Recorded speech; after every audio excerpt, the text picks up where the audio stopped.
me masising oya ia awala le o asa e aru ele vo maba ai do mane vale ke walene se mo fo sunga fa la va suninga sunga fa ma ela sunga uma io e aluia o tele to e mana tu ai sunga fa la va suninga sunga fa ma ela sunga uma io e aluia o tele to e mana tu ai na anele ile e tani lo mana o afea e se ani we a wina mai e fai masu o wa fa atafea fa anele ile e tani lo mana o afea e se ani we a wina mai e fai masu o wa fa atafea sunga fa Taraflava o David Tuale nei olo e whaafonga mai pēi le Radio Samoa tasi lima i watolu a mō Samoa i amanuia lau whaafonga ma lau whaasausaunga.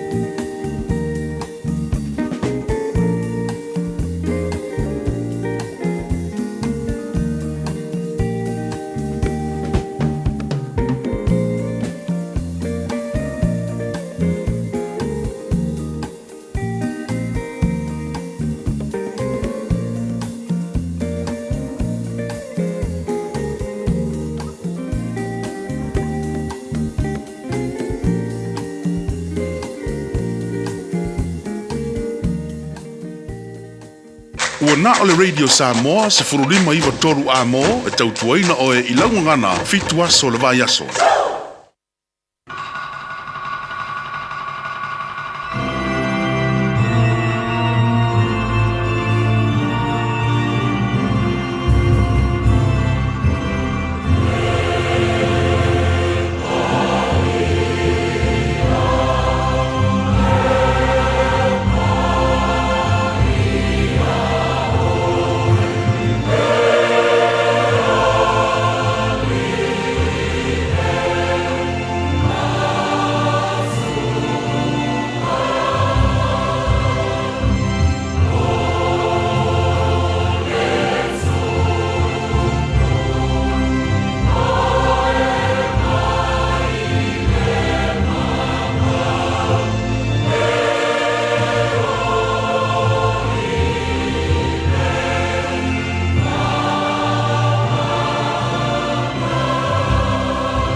ia o atu la walanga i o luma. Ia e whaaloto matala mai an te au, e tusa malawa fionga. Ia o atu i o luma la ai oi atu, ia e lawe ai mai an te au, e tusa malawa fionga. O mātu ala usu, male loto fia nei tae au, mua ona, alanga ina o vi inga, ma mātu pese whawhetailo mātu atua wa le foi, wa mātu sapi au whamunianga nei tae au sing-singi. Ua mātu wifua i uluma nei tae au, mātu whape atu, e lei lava oil o mātu atua, o le atua e pa ia, e fo uma i ante oe, o mea na e whaia. O le atua e pule au au e mea o malava, e le ai lava ma se etusa ma oe. tau mo na mele vi inga ia te ore nei tai ao lo mātua tua. O le tua oe soi fua mai lava le vavau e o le whavavau. E tu mau.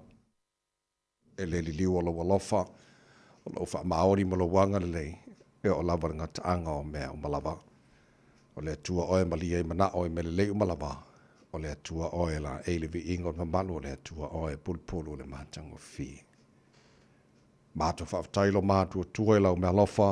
O le ola fau o mātua mau o le nei tai au. Mātua o lia i nei aso fau ma na matanga o le nei foi vai aso fau. Tama foi vi inga i ante oe o le fau o tu te manu. Fai ngā marolonga sa tofa whai o tangata wai whapopol nei aso fau lo lātu suifua. Ia mo le mātua wala o mātua o lia i nei aso ngafua. Sfutasi ai aso au kuso o le wholaunga o le nei foi tu sanga. O le mātua malanga o le nei aso fau lo mātua tua. E leilo e mātua pala le metu pu le situ lao lo manai. Ai a mātua tele tonu o lo e wholau whaatasi mai mātua le waa o lo mātua malanga ai. O na mātua mauti noa foi lea. O le au le masao le wholaunga o whai nei tau tai mai lo mātua tua whamole mole maru ia whaiva. O le a whea ngai mana tanu. A matangara nei vaiaso ma le whamole moena mau se lātua mālo longa le leili whai ungora na vaiaso. O lo whangiana ia mātua whanau. Leo mpui pui la antau pe atu inatu ia o ongora nei fo vaiaso fau mātua savalia. Ia whamoni whai volo whengai mali mtamatai whai aongolo ngafa male o oina o na ia mātua whanau.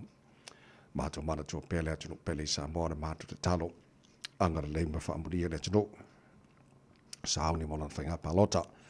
E le whai ungora nei masina lo mātua tua. Ta pena o tangata ia palota mana tamai. Ia filifili foi oe te tai a wale whafoino le sao Samoa mo le silima tau sanga lo manai.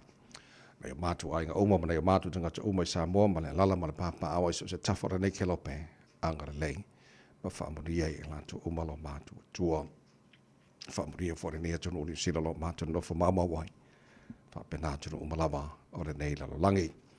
Ia maruele tu mal panga ma tapo enga na ia mātua tu asen sino la tunu i malu mau tu malaura ni yaso ni fo itai au maru lu te tu loina pelato le mafana fana ro lofa fo ia pela la tu se fu lau le tino se sili le ngaga o me o mala formato fo ia ni se fo e mailo mātua tua mātua fo ia lava e na ia fo ia tu vi enga ia o tama fa monia mai ele tu tu ro de sabor ni yaso atoa Mātu wole mātu wal au nei mea malawa ala swafa mana malo Yesu ke risolo mātu li mora mātu whaala. Amen.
sauni atuia o le vi ingo le tua langina la fai pese le kane sia fa por putonga ki Shano America Samoa mai fangasa America Samoa le tau mora le Samoa for lima e wa tolu a mo ta tonu le tu lai ono.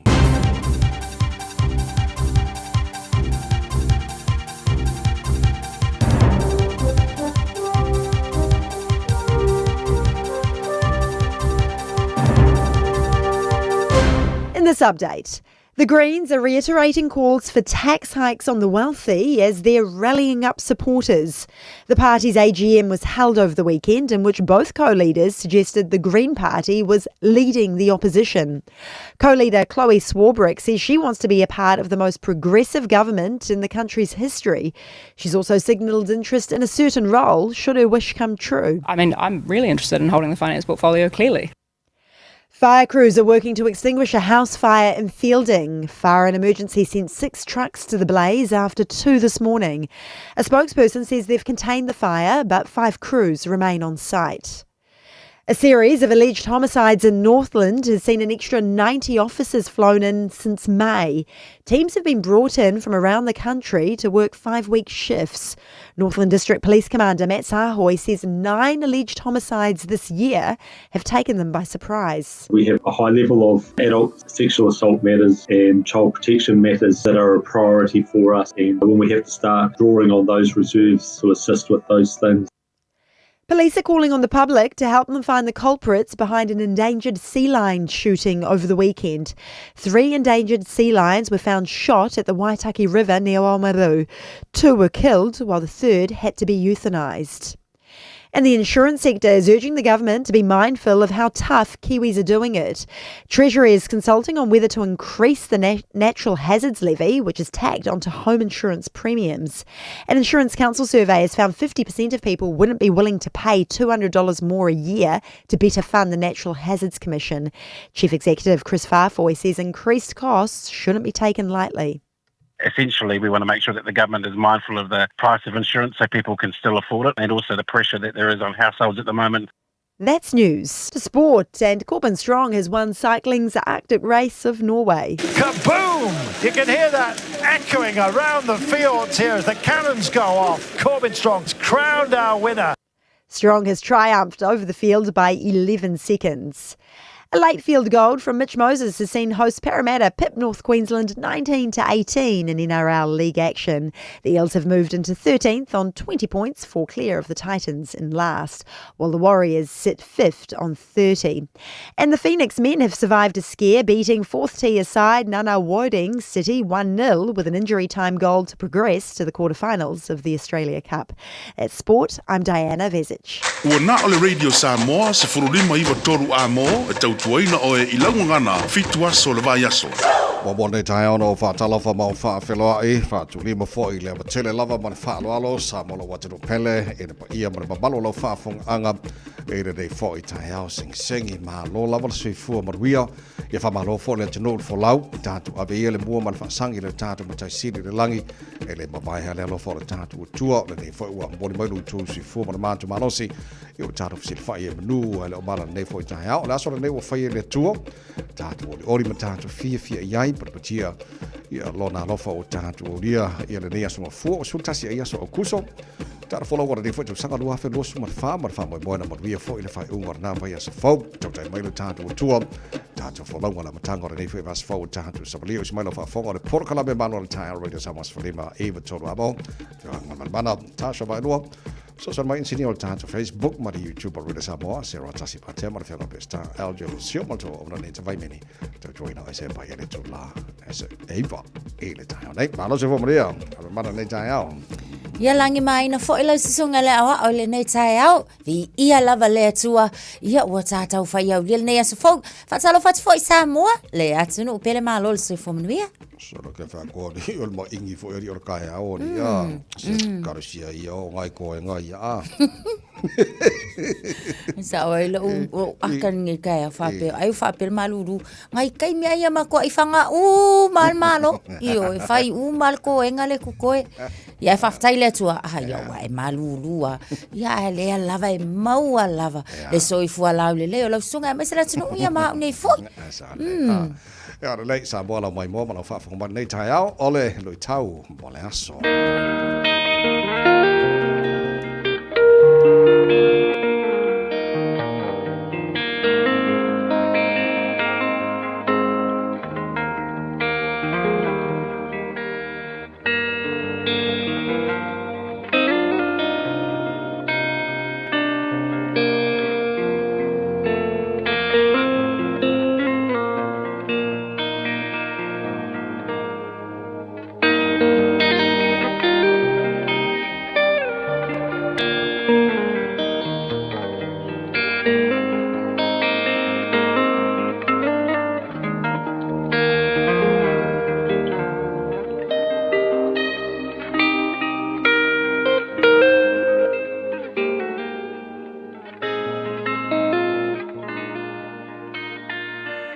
tau mō le aso. Aua e te ola wha masino atu. Do not judge. Mā teio, lona mata upu e fitu, a o lona whai upu mua mua.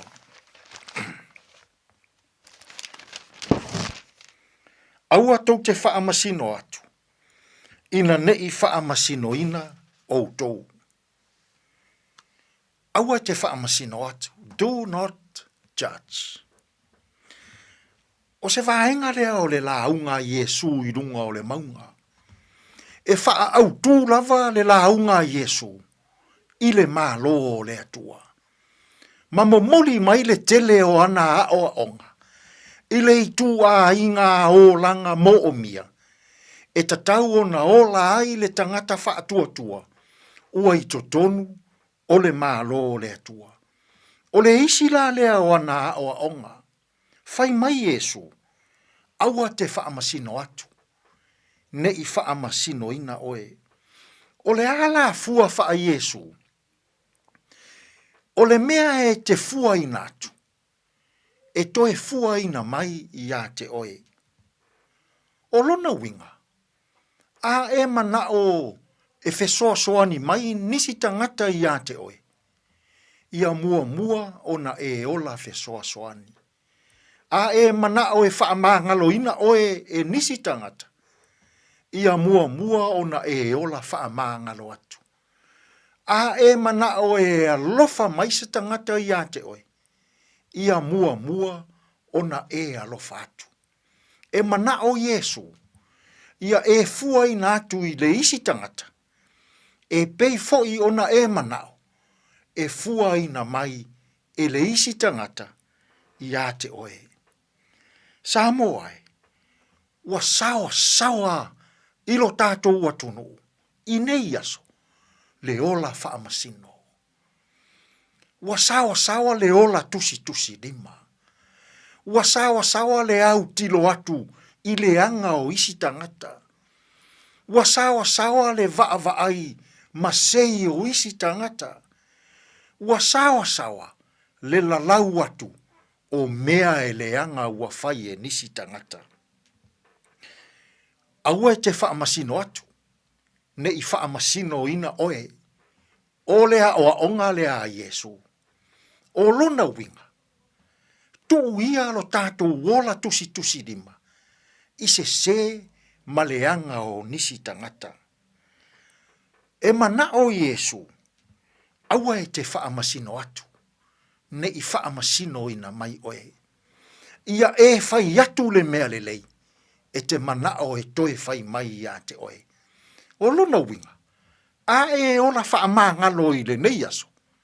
E wha ngalo ina foi oe e le isi tangata. A e ola loto alofa. E alofa ngia mai foi oe i le nei aso. Sa moai. Ai a pe a se i tuuia. Lo tātou wola fe wha masino ai. Tātou te tāro.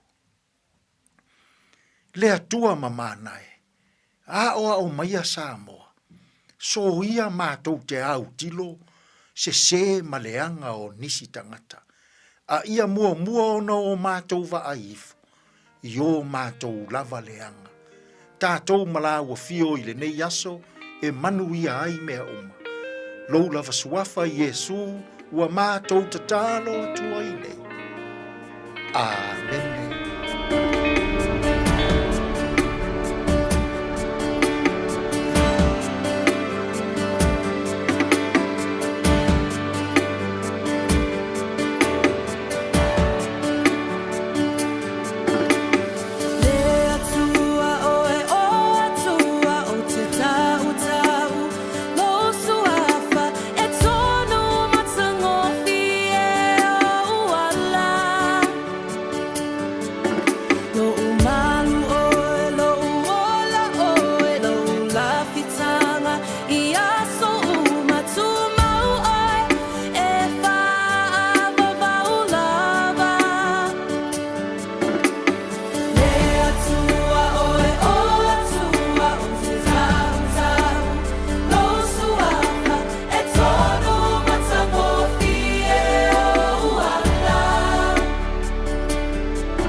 Pesa Hallelujah Worship Team, Malpese, Otepese. It was a full file with Chanel to lie on the Porclame, but with the tire with some was for Lima, even total about 9 minutes. You are the Fangasolo for the Tarapasica, so if you feel your tie out, Fasi by owning a Kaya Maru, o tātou iai. Whaamarasi au fōi lea tino la lau siu tū manga wenga matara ni fōi baiaso o tātou lia. So kua tara fitu I le tāo nei mana ia pēr whaafano mai so taimi. Po le tara pokalame a reto reola a matanga o nei baiaso. Pena mai sura Pastor Lafa e kopa. Today in history. Tara bavai pari mena tupula sa sutasi o kuso le tele to sang bavai le taina fitu. I le tau nei whapongo telefoning al Britania pa tal fitu o tara pokalame na e amata I le tātou tai a fau ai mobua tātou le poti marunga o le awala.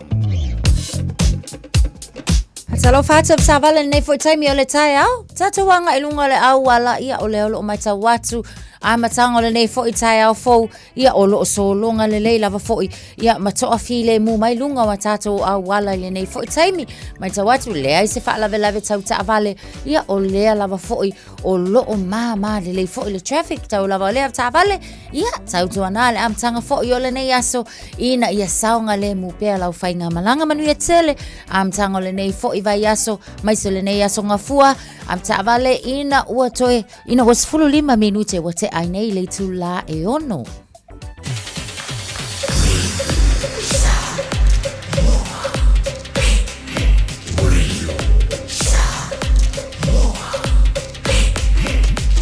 Tasi limoi vatu, amo.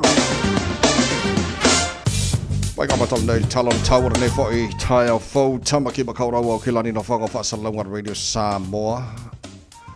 Limoro ile malu lule nei wanga tai oka ka fefe. We got a tau le sola whasoro langi le leile tau. Awa I nisho taimi ange maria marisa vili mai sau te sa as fulfa o le maurunga nai o ile malu lumo au kilani nei aso. Lima I lona mawalalo tai au pe au dio le whasoro langi le leile tau. Ele tele vaengo au kilani is full lima o maurunga na malu lumo tātou au kilani ile aswa tai. Hao le vaengo yo tuatu langi le leifo le so lulu. Pasal langi le leifo le stofi. Langi le leile for reile marasto lai mana sa. Fore ka maure nepa yaso a toa.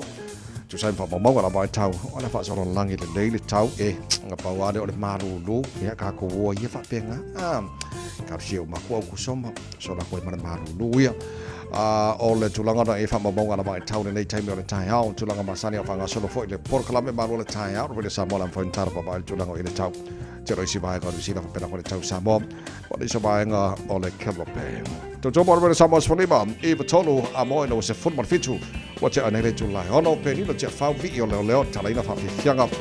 Radio Samoa nei tai au fo le tunu nga chu manga we o tai au fa mo mo se maro longa le nei. Fa ko vai mo ria fa ba ma tale vai so pe se le mo o e.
Say, Lord.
Lo su tasile mo chale to la ono. Alo fa taile chino le mai mobile fa fo mai lungo tanto Facebook mo YouTube ro le samo. Va ia to e nai tampa angale pe o te titlo atu le fa tasi mai o I le motele sala fa ia ma nei tai so filau so fa le se fia mes paia ma lo se fo maria te tu nei tai ma nei le malu ma le tau I samo sa la valu sa vai no ia le lo fo le tua mal to te lo tanto pa angole fo fa fa ma nei tai fo ma no lava le tua o tanto o le tai ma nei so fo ya malam tanga nei va so fo tanto ia tala no ma so fo le ne te lo nei va na mai la va tau ngon ma ma ta fo tai fo nga mai o le manu lu le a fie tanto yo ki la ni mai si ma ngon ni sila o le amakwa I o bakele le manu lu ia pela nei tai o fo ni maka ko yo ki langi ia o le tulanga na o iai fo I le lipoti mai le au va ai tau o le lima la le na tatou I nei au kilani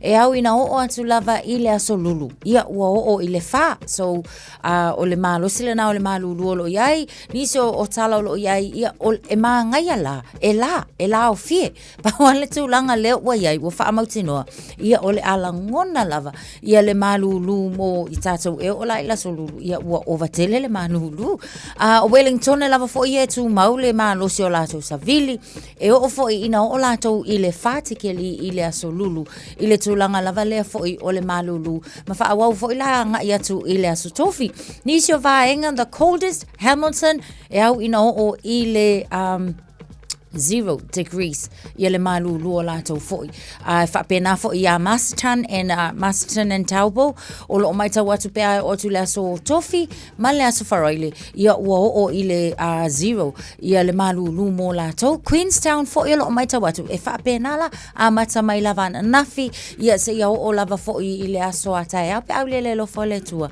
pe oni tala na o lo fa ata mai ele va ai tau ia o nei vaenga na o tu o le 0 le malulu o lato o nisi o vaenga fo I o lo mai tau atu te le vaenga o New Zealand o leo lo mai tau atu o leo wa amata o na o lo o iai le snow le nei vai taimi e uila fo ina whapea wa amata o na tau mo watu ia mamae a fo ile taimi o le tau malulu o mai tau atu Kirk Strait and snow whapea na o na mai tau atu kele le aisa lai mawai a fuala iai pela ona na fi pea ma le fitu ni ta avale I le vaenga le Mount Taranaki sa tau mawhai ia le mtanga luenga o le fui mu mai se foi o leo ka mawhai e fiso ani onga o kulanga fo ngale o se ele aisa le ta ua o le black ice so whaftai le tua ele ia ini whaalawe tau ta avale fo ia a fia ele soifua pe ta I o lana mawhai o na maua le fiso ani ina ia mawhai onga toe whaasau inga le ta avale nei ia ma whaasau nga le mu ina ia tau nuu I mea fo isa a nga ai so o le atana na le ai le tau mo tātou le ngate au kilani a vaenga o maa New Zealand lau tau papatu ni soli potina maua le tā prokalame o le aso lulu le te atu nei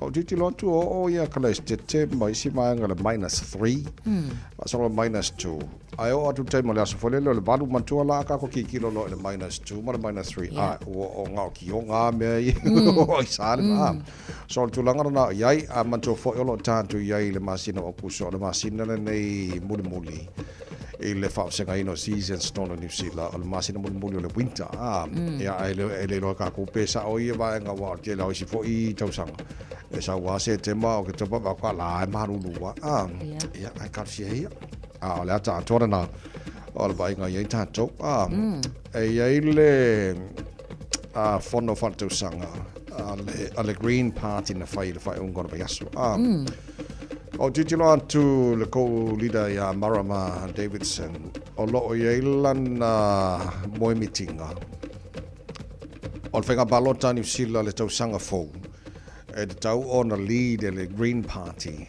ia lesi ia le whainga balone ai nei so o te loai lau titilo te le loai lau whai tau a ma le whafo mai le tano e taimi e foi optimistic e tu sa positive le tanto vai mo le manai ia a te tilo taimi nei e le o te taina au siel tolus fulu % o support New Zealand to pe ona ia major parties le National Labour ia te manjo foi la mana ol party tai o no winga tauna au siel mau lunga le pe siriatu % e ngai lo isi foi paki ia e sa o le sa noanga tawai o lo mai tawa tula le taimile nei o nisi ne vaenga o leo ua amata ona faalawi lo mai fo ile Green Party la tau ia a fa pe tu lai mai pe a fa pe ma woni si su e fa ato ina la tau party o la tau ia anava tau e la tu te so ani i tangata lau tele ile tule tau tax pay lava foi ona ile ma o le lunga o tax ia male o le au fainga luenga le keke leo tax o lo kipi le nei vai taimi o leo au mai le Green Party e ma fai ona la tau fisoso ani ile tulanga le pe a fai e ma woso la tau ava no la tau ita ina ile fainga malo ile fainga palo ta fou ile saunoanga foi a Chloe Showbrook ile weekend lava le fono lava le na ia ta ua o lana ia nau ta inga atu la mai le Green Party ta ita o lo yelo nau ta inga na te fia ta ita ile vainga le financial ministry o lo no inga e manga o fo ia ina ia fisoso ani mai au mai fo lo na ia ta mau inga fo i malona silafia ia e ma fainga fisoso ani fo inisi o wala fo mantuala ngai mai party fo ia o la fo i o mai malato fainga fo o swinga fo ia malolato nau ta inga tonu e mafai ona fisoso ani tangata ala tele. Yeah, well, o titira na I mean, possible. Yes. I am not merely le mawalunga pasene support voters. Bill up Jalalen find the Fataru Tilola, major parties at New Zealand, or the National Malay Labour. Fire polls for year tato Tilo anga ele tonsi furuanga ilunga pasene. Yeah. Eta mai o lai te le support. New Zealand ole Green la male acting male New Zealand first. La ve male te party mori be on minor parties here. E fa mo major parties. E fa la coalition pe ane antola le fo numero percent. Ia po no fo tono palemene e fa tauta ile malo.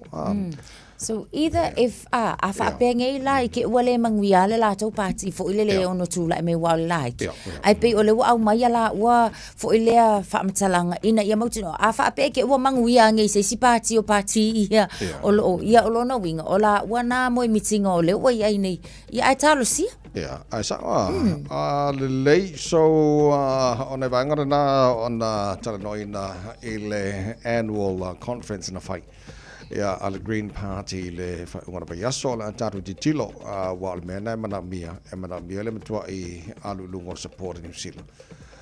Fai ona tu le melato le parolonga tu se tali le tai le Labour Party.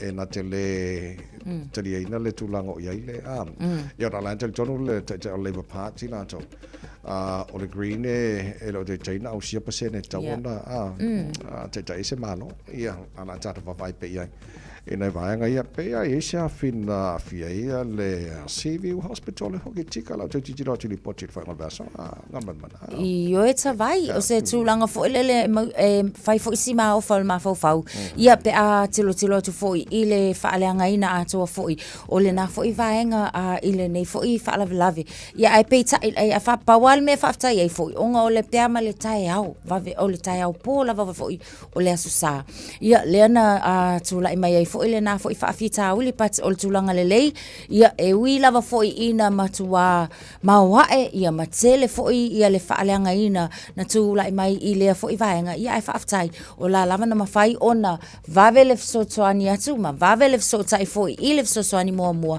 ia lela e to ko akele fo ina na ia li ia o mai le mtanga wenga fui musa awa yatu ina ia so soani ia ai fa tai la o la lava fo ia na to ofi ma le lava fo pe o le lua tau sanga lua fesu mal fitu le tau sanga nan tu la mai fo ile siafi te le fa pene ia o le fato ato e tu la fo ile ia atonu e o ngatu lang fa pe ina ia fo ile le mauti no ai le mai tau wina le o kai me kakawai o nga faisia ki fo ia I maintenance ia ina ia compliance vainga uma o buildings man no fanga ta itasi ia awala ona ia intu langa fa pe tupu mai but o lo fa ia pe ia sa ilinga ina mauti no tonu lava le mafuanga pat o taua ia o tutupo fa lava fa pe nei fa manatu ele na mo tatu uma lava ai sa le ona fila o li msar por tela fo le tolu le di tira tu na ili poti sai le po fa lava tupu le sami le tuatu o tai Tamaki Drive au ki lani.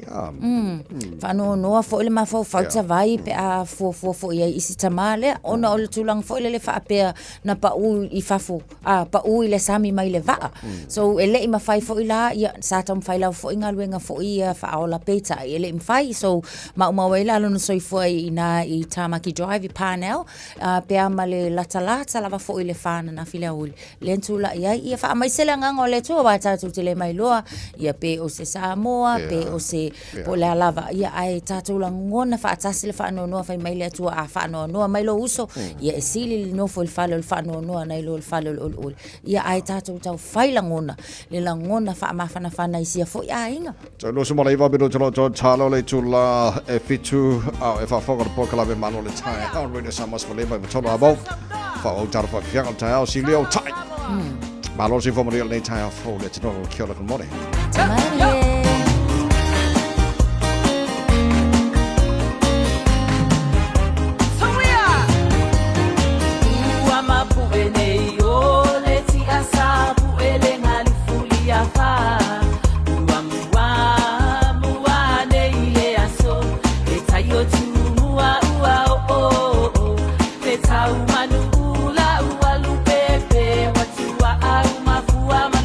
Yo, I'll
Radio Samoa. Taslima Ivatolu. If it helps them feel safe, they can keep the light on all night long. Contact donates the energy to Power Women's Refuge and their safe houses nationwide to support the vital work they do in Aotearoa, New Zealand. Talofa Samoa, o Atishna Ryan, o le Licensed Immigration Advisor mo le Auckland South Immigration Consultants. E visosoani mo so se tu ai ngā visa e malanga mai New Zealand po Australia. Telefoni mai nei loa i le o valu o tasi o no valu wha fitulua. Po le olua tasi o no valu fitulua tolu o. Sunga o whenga whakao elo kawa le fōu maunga Max Ila. Senga o ka amilo e o kilangi. Mo koe foi mai lava i o Tara i le Tire World and Auto Limited. Lea ma o aiso skoi ngā meg ma pau kawa. A o le me Pico City. E ngā le lua lima ka alalwa ia so le kokongi. Le Tire World and Auto Limited e te moa i ta avale ma pau tau ngofie ia New Zealand antoa. Mo fo i se ti mag wheels mo so se tu ai ngā ta avale ma le telo isi au unanga. Warren Up Fitness i le na o le se fulu tala pia i wha i loa i eina e wha afafonga le Radio Samoa i nei wha abitoa. Talia wins quotes, cue cards, maisi. Walang lo le Tire World and Auto Limited i le lua fitu tasi tolu o mo pau ta avale. Po le lua fitu wha tolu lua o mo le whale inisinia. So lua sifuru tolu mino tolo talo le tula e fitu hele o te maona tu ina te fo ilo le tātou. Porkalame a reto o le ola lo le amatanga re nepa yaso o le marua le tae awha le nganga te pena mai pasta la whana kopa mo tātou le nei fo yasong fo tātou. Iai whatalo fo diso pa anga tāra porkalame. Ia whata whata se paine nei fo i temo le tae malo lava sui fo manuia o ka o kai se maru du. A mātou nei New Zealand. Whamai vanga lei sa mo le maanga ia le tau o. Maru le tau sa mo kai amuia fo i lako. Maru ia. Sa ole lei. Alo, o te lo leo mai anai fontanga pupu na whai le Parimio New Zealand, Anthony Albanese. Ia mal Parimio New Zealand o te loa o nai bilateral meetings ia fwere le talanohai. Po a me so le sia tunu ua kako ia pe o le vavala la tātou. Ma na ia tau sia ia le lei wa te loa tu le to tele nisi o la whai bisinisi. Ja, maar zelf ook compagnie te tellen. Maar nee, zoals van die New Zealand Australia, wat ben nou voor Australia New Zealand. En je van de economie on te doen. Maar nee, veel lolo la voor neem ta op je lo fala lo mai le sa ta ma fail ta to pale mi foi. O je le sunga ya Christopher Luxon ina ia fetal fa tala no foi la le. Ia male pale mi foi Australia be ona ia o na isila yo o tonga. Business and trade simplification o le o ia le mana onga foi ia whaafai ngō fie. Ai mai se lawa le tūtau visa, ina ia mawhai, ona le aini visa fo ia tau tali. Ai mai se la i tūlanga tau ngaluenga, ma le entry more Chinese nationals, le malanga mai Australia, malanga mai tono New Zealand. O le sila nau tū, o le sa tau tala noa inga ia iaini ai inga mau tutu, e mawhai, ona whaafai ngō fie, le whemala nga i o tangata whai ngaluenga. Le isi fo i tū o le mai tau watu, ia o le tūlanga fo i le whaonga ina o le AI e la tau te ngau sia, pe fawina regulations ina ia mauti noa le saunga le mule lei mo vaenga SS e mai sala le vaenga fo ile o le ID le faingo IDs ia maukingoa e sa o le fo linga le identify mai AI ai mai se fo ila i tulanga o taulai sene afta avale they sit now to o le defense and security te le yo vaenga na o le sa tau mafai lava fo talno al me malia la li tavai ma lia la wa umangela le fongo ale wo koe aka ia le sunga Christopher Luxon fa balance au ma ngai o le skafu Anthony lenga va ia koe o le skafu mal koe inga le skafu langwa le ale wallabies ho linga ka lu i mai au le ta pena talong al All Blacks asawa ma nei ia wa te lo tasina mai nga fo i le va yo stadia ma New Zealand o lo ka pi ai e pe fa pe ngang le ia ai te lo le lo te mau ia o ngā whakaungu o le langu le Parimio Australia e fta winga ka pol pe kimba le au Australia ia le lei ia si fai More Town Youth se mai se fa wa fi fiona le antai au vi vinga mo ta a mai ale o le se tatu le poti malunga la balon tu na te lo le tatu ma ro le tai fa le nganga a reto le ola ia pasta la fare copa yeah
Eva mali pese. Malo le whaafongafonga Samoa. Malo fo ile eva ile musika. Radio Samoa #1 New Zealand akoa. Sipso.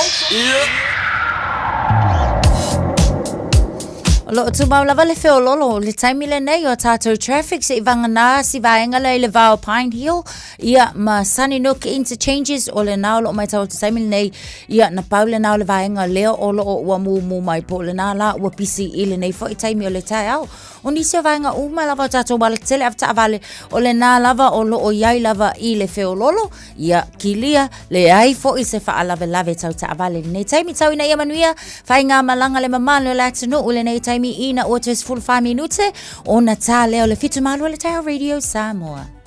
Talofa, we're the Katinas and you're listening to Radio Samoa on 1593 AM.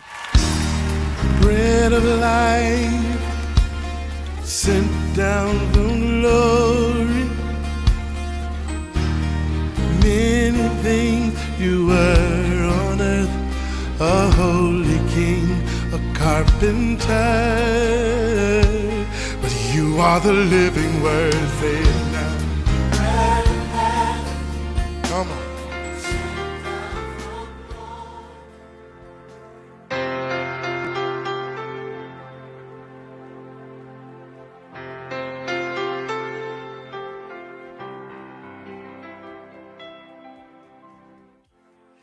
Ile amatanga le nei vai aso te fia lava e whawhiloa i tātou atunuu ia mai tātou pulkalame masani le nei o le areto le ola ma lor so i fua manuia o le tuse kolose wha al whai upu mua e whapea o outou ali i outou avatu mea e te tau ma mea e tusa ia outou polonga awa u outou i loa o ia te outou fo i le ali i le langi o le upu lai le aso le nei e whapea ia whaifale lei lau au whai ngaluenga.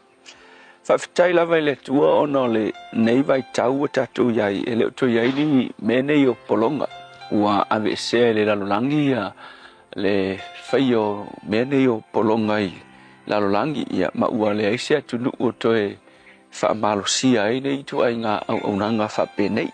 Peitai ia o nei aso ia olo o whapeo na tu maupea ia le principle po le tu la fono i le vao menei o polonga ma o latou matai ia e le o ko iailangi polonga ai o le principle po le tu la fono o lo apalai pea i le vao tangata fo ie mea fo i o pule ma latou tangata whaingaluenga ia e mawhai ona apalai i le vao le pule ma lana tangata whaingaluenga a whai o oio se pule se tulo se ngaluenga o oio se supervisor ia e te tau ona tā ua tele e te oia tangata whai ngaluenga a wā o le nelea e whaale tuspa ia e tā ua tele i luma o le tua nga e te tau ona e treat whaale lei ia tangata ia e whai ngaluenga i lalo oi ma le tā ua le tuspa ia tā ua tele i le tua a ua e te whaimaile te tangata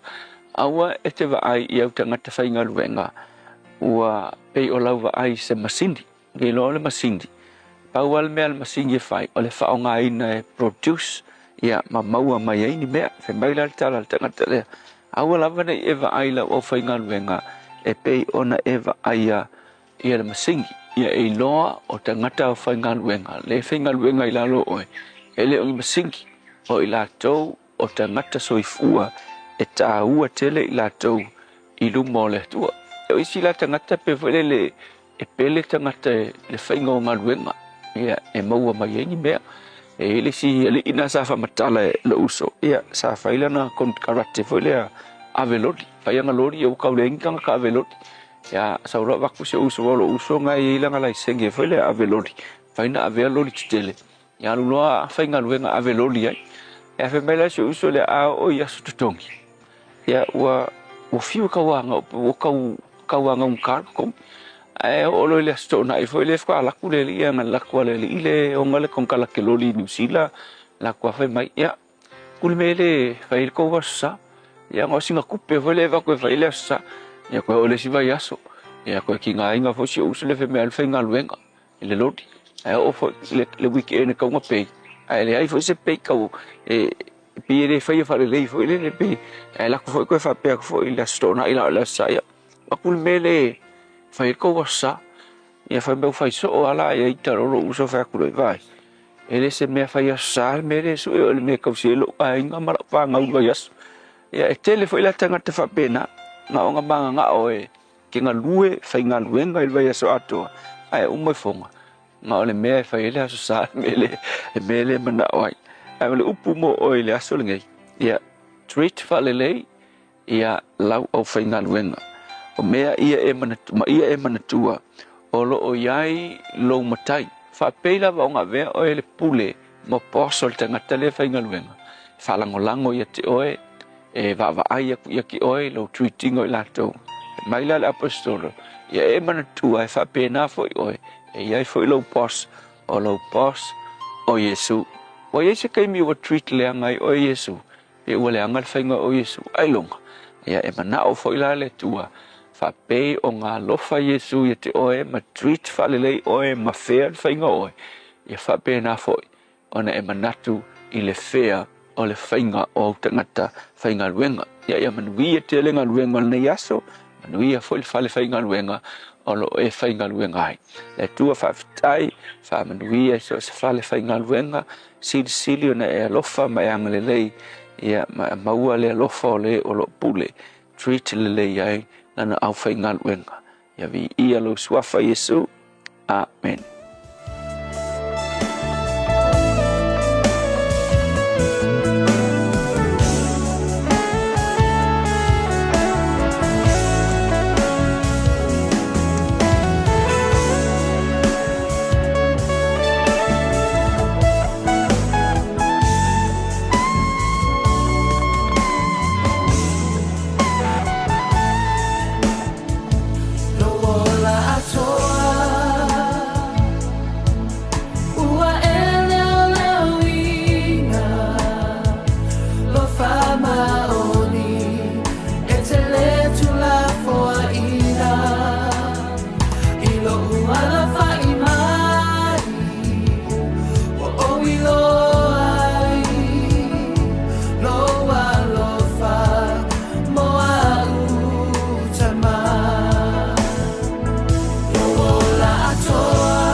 emanatu mayai.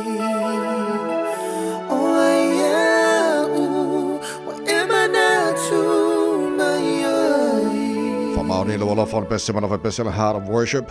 E no ua te tolu bino tolo toro talo le tula e fitu le aso se fulu maritasi o kuso o harimena tupu. Le aso te sanga mawhai.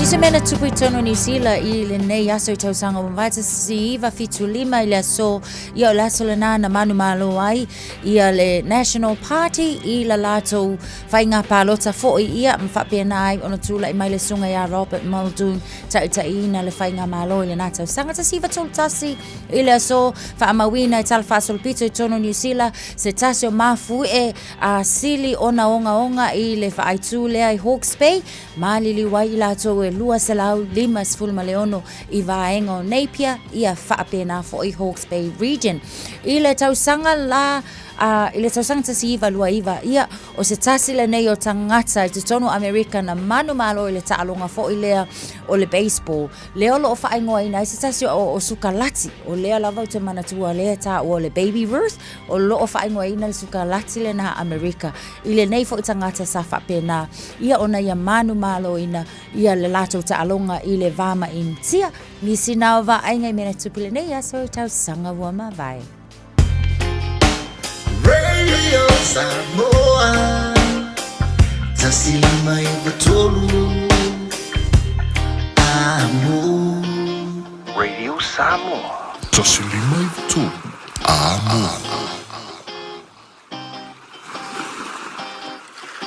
Experience the crew care difference. Crew care. Looking for an opportunity to build your own business? Start your own cleaning business with Crew Care. You'll be joining one of New Zealand's fastest growing commercial cleaning companies with 12 weeks professional training, flexible working hours and a guaranteed income after 2 years. Find out more today. Experience the crew care difference. Crew care. crewcare.co.nz. E iai le fale o loa o loo fia whaatau atu I le a o Glen Innes. E au fia I fo I ma le potu moe I tua. E mawhai ona e no foai. Mo nisi whaafisili, whaafso tai le e-maili. Lucia888@extra.co.nz. Lucia valu @extra.co.nz. Hey, hey!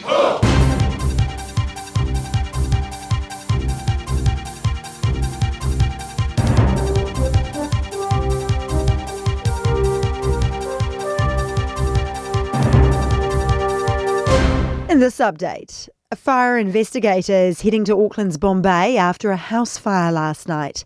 Fire and Emergency sent 6 crews and 2 tankers to the fully involved fire after 7 last night. A spokesperson says they've since put out the blaze. There were no reports of injuries.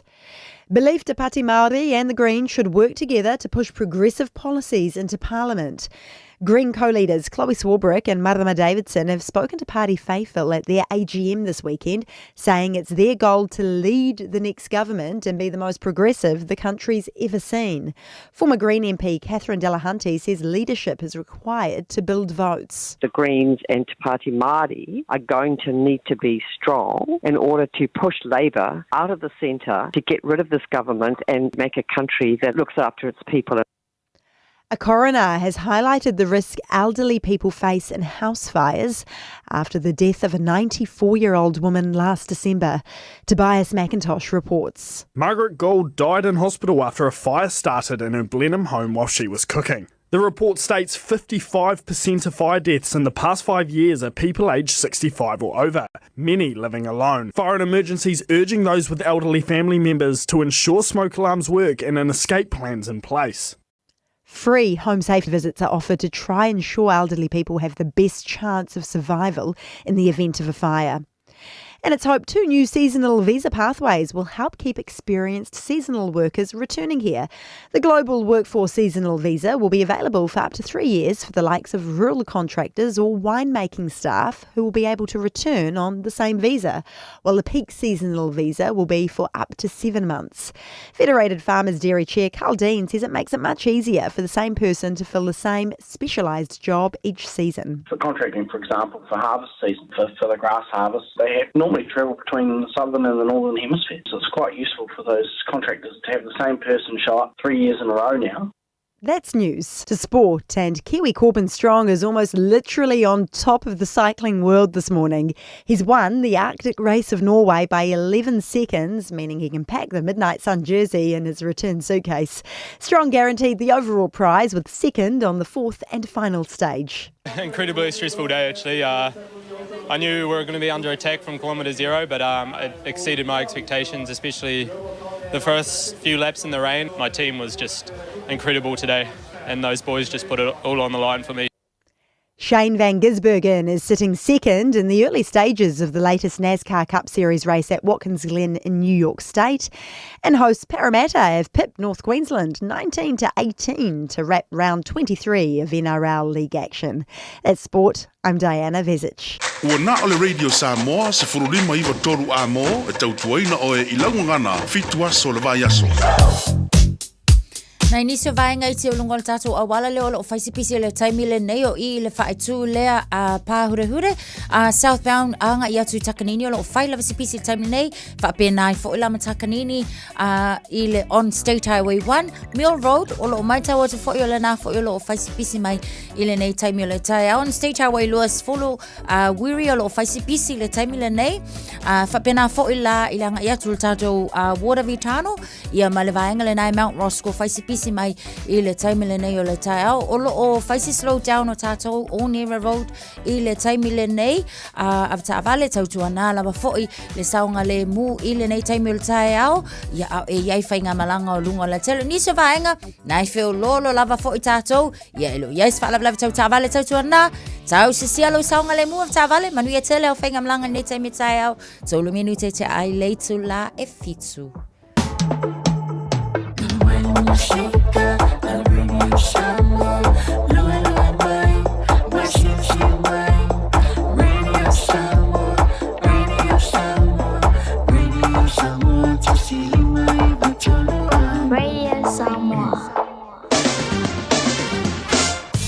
Malo se whamaria nei taima le tae hawha te whare tino lau mai mo malau whaafonga mai o le wainga lata mai le nei I le tala o le tau le atatu a mata mai Samoa e pei ala e aso malo lo e Samoa le aso fuaringi ua mai atu le Santa Ma kai amu ia foi lato via o mato le langi le mai awa o tau Samoa ne mai o le tae hawha te ana malu Samoa Rosu tasiro ilma fan le e Samoa ne mai o le tae hawha le na maua I nisio pa angal tara bukalami o lo mo tere sana whain maa ne e o le maa rua le tae hawha I Samoa e maa ia te leo tau wingo le tau le atino o la fasolo ina langi le lei nisio taimi awa oa e pa ultimo nisio pa angal Samoa ne so luas fuma le iba ma le maurunga nai o I le pepela le e Samoa ne so luas failo na mawalalo ia whamoimoe le o tuen mawhoi la mo foi no taro sa inga Samoa mai sui o taro radio Samoa pia le fianga kamana tu mar va o tanga vai tipi o tanga vai ia ona mo foi no na twanga le ngata faro treina belo tu Samoa la Santa Mama la tu was malo lo nei ia mal tola il tau le tu pele fa talo fa twai nei foi tema tau pa ga uma lava la baro o taro Samoa sa vai ngana tu pele Samoa malo lava le soi fu maria se mal talo tau tono New Zealand nei Tela vai ngona motu sau telo te vai atu langi le le tau Alexandra iwa le malu ngona malu lu le so la fa so la awa le tau Blenheim fu lu malu ngona malu lu le yaso tela vai Greymouth la langi le in regard ko la fa so la awa pa ti munisho taimi kai kora awa pa ti munisho taimi le so langi le Nelson fa solo fa langi le tau Queenstown langi le Wanaka langi le Westport Dunedin Ere nei aso la fasona awa pa uti muni so taimi is fulu marunga maru lu de Dunedin le so kala stete malor si fo maruia le tai a fasona awa pa uti muni so taimi ival marunga maru lu fa mawina mo kala stete le so mo tu matu pi chola brunga mo tu matu ke taia e langi le lei is fulu marunga maru lu ele baba ia tu le mo Wellington e malor si fo maruia pa angal tara po kala miso svanga le la bua la fasona awa pa u timu Nisho taimi fa solo nangi mano se marsavili mai saute e tona mo watu mano se savili na nisho taimi le taio nei ivar mo runga mano rufa ma wina mo Wellington le so ola va solo lang le le tau ranga lang le tau pau lang le o Rotorua e le foi aso Palmerston North la va solo na awa tau mo tau lang le New Plymouth Napier va solo na awa po timu ni so taimi lang le foi ni so taimi mo tau va solo na awa po timu ni so va Masterton le so e le telo va Hastings la va solo ina awa po timu ni so taimi awa foi po timu lang le e Gisborne le so Kiri lo Hamilton sport farm mo rungo maru lumo to le so la fa solo na langi le tau ele ne foi aso fu o ta tu yai se mal tau tau ele no fanga fa solo radio Samoa tama ki makoro falo ele maru lo ne time of time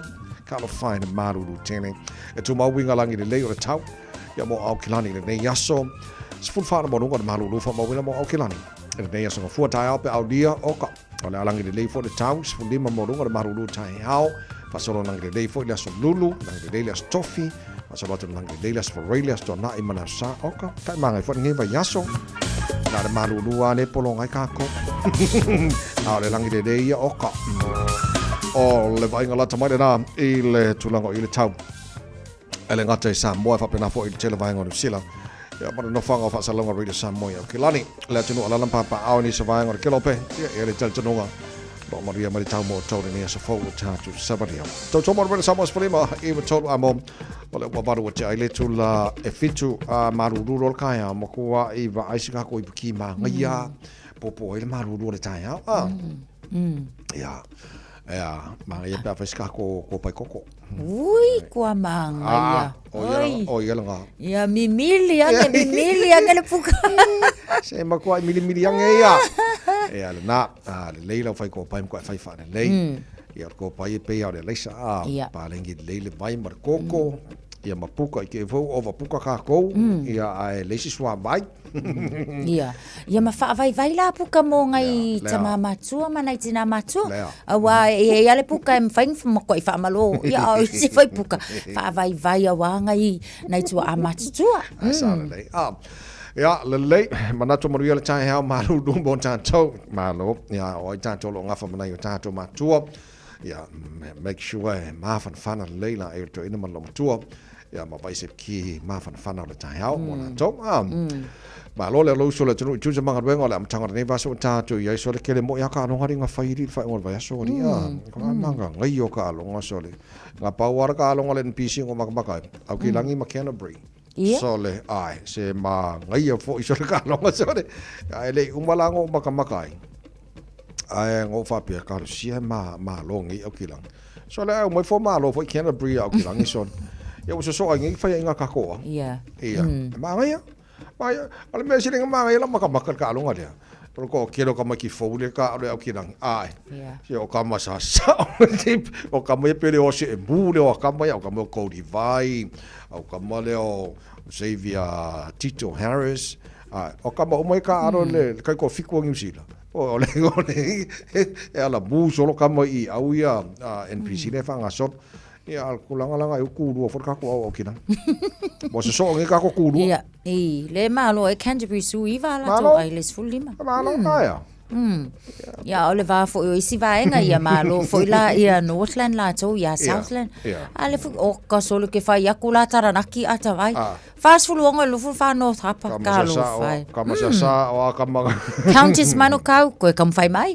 malo in the Bay of Plenty e solo su lu va la to ai ile lu su lu counties no winga e mo mia ko kam fai le sta longa ma na ia ka longa bodin ko ngemo ba kato awa pe awa ringo ngere champing imba tau sanga ja tunai le la u malo ia wa kato koru di ma lufa ia lenga ia ma Hawke's Bay lenga malo ia otako le si au ma ngai ia le au Hawke's Bay so wa ma ka ki fo le o ka ma ia so ia ai o tu langa na ia le NPC ia ko fai ngor vai aso ia mantuala al fai ngor va so le la maka ka mar sanga fo le rugby championship ia le Oscar ia o South Africa ia o ka ko yo Argentina ia wa malanga kamai malanga ia Anthony Albanese malanga au go ia ai malanga aku ia Christopher Luxon malanga au oi Argentina.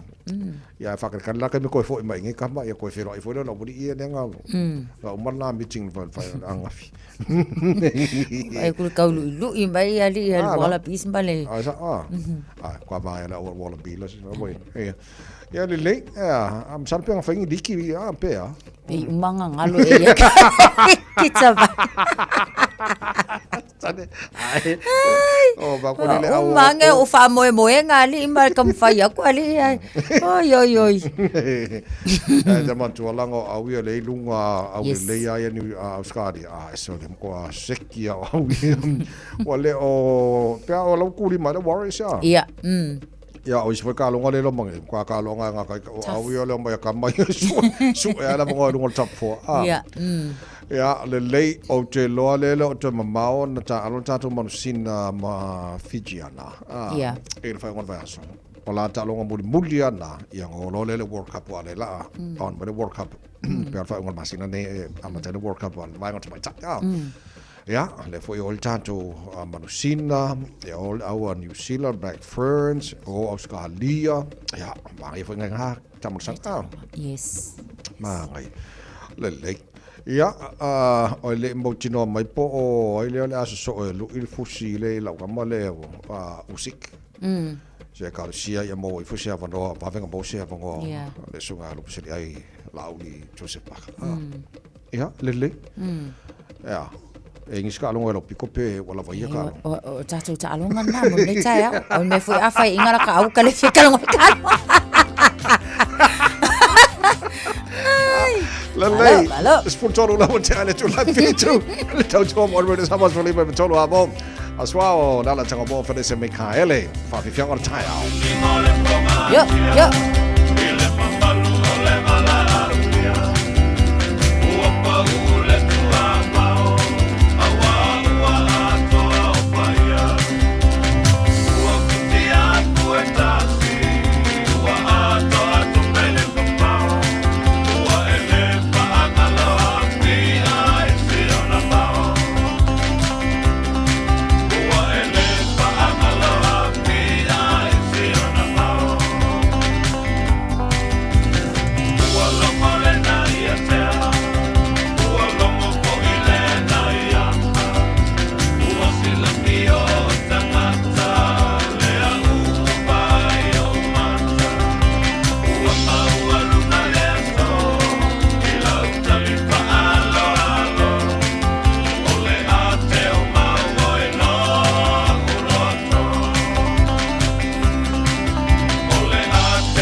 Radio Samoa.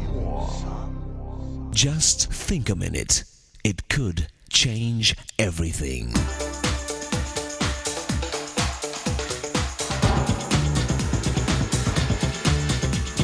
Think a minute. A man named Cliff Stregling told about an older man, Bud Abbott, who changed his life. This is his story and testimony. When we met in 1972, Bud was 52 and I was 18. Bud was a Navy veteran of World War II who piloted landing craft on dangerous missions in the South Pacific. I was a long-haired kid with no direction or discipline in my life. We met in a woodworking shop where Bud was a master carpenter and I was a young know-nothing amateur. During the 18 months I worked for him, Bud took me from a teenager rebelling against all authority to a young man willing to accept personal responsibility for my actions and decisions. He instilled in me a work ethic and love for learning that remains with me to this day. Bud influenced such a complete change in me because he practiced what he preached. He was always 30 minutes early for work. He never overstayed a coffee or lunch break by even 1 minute. And he always accepted my mistakes as long as I admitted them. Bud taught by example that always doing your best is what's important, whether you're paid and praised for it or not. He told me over and over again that I needed a trade or an education, and he recommended education. I followed Bud's advice because his daily example convinced me to believe and trust him. I left his shop to go to university. Every year I returned to tell him I had completed another year. In fact, many times the thought of disappointing him kept me studying when I was tired or discouraged. I earned my university degree, but no professor ever gave me lessons as valuable as those I learned from Bud. Dad and Mom, never forget. Our children will act like us, in spite of everything we tell them. So ask yourself, is my character worth copying? Young people are looking for good examples, not good speeches. The most valuable gift you can give to your children is your good example. So won't you ask your Father in heaven to forgive you for not being the example your children need? Jesus will also give you his love and power to change and become the example of good character your children can copy. Just think a minute.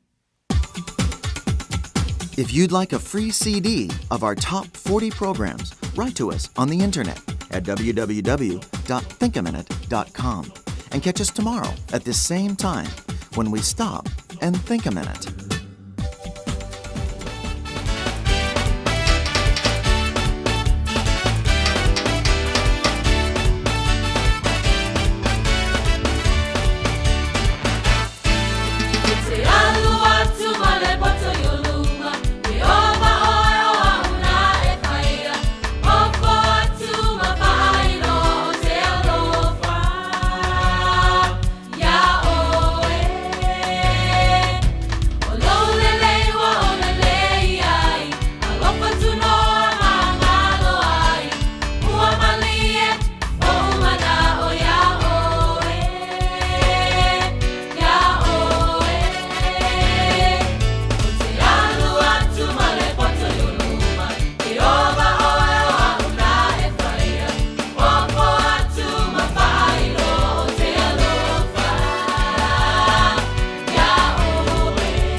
So jalo pa jalo bese mana bese le Peace Chapel and lo so marfa jale to live fitu pa malulu le tino le mo se fe lo inga Samoa le taya mana suel tan radio Samoa fe ngan mana tu mana ba tanga vai tipi tanga vai ai all a to mai ta tu tala in talban ele taya nei amai for 5 stars from yang asfana ora ne foi taya aro se good morning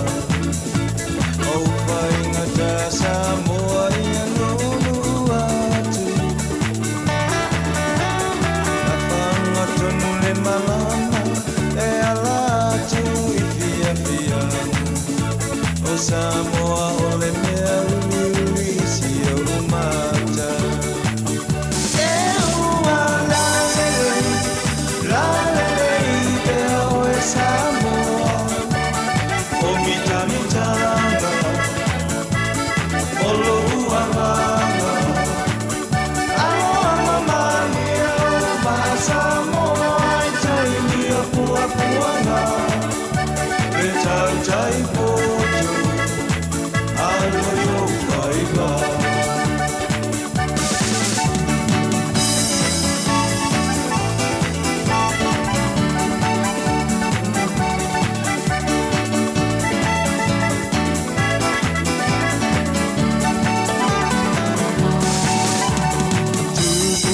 Tamani faapea fale uponi tai tai ole tenu umale ami atonu toi pai o sio umata pe ale ai se tau tau le millennium of ole nei ua mata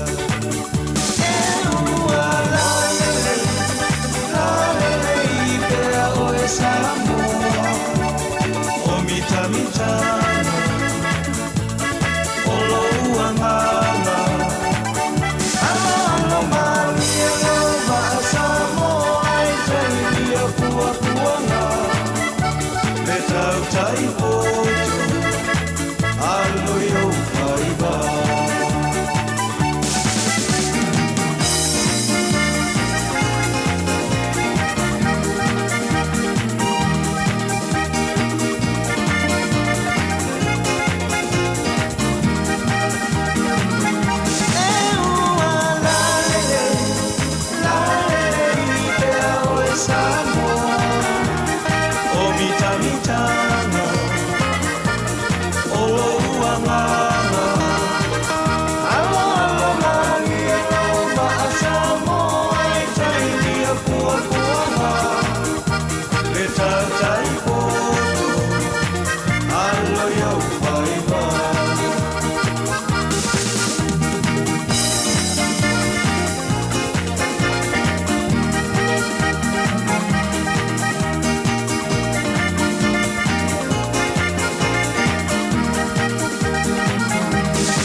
sila le tala lele ia faasa o loto ina toe fuata i masala mo ua lata mai o le malo ua sanya Yesu mo na so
Samoa, tasilima iwa tolu amo.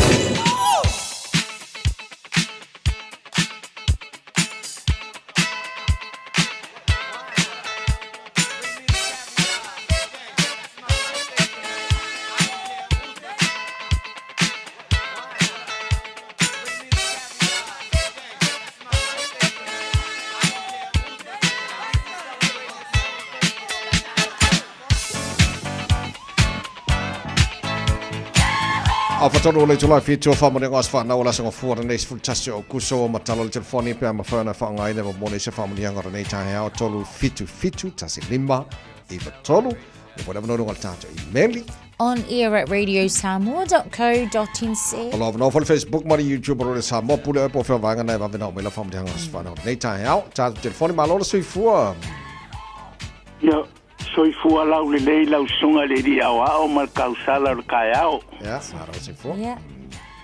Ya, afkai mo le avangoa kawai. Yo wala wakue. Ere fai kia le anofa male anga le lei o le kua. I se kasi o le whaanga ulo grandson le o la se su kasi me o kuso wako i e su kolu o kausanga. Ia ia le li wa aulia mai le kari nge kalsanga ia lofa le li ko fa popo ngisi aso wa longo lango kupua ia mawa songa mangai manguia ia o lofa anga nga maku yo longa uso ia opli ia mete o tasia kaira o ire o alan ma presi na veia ma Maika, ia meise ona matua ia Turi, ma Frank, ia San, ia Saungi alu la onga, foi mai ia fula keke ma fai skako fia ma skako paki, ia lo faanga nga rakuri ilo papa le nua telefongio, sene manana fia inge niulin, Pafkai kapai mo le vangoi mangmio lo fai ba no fili mania so. Tai lava, mo le fo le nei tai ha fo. Ya, le ta fam le ngano Facebook. Whaamanianga le nai mai asa tali whaotauta. Alo whaanga ma whaamanianga le asa whanau se tasi o grandson ia Elijah Aukuso Raponi. O le aso le nei na e whanau mai ai, ma mātou sapaya oe le pellets futasi Aukuso wa ato iai lo 5 tausanga. Whaaftai le atua ono wa ia whaau pōponi si aso manisi tausanga mo oe le ata lii. E ui ina po ia oe i mai o le tino, ai leo tu lafua ina oe le atua e ala ilana wha amalo longa. Sanga i ane loa mo le isi la asanga o lo wola tup wae o le a e amata i le primary school. To angala ia i le a onga tu loa lau fia pepe ua e tama matua. O lo whaanga na, momoli atu i lo nana sa tali ma lo papa ngalo whaauta uta. Happy birthday my baby boy, God bless you. O le isi o tātou whaamanuianga e au mai ia Ellen Mikaele Vaifale Suliasi. Sorry. Whaamanuianga la so whanau la talii ia Mason Pale Mamoe Silva. San ia whaamanuia le atua ilo o langa tuputupuae ma ia iaile anga lelei o le li mo oe ma o mātua. Love from Uncle Tevanga and P. Rossi. God bless you my handsome nephew. Pe fora ngomba taro fam de ngata dei tai ape se ko se kia kwal ka ko email pe ia ele ai wo osimo oni ya lele mole atunu o fam na tu to was fa na le so ia ave yer vi inga le tu o worini audine to sanga mo to pe se le fam ni to pure ngomba fa ngara ngara de samo mal tar po kala me malo tai le malu pe na nai mo ye tele la po to was fa na Yele, asa soifua. Happy birthday, Elijah. So was full on the fun. I'm on my auto, le manabe, I feel before Lamanga.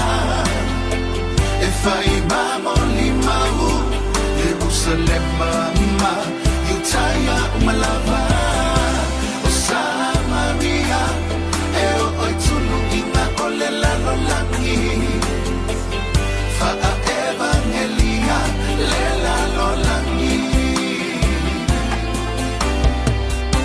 Le so e wala tau na po o te aluai fa amalo lo si e awa le fa vai vai awane I o totua Jerusalem se ia maua le mea na fola ina ai maua o tou le mana e a fio I fole anganga e fai mamo li mau Jerusalem ma yutaya umalava o Samaria e o tulu inga o le lalo langi fa a evangelia le lalo langi le nganga lea e fa alia mai na sala e no foto tonu I a te oto ele wa aya e mata to te faia fa ilonga e si iloa to te tuma waila mata uta watu ai mawai o to le mana e a fio I fole nganga e fai mamo li mau Jerusalem ma yutaya umalava o Samaria e o tulu inga o le lalo langi fa a evangelia le lalo langi a o lato fa tasi mea fe to ingunga o lau fai va fi wailoa I o lato lunga o ngangana ese walato tala mai ai o le nganga pa ia lena o foa ina mai launga pese muli mau tala lele alofa fa ama onita talo o fainga taso nei taita ise tasi ina ia ilo fa aula tanga o le anganga pa ia o le a mio tonu umalava ai mawai o tou le mana e a fio I fole anganga e fai mamo li mau Jerusalem ma yutaya umalava o Samaria e o tulu inga o le lalo langi fa a evangelia le lalo langi ai maua o tou le mana e a fio I fole anganga e fai mamo li mau Jerusalem ma yutaya umalava o Samaria e o tulu inga o le lalo langi fa a evangelia le lalo langi fa a evangelia le lalo langi fa a evangelia le lalo langi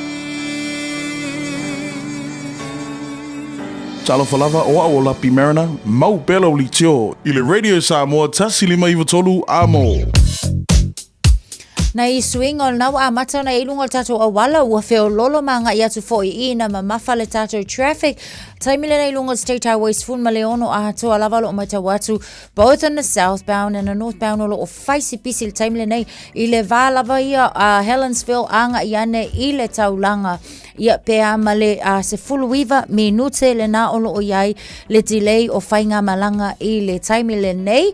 Whapena foila i le southbound lea ngai maina le taulanga ngai ane i Helensville. Whai lava si pisi o tātou le taimi le nei. O Tahuhon State Highway 1 lo mai tawatu whai si pisi ia mal tātou pi o ngā tele lava le na Mount Wellington lo o mai tawatu le taimi le nei o lo o mamafa le traffic le na o lo o waiai mō tātou.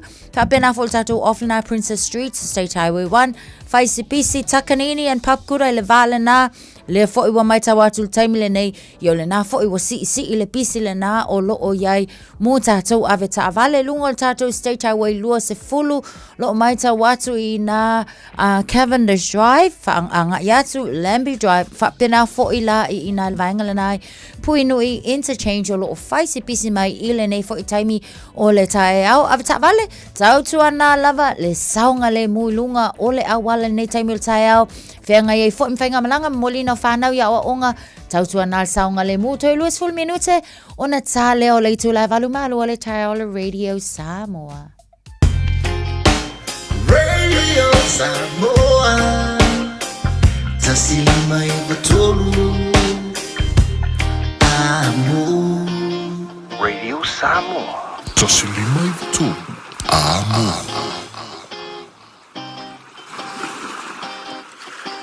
Whai mea alofa I a inga mawo I Samoa, e ala ili whaatawina o se hotel ta alofa voucher. E mawhai ona whaonga ina mo aso ta ua whailonga ina. E pei o aso whanau, whaipoiponga, pe whai malolonga mo tafa whawai whaiungo vai aso. Whaatau e oi New Zealand nei, ai piki elo a inga I Samoa. Tanga I ane ili pacific40.com/hotel. Ma whaatau nei loa. Pe vala au ili o lua tasi, o valu tolu tolu, lua lua lua tolu.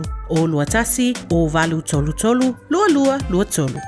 Ta alofa Samoa, I mawhai na fisoasoani atu Dr. Chen pe a whai te a fiele mai suka. Tota mawalunga, le maua se whanau, mai sela, whatungao, ti ngā le ua po tuli. Whaalusi le tino puta, ka nesa, ma le tino mangeso.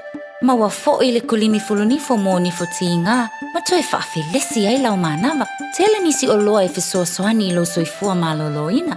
A fio ane loa e ai Dr. Chen, I le tuatusi lua lua ono Great South Road, Orahuhu. Telefoni lua fitu ono tolu tolu fitu fitu extension numero lua. O le manu lula wa yei tātou I New Zealand, o le maua lavo le lua selau tala I le sei a le Digicel, e vave aina mawhanawhana I o e Samoa. E se fulu whailonga ta I lua selau tala, e anga waa ai tātou I New Zealand ma Australia, pe halafo se top up luas fulu lima tala pe siliatu, e whaunga ai le ClickX. E te anga waa fo I le sei pe a whaunga le ClickX, e lafo ai lau seleni I le MyCash a le Digicel I Samoa. O le awha yele sei as freile te tasi, ma o le ni whaapitoa e amante le aso whao o kuso, ai mai e le aso luas fulu male ono se tema, e ia inga o le nei whaapitoa, seki a Digicel.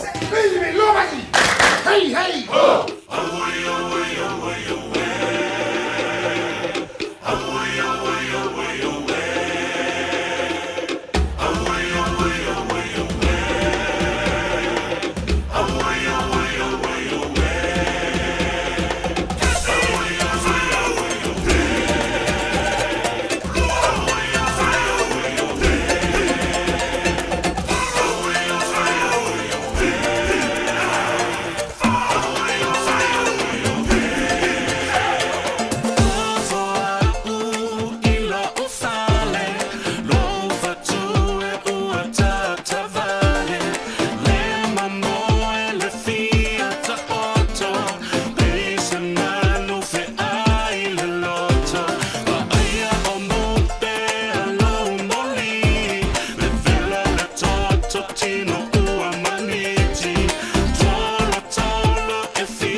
Whakakakon tai au mai le puri ala waa o ia we o le ata le valu e le ia la le e ka penga ka mai.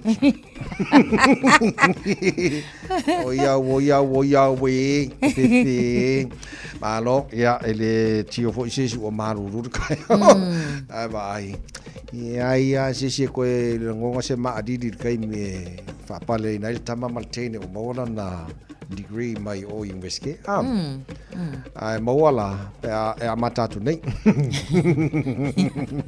o le fatu to nei ia e pale mai la tama maltene fai longa maulunga na ele o se tala ole la langa le wa inu ia ma pale ia alo ia matua ya sale lo mari lili lo fi mo boy nga kai mi atina nei fa na mo le aonga ina i manuia sa ole le tavai ya wala ia na va tala persona tu fo tu paile fa fo me o solo America Samoa ai mini Samoa ia le aso marolo ko wanga o mala sa tama amu ia fo o to ia Freti ave fa tili good morning ma no se fu le nga o tomoli o wo ma ngi sila le nga kering fa kalo me o skadia le o ka ko ngi ia ma no la se fu mria le nga o pu ia malto tena pa angal tar kalame ia le o fa tasi mai lungo Facebook mari YouTube ro sa mo nei tai so es futasi le valo taro tala mai sa mo pe tal valu e le tai nei titilo atu to tele lan tono o televiv Israel te lopo a manga pe fu fanga ale palemio Israel Benjamin Netanyahu mo Gaza le o va to lo foi solo te o tangata ia manele mafaya le te to tele o tangata la ta fia o Hamas foi le releasing of ban tele o isi vanga Israel le na alfa man sir vanga e folinga mai foi le manatu tangata la tele o le fofuanga le o tom fai e foi ia le foi pale mia po le foi tai e atangia mai ana fofuanga le lua tau sanga o tom fai fa atia ina ia tau mafai e tau fia tawa e folinga mai i manatu o tangata e ono a fia lava le soifu ai mai se lava o ila tau ia o tau fia fo ile fa tangata o tawa o le ala le na o le tau mafai o ila tau nei e talo sanga ina ia whaatau nu le taimile nei. O le kaimile ngei waka kau onga au mai tangata ona o nisi o li poti nisi fo i o ata fo i na liki mai po ni video na liki mai le social media. O lo o loa ai e tangata. Le whainga tā tele ma le puponga ti o na i o tangata ia o lo o tau fia wha hostages. O lo na winga la.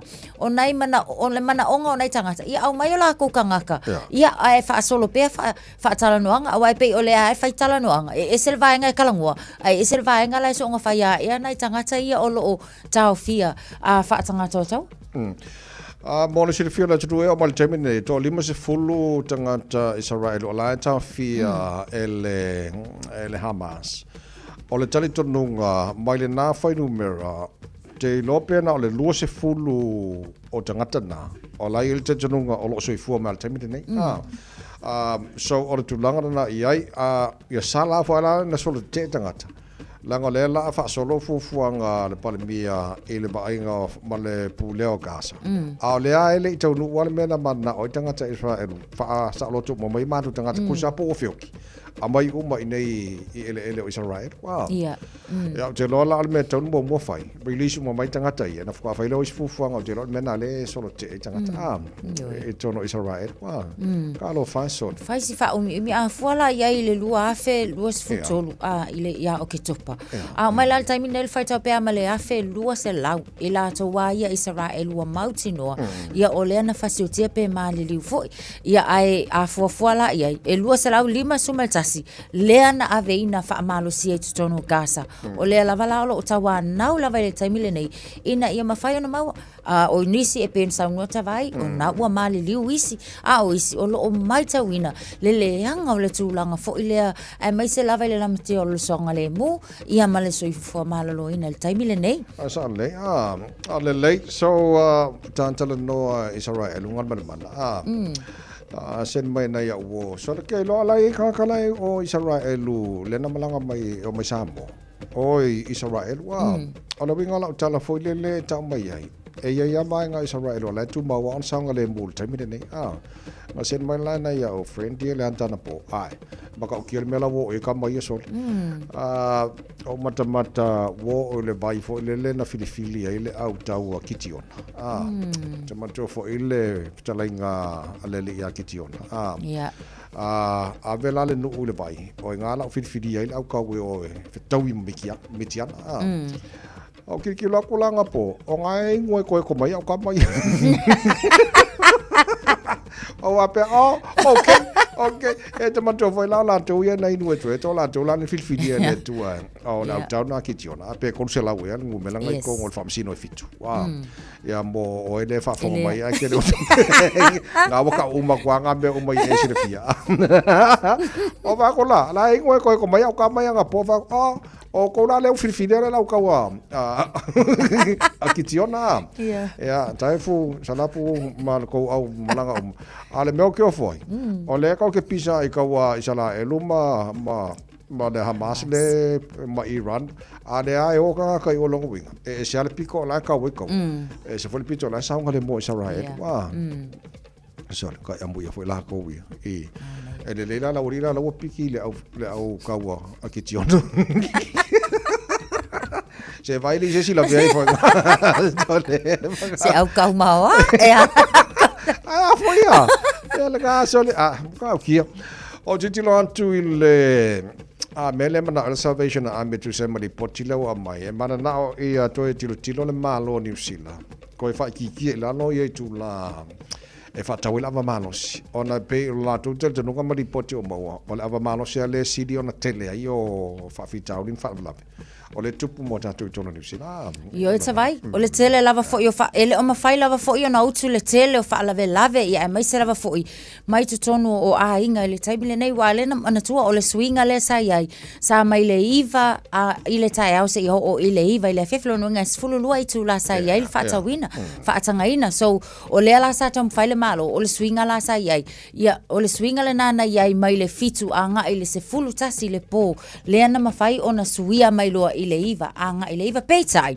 o lea lava o mai tau atu e ia nei whaamtalanga fo i o lea e sala tua po o lea e whaapea o lea liki mai tutonu o le kapeneta o lea lava la o loo maua i fo i lea e iai nisi fo i o suwinga lea ua a mata ona whaatala noa inga pa o lai e draft i le taimi le nei so o loo mana o mia lava la e le Salvation Army lava la tau ia e tatau lava fo i ona whaamai o io leanga a fua i le afianga o le ava malosi le o iai i le tausanga pea ma le iwa tesi ma le tasi piliona tala o afianga po le tupe alu le na ia afianga o ava malosi po le ava ona pe ona ei but o le la tau no ta inga e tatau ona toe fa mautu man e o fa le kaimi ngai taimi o lo fa tangaina o lo o tele lava ele o mfaianga fo ai ia tulanga ma afianga o le ava malosi i tangata so o la tau la natu alalo kaule malo o nga faise si fofuanga ia a kongu ia koe fa pupu wa kili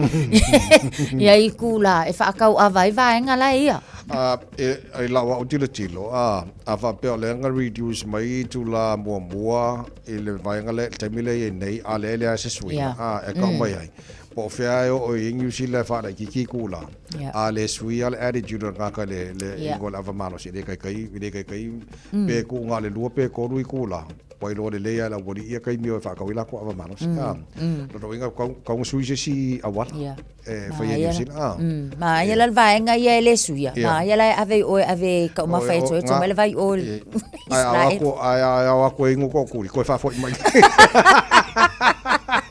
ia wai ne fini ne ni au kau ki tiona ga kai ngwe ko ia ia le lei on dai va ia ko fa foi mangi fa ko exercise ola fa ko exercise on tai e o mono exercise ia on solo na tatu tala mai sa mo na tala nei vai aso ia le lei ia ga la ka ko ia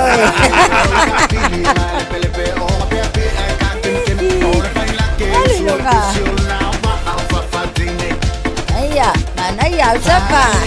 Yo.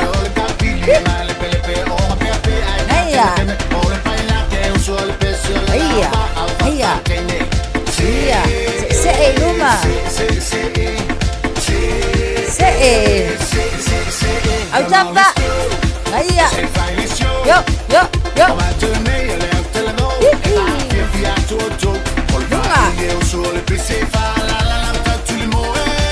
Autafa. Yo, ai casi. Aya, numa. Autafa. Yo. Lunga.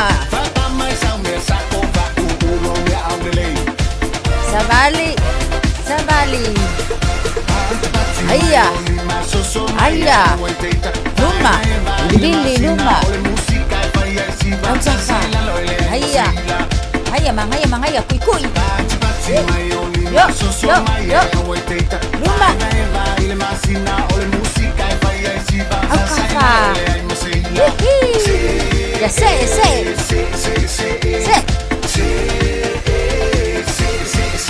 Yo, alo. Yo. Aya.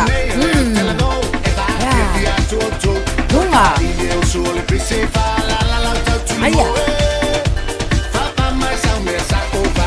Autafa. Yo.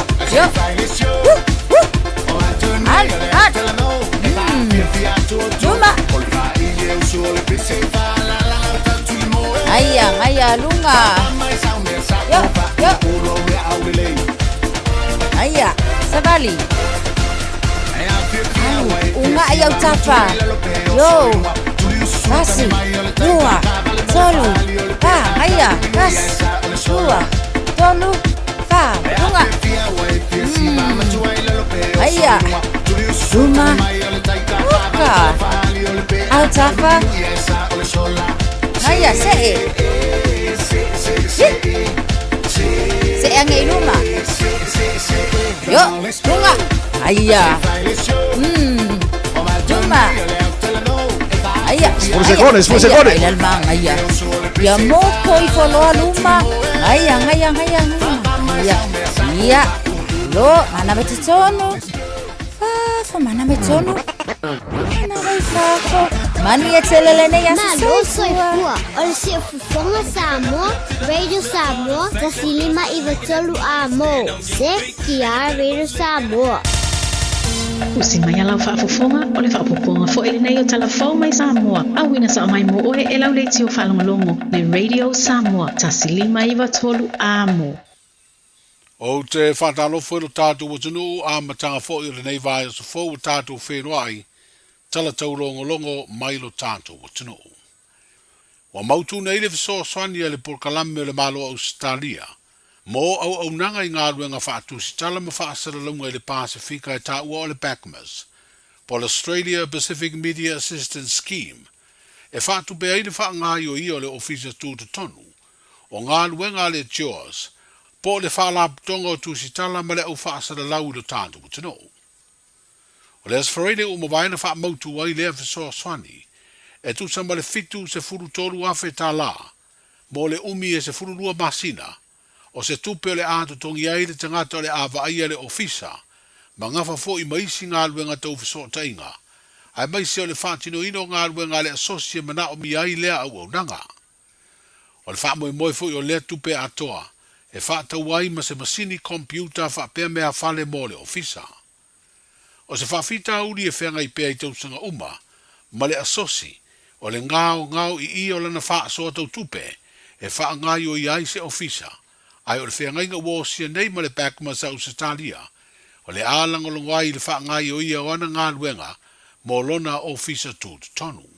E ese mai le fitus fultolu afe tā la, le tasi ofiso soani le lava porkalame Australia, o le vanga tupe le tu sa maritolus fulu afe lima se lau tā la o le ātatongi ai le lisi, o le no fuanga o boi le ofisa le asosi, ma o le au whainga atore langolango le ofiso soani, mo le asosia tu sitala bale au whaasara lau a Samoa, e se lau ma le lima afe tā la. O le Palestine ma le sui Palestine o le JAWS, whaata se ma le sui o le pokalame fiso soani o le PACMAS i lo tātu utinu, na sainia le whainga o le vā yaso, le wha mautuina o le fiso soani, o lo o fua e wha awau mo le umi e tolu tau sanga. Mo toi wha awau na tāpunia o ngā uma i lo tātu utinu, ma ua tolu ai nei vā yaso o whaatino lea tūlanga, ona o lo o malosi pēr le pepesi o le wha mai fiva o pōna aivi, le tanki fiva. O le whainga o le vā yaso na whailo ai li poti, le whano le ola o se isi ta maititi ona o aunga o lea wha mai. Ma ua to ono ai tangata ua maari liu talu na pesia sa moa i le fiva o pōna aivi. O le pō le asfaraida na te nei na whano ai le ola o le ta maititi fitu tu sanga le matua, a o tau fia i le potu mō ngase tinga aina, i le whale mai tele mato tua. O le tama i titi pito le i titi e lua tau sanga le matua ua au fia le au maali liu, ona o aunga o le fiva o pona aivi tanu mai le masina, o Januari o le tau sanga nei. I le malo o loa i pēr lao whanau mai le anga i atu i whale a onga, o lo whatino le mtanga aluenga o a onga maanga nuu fiso o ta inga ma pule o a onga uma le malo, ina ia mautino etu ina atu pēr mata upu mō whanau e ngā ruru ea i o lato a inga.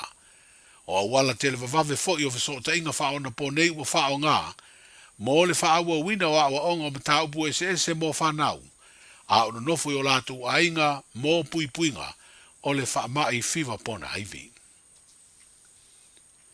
O New Zealand le malo ua wha ilo le au mai o lana langolango i ngā luenga le mtanga luenga o le soifua malolo i nei Samoa, mo le tonga fitia o le pepesia i o le fiva o pona aivi. Wa wha ilo le minsta le va i fafo New Zealand, le fionga vavasa manaia Winston Peters, le awina mai lo tātu utinu o se vaenga o fō mai New Zealand, po se medical team, e langolango atu i le ngā luenga lo whenga i nei ma le au aunanga le soifua malolo i nei Samoa. E tolu se lau afe tā la se vaenga atube, o le hafi sosoani e fo i New Zealand le whāta wina o vaila au, ma isi vaenga mana o mia mo tong fitinga o lea ngase, ma o le ai e fo i mawhiso o ta inga, a ofisa sinia o le soifua malolo i na New Zealand ma ofisa sinia, o le au aunanga o le soifua malolo i nei Samoa, ina ia maua i pēr fiso ta inga i temi uma mo nisi fiso soani, e o no mana o mia. O whailoa le fiso soani e New Zealand, ma le whautuanga i o le tangata e malanga Asia si mai i Samoa, ina ia mātala ma mata alia i le tāpena pena i pui puinga, mai le tanki fiva a o iei te tonu o le tātu o tunu umoni tā whaonga, ia po nisi fo I mafuanga e malanga mai ai I Samoa.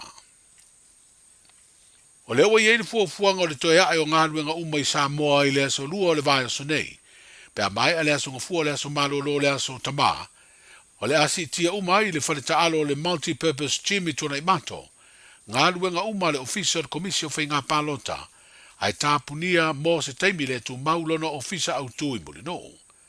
O le swing o le awha foe uma mai ai le whaletaalo, ngāluenga o le whai ngā pālota tele a Samoa, se iau ina mai ama mautu le whai unga o le ai ai le whai ngā whiriwhiringa le atunu uawao, I le toe whiriwhiria o ni tofi whai pule o I tū mālo mō le pāle mene. O le no whanga fo I lea sa wha foe ai ngāluenga o le whai ngā pālota tele a Samoa, I le tūsanga e lua o lua tasi. O tala amatai o le nei vai o sa fau, soifua. Talofa, we're the Katinas. Talofa, this is Pat Lam. Talofa lava o aola pi Mariner, mau pelo li tio. I le Radio Samoa tasi lima iwa tolu amo.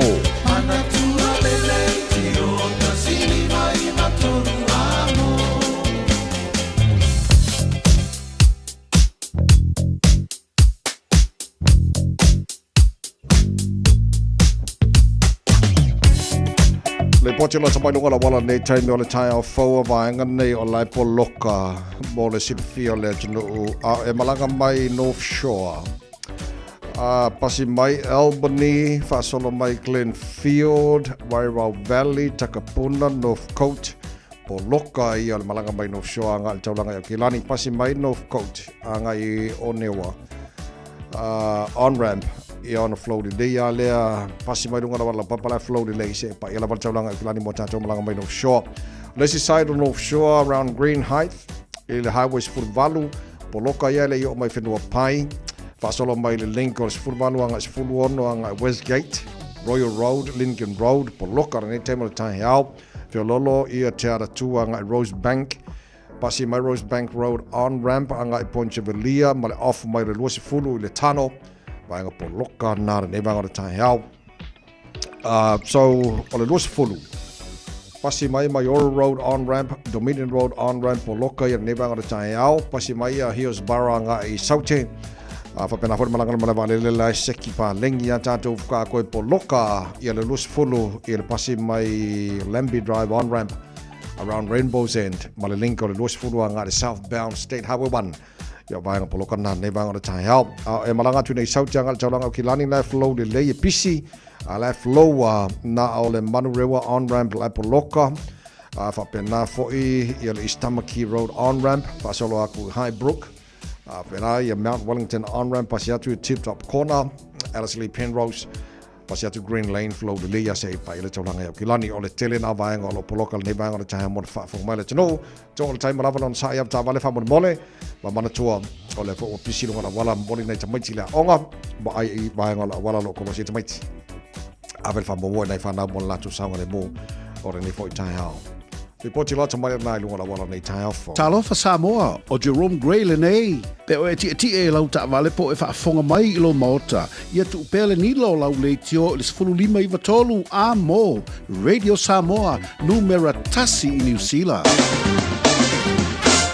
Wai gana tamane nei le talo le tau nei taimi o le tai ao le tātu amata mai Samoa lua se furu mara whawa i ele mawhana po le vevelo le Samoa e nei vanga o le tai ao e tu mawinga o le tau I Samoa e langi le lei e awa awa ni so taimi i vanga Samoa pa ue timu i le nei asonga fua au i Samoa e le aso malolo le mai ai o le aso sao tama e tu mawinga na o le tau I le so tu mau le luas fulbaru anga luas fulmaiva degrees Celsius moru wa vevelo le Samoa le so a luas fulu male fa ilona mawalalo to telo taro pa angalo fa fong mai mo mai Samoa le bango le tai fa tala fa tu malo lava ia le soifua maria tato va vai tu lango ile tau Australia fa tala fa good morning pa anga uma lava tato pa kalame so se va anga Australia o lo mai mo fa fong mai ai malo soifua o le malulu ia lo boy Canberra tasi o lo ia ne vanga o le tai hao. O la vasono pua oa awa o le taus fu lima le maulunga le malulu fa mawina mo Canberra le so. Le si vanga malulu o Hobart. Sfulu ono. Maulunga le malulu le so matene na awa oa fa solo to le malulu o ye sini Australia o ka fefe ya sin kwa malulu mai o ko wia. Fatala fatu. Panga o mantala pakalame sa savanga Sydney, Australia. Awa oa pa utimu ni so taimi mo tau. Melbourne, la malu lua nei le taimi o le tai ao, ai a o ile a o uli o susulu mai le la, i ona feo lolo ai le a spruiva. Ma le mawhanawhana mai o tau. E le nefo iaso Brisbane, na fo e malu lua le tai ao, sifutasi lo iai, o na whasoro na awa oa, ia whasoro te fo e mawhanawhana mai le ea luas fulua i lona maua lalo, Perth, Australia, oka, o le malu lua fo ia malu lo iai, ko kikia kusa ma au kilangi ngei, ai au le pole, o le afa penan whaasoro fo e mawhanawhana luas fulu, morunga le mawhanawhana fa mawina mo Perth, Australia, i le so Adelaide, luas fulu fo e morunga le mawhanawhana, awa oa pa utimu, susuru matango fire la vela o le ea i Darwin, so le kolsa fulu lua, mo le nefo iaso, ia o le tulangana e baenga umalawa Australia, ma le tau wha mawina, mo le matanga le iaso tātu, iai se mai le talo le tau, i le nofanga whasalanga Radio Samoa, tama ki makaurau au ki lani, lima lo ile malu lūne nei taimi o le tai au, e tu mawinga langi le nei o le tau, pa vai atu fafo, o ka se maka ngō fia le nei tai au, pa ua leo le malu lū. Sifur whāna maurunga le malu lū wha mawina mo au ki lani, i le so whaino na maua lalo, tai au pe au ria le alangi le leifo le tau sifur lima, maurunga le malu lū tai au, vaingo yon tuatu langi le leifo le so lulu, langi le leile as tofi, fasolo na aua o langi le leile as forreide manas tonai manas sam. Vai aso atore nei fa momonga la vai taulo tuina mai oka.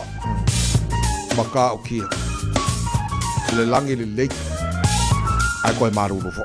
Ia le na ol tulanga na i le tau.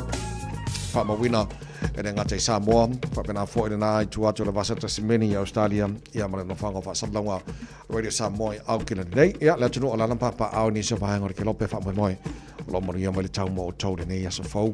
Ua tātou o lia, tātou i Amerika, maisi vanga o Hawaii, Amerika Samoa, ia manatu maria sa uninga lotu mo o tau, langa leu a aso fua mātou, ia ngai aso sā o tau, ia maisi vanga o langi, manatu maria le nei aso le lofa maranga le leo, tāra matai le langi, tātou tala mai Samoa, pe ona mai moa whaafonga ila tunu, o lātou e whaasala wina mo e pēr tali tu lai se furu mare lua lau le so marfitu le pua na nei, ia ma le wha moi la bonis wha ponga o tātou telefon mai Samoa, pēr tali tu lai valu ili tai au a tai au, o leo ua whaafonga atu, tu e fo i umanga luenga le aso a tai au, ia wha moi e wha pena fo ia o ngā nei whanau, ia maltulanga ia wha i te tenga winga, la wai swinga ua wha solo ina whiorolo mai ele denki fifa i Samoa, a la fo ola mai mana i lapta inga mo tātou lo malanga i Samoa, i le nei vai taimi, i le leile o tā pena le eo tātou, a mese lava pe au mana i whanau wha mone, awane i o whatamala tātou, ia o tā pena nei vai ngā lai mana bia,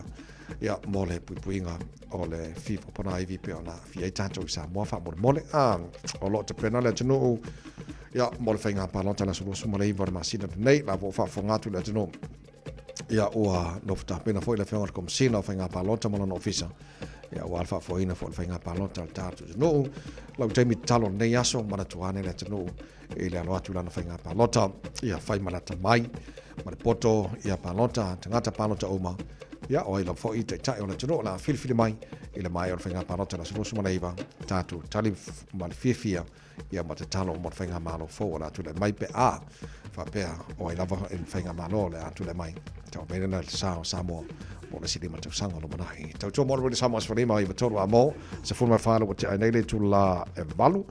Ia, o se mai lau whafonga, o le whaponga mata neva yaso, tātou mau wha Samoa.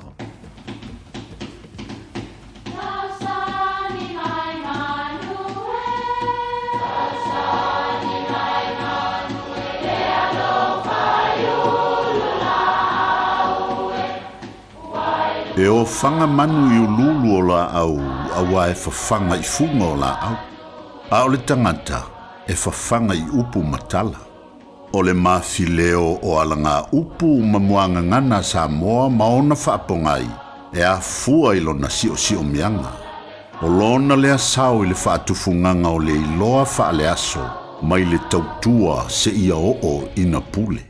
O alanga upu mamuanga ngana, ua lanto mamanuina le tō whamanino a Samoa, mana tua foi, e tāo fitau muli le atunu. O laloifi nei. O le upu le nei a winga whaatasi maisi upu, ia nā tia i fatu ala vai. O leisi foi upu, o whaiva o fiti ia aili lilo. o laloifi nei. E whapea le tala o laloifi o se ele po o se whanua i te tonu o sa paitea. O i sa o ai au tau a le toa o valomua. E iai se tasi o le au tau. Na alu i luma mamata ina lana ta alo. O le tasi aso, le ta alo ai ma valomua. Mai u ina whaina ai valomua ina ua pau i lalo. Na langona le fefe le tau le lea, maanga ese o le asola, o na ua pau lo na matai a te ia. Ai na whaapea antu a valomua, sole, awa e te fefe, foi mai, o lalo ifi nei. O lona winga, o le mea ua tupu e tanu i fo lava i nei, e lei loa e se isi tangata. O lona winga so o sea mio po so o se mea e manao ia awane i loa e tangata lautele o na whaapea leo upu ia. E ui lava ina ulangona ua e whaipopo ma e ngaoi lo ufanua ua leva o na saele nuu. Ai ole ala loifi lava i nei lau mea ua whai. Ia o na ole alofa i mata o lau whanau. Ai awa e te toe ngaoi o la loifi nei manuia lau whasonga.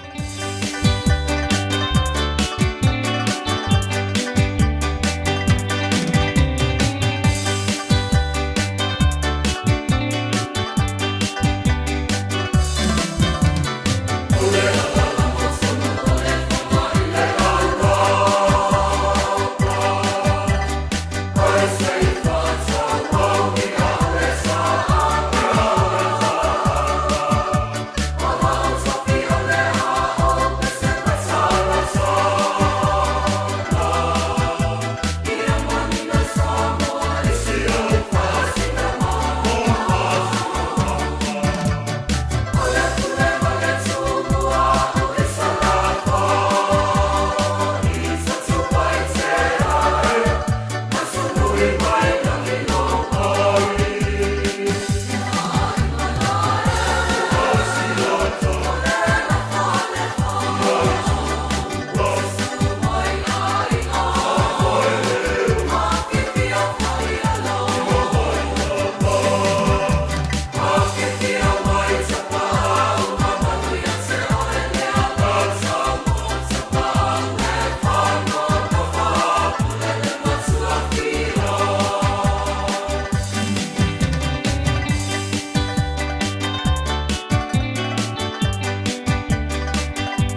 We're the Katinas, and you're listening to Radio Samoa on 1593 AM. E ai se isi o le tau ainga e whaapea sana leo.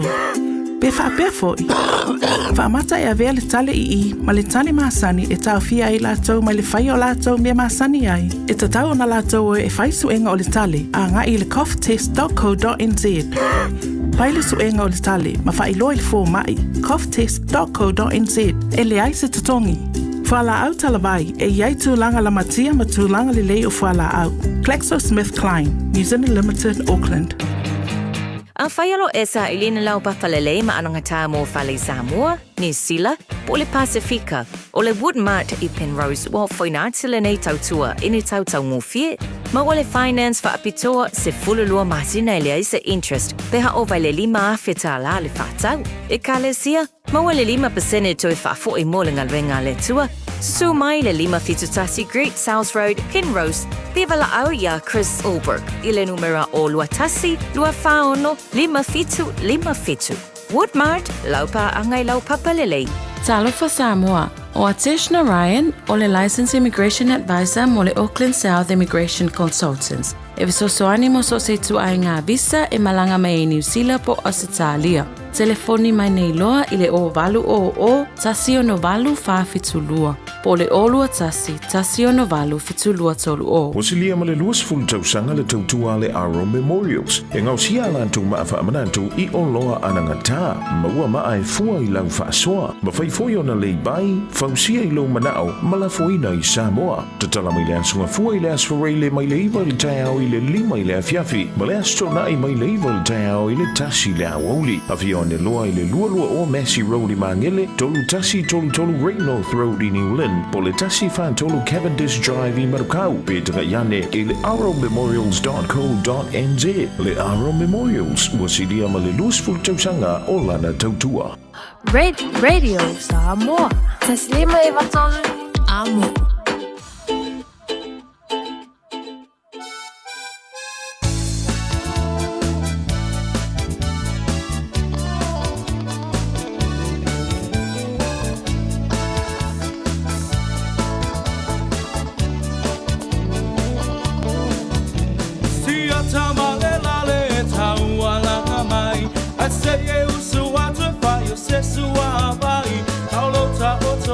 Ma e tilo iai e dewa e se e tisoloa aina e alua tu lea e se ainga o lo fai se lo tu ai fai esa tausaminga wa e mole manava na o si toia ina le lale ua matela ina foi myself palinga myself feelinga e moni e alava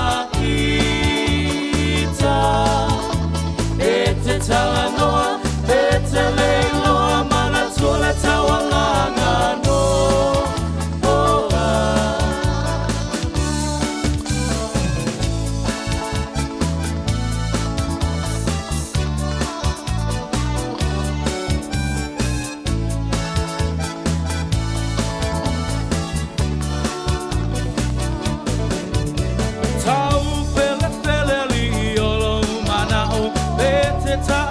E te fia o aku wa e whama walunga le poto wa e mawa le ai maso wha au tau ua avea oi ma filio le whai te au o whai ma whaia o ngā wami o ngā le tatau wa pule o le au moe ma lofie ka upoe ai ino sia ai lava o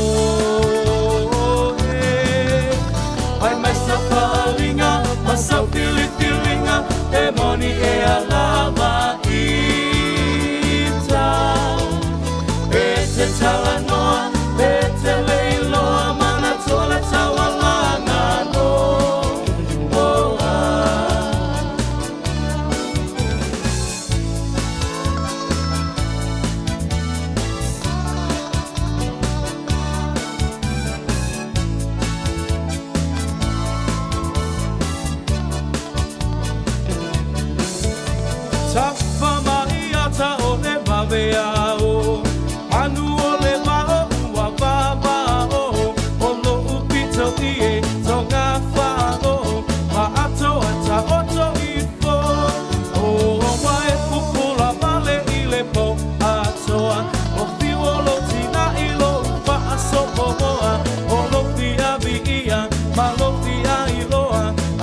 na sia ai lo uingo mai sa paalinga masa fili-filinga Pemoni e alava ita Pete talanoa Pete leiloa Mana tole tawalana no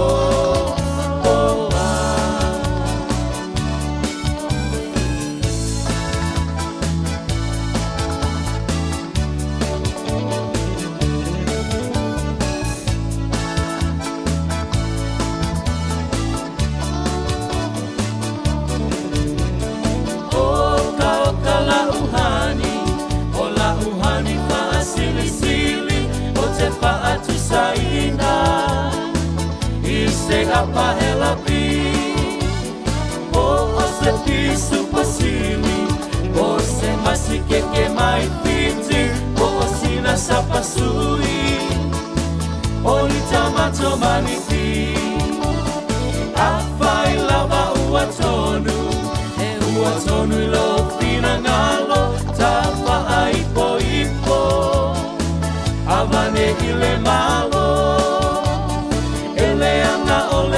atua e tele ai le ti apolo te fai sau pepe ole pepe ole po ha ha ha ha so we ala ia malolo to tele via mai atata se yo pese atu ile ea se yo pese atu ile ea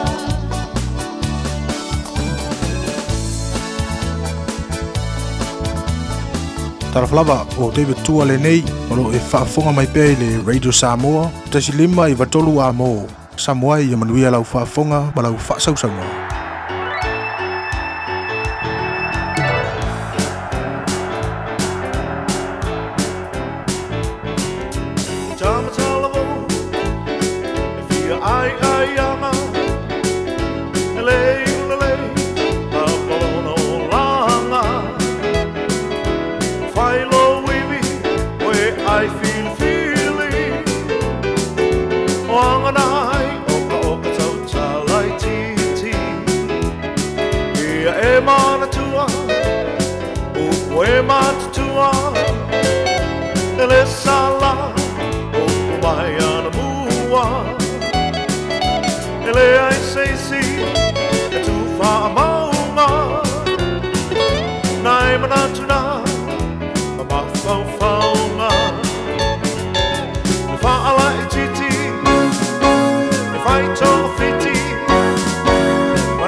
All the pieces kisi, toy I be missy.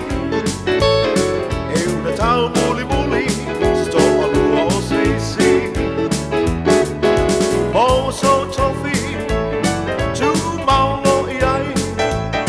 Ana tole ainga, el no mai le vai vai. Tu ya mami, tu peolo tongi. Oh si o to alua. Maoni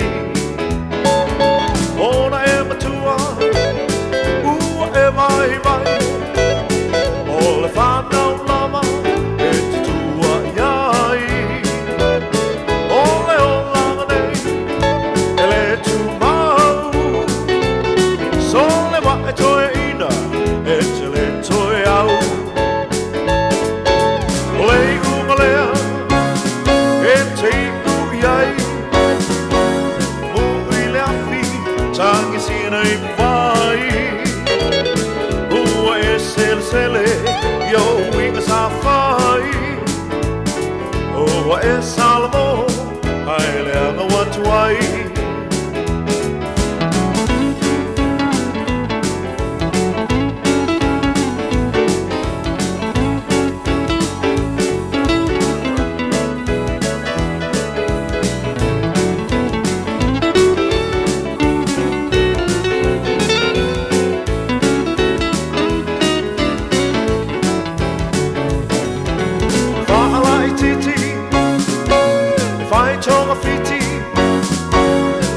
Oile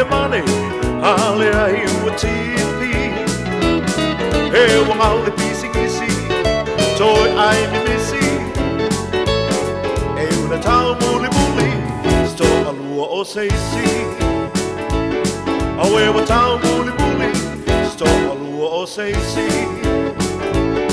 e una tau muli muli sto alua o seisi. Salai Willie Tavita Tamatala Vou, ia whainganga maanga kamakala vou lantou ia ai o asunga fua o lo mo lewa no le tāra bukala me tala noa tuai. I le matanga ruenga leo o le whionga fwele tamali o le tinu, le whionga da Santini a tumaravao siki a shiolo so sana mai tāra bukala me asunga fua vai aste. Tasi tumaravao, ma lo le sui fua le nei tae a fua, wa ka akai kamakala vou fua, ima lako a. Nenga, nenga kupule bebesi a inga atawai. Ia, o le inga malwhaatai si le tātou tapau si le langi tawai. O ia suloratino lau sunga le nei tae au mawolo so i fua lau le lei malo si au hala tautua ino le tātou tunu. E whata tunu mono whaapere lo tātou tunu. So la pasi tafora nei tunu mara nei kelo po mo e tātou whaasara lunga le nei tae au. Ia, e whaafelo ia tu le nei tae au. E whaafelo tawai tātou a pas. Ana ia. Ese le avu le whainga tā o ngā ruenga o lo whengai matata o pasi i le nei vaitai. Ono lo whaisi sawa ino i la tōru tō tele vule. Au le se pasi se whamon mure whako isi. Ia langa. E watu le whaftai mana whamalo whetata o pasi. Ama se le sunga aleki mulipola. Whaftai ngā ruenga le lei. Whaftai fo i tautua i le atunuu. Ia la veino tabaiti ia. O le sile vai ngotara noi se o whanau tawai. Ia. E o mai aka miti e fia whaftai i nisi o pasi tamaliki o tātou tunu o lo lato whafoina pasi. A mai se la vale fio ngā ade ki mulipola. Manisi fio tamari i whautuanga fui abed whanau ia onga. Whaftai mo ngā ruenga mai e o lo whatinu ina ni tau. Malo se futu a manu wiki. Ia, manuia, o mane lau fio ngā Santini, ma lo whaftai tele wa ia whea ia le awa e pasi i whantano whalta pokalame. E tā moni au ko kere o la koe whafonga mai i pokalame. Linga te lo tato o taxi ata vai. Ia le ala, ia. Talo fai. Malo tatu. Ma ua e li poti le matanga ruenga to te foi lantou na uma soi fu al fa un vai aso, ma sala ponisi e pule le ola, ponisi fa me lave, po vai ngoma ia na o ile tu foi le matanga ruenga leo. Pa te vai. O le vai nga fa no te mine u fa fa tu pula ia.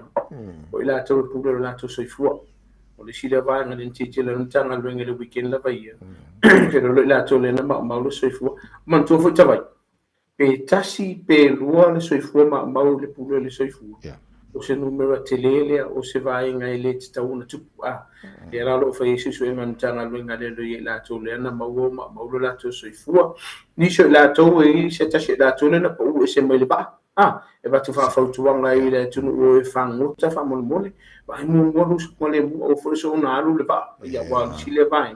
O le tembe pa u le lo sa. Mama le mo le la lo fa so ntanga luenga le lo. E iai nisi o sauanga matu ia. Le sa tupu le weekend. Ma li liu wai nisi. Le alo fai susu ngan tanga luenga. Le fa ingo ino fere fa peretani o le homicide. Upu fa whengo fita vai fa siu tangata. Le alo fai susu ngan tanga luenga te mine. A o mai tawina.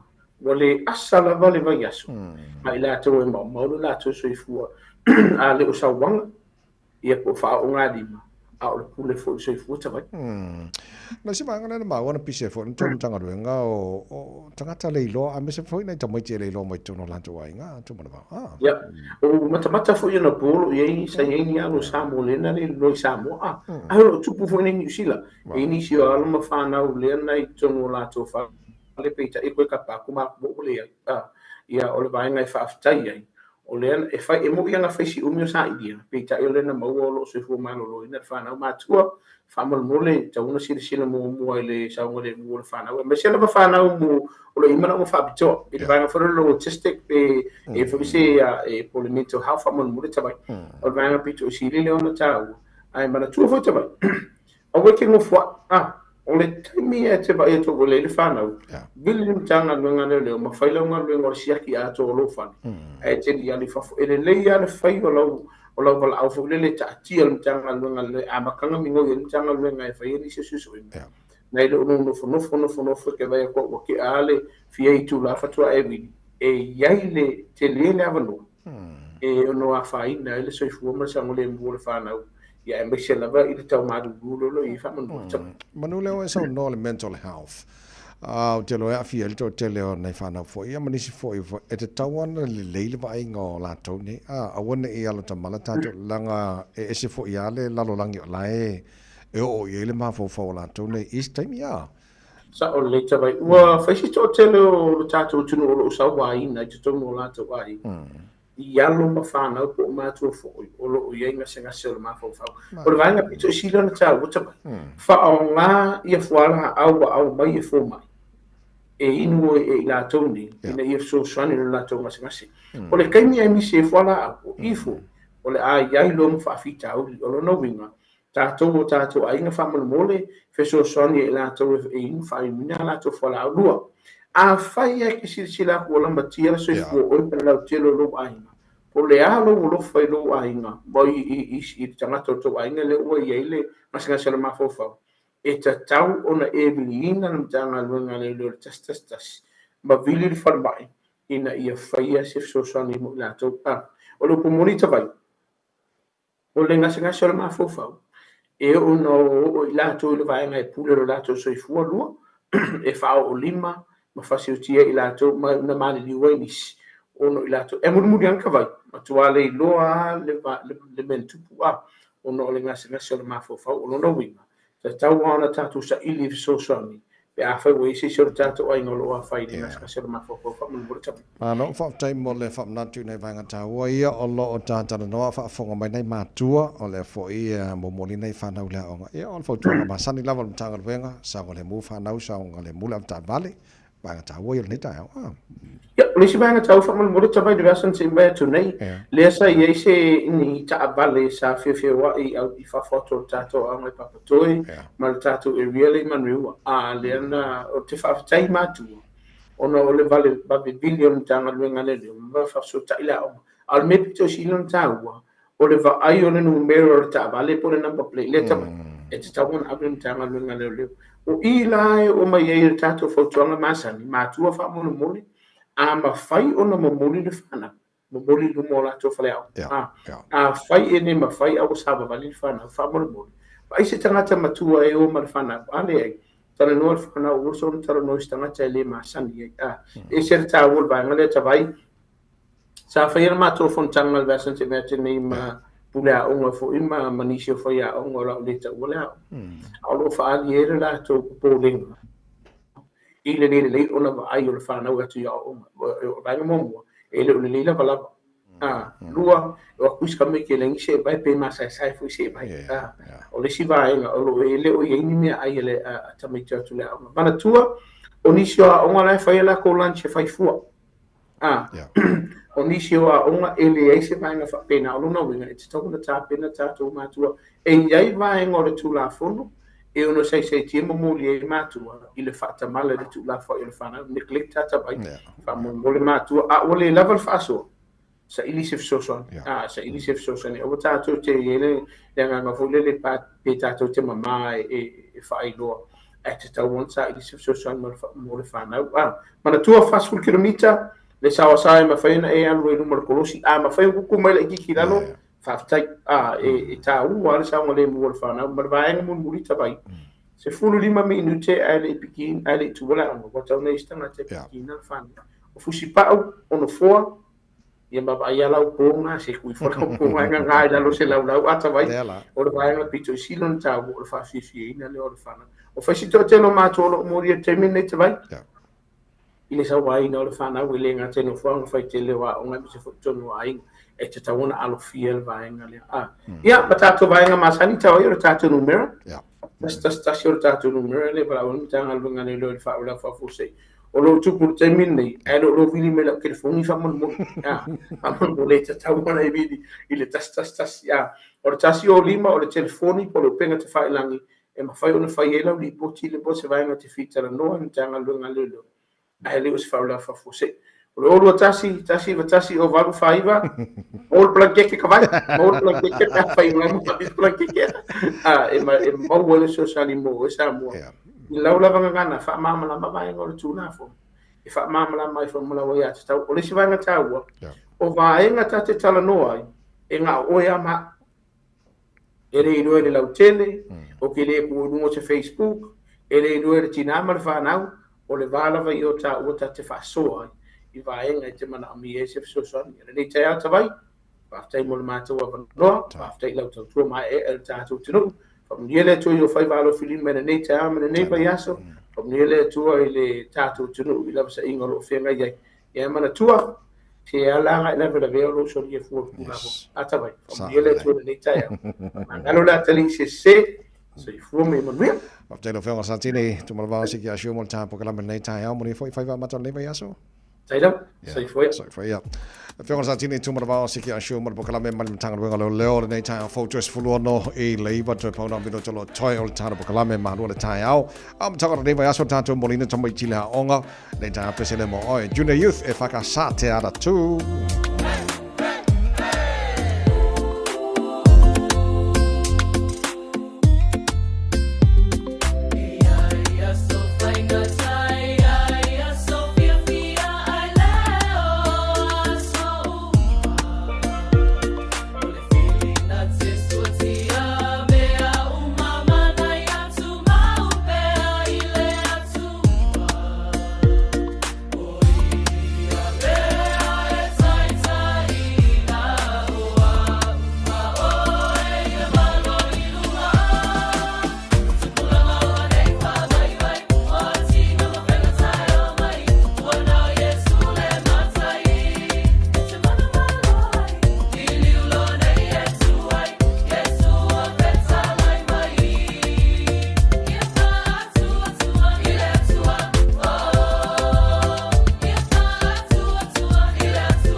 kima ama owe weba mai isi afi afi matatu weba loya fiti mama ia Patrick Toa Lafo Sam Usole alengalo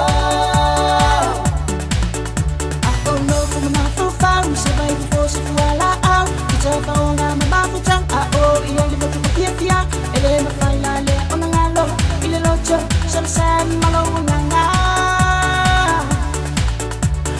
Tepa le filele Izore ina malacho pesi Sal shalu mai le ole guitar Le inu mai ai ole abo Se mai nau mafutunga patsia Sole Tena leche vale bala Mai mau Tena soele ele sami se Maduro kiki kima ama owe leva mai isla fia Matatu weba loya fiti mama ia Patrick Toa Lafo Sam Usole alengalo Mai mau Tena soele ele sami se Maduro kiki kiki ma ama owe leva mai isla fia Matatu weba loya fiti mama ia Patrick Toa Lafo Sam Usole alengalo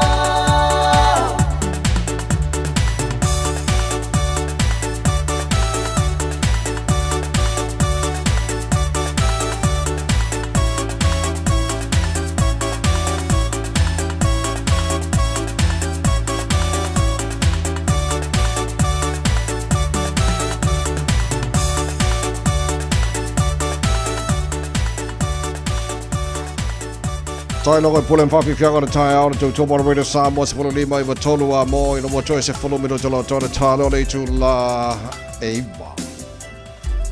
Pese le lo fatuel pokalama i ante oeo whiala voi whaafonga mai ai tono lo maota.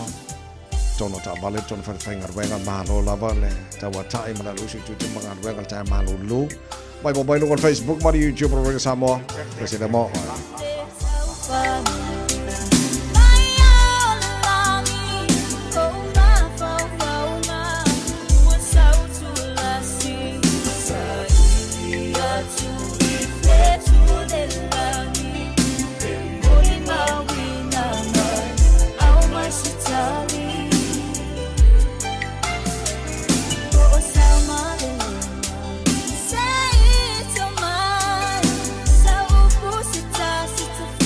Follow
Mawota Momo Onga Maila Pese on the Pacific Love Band.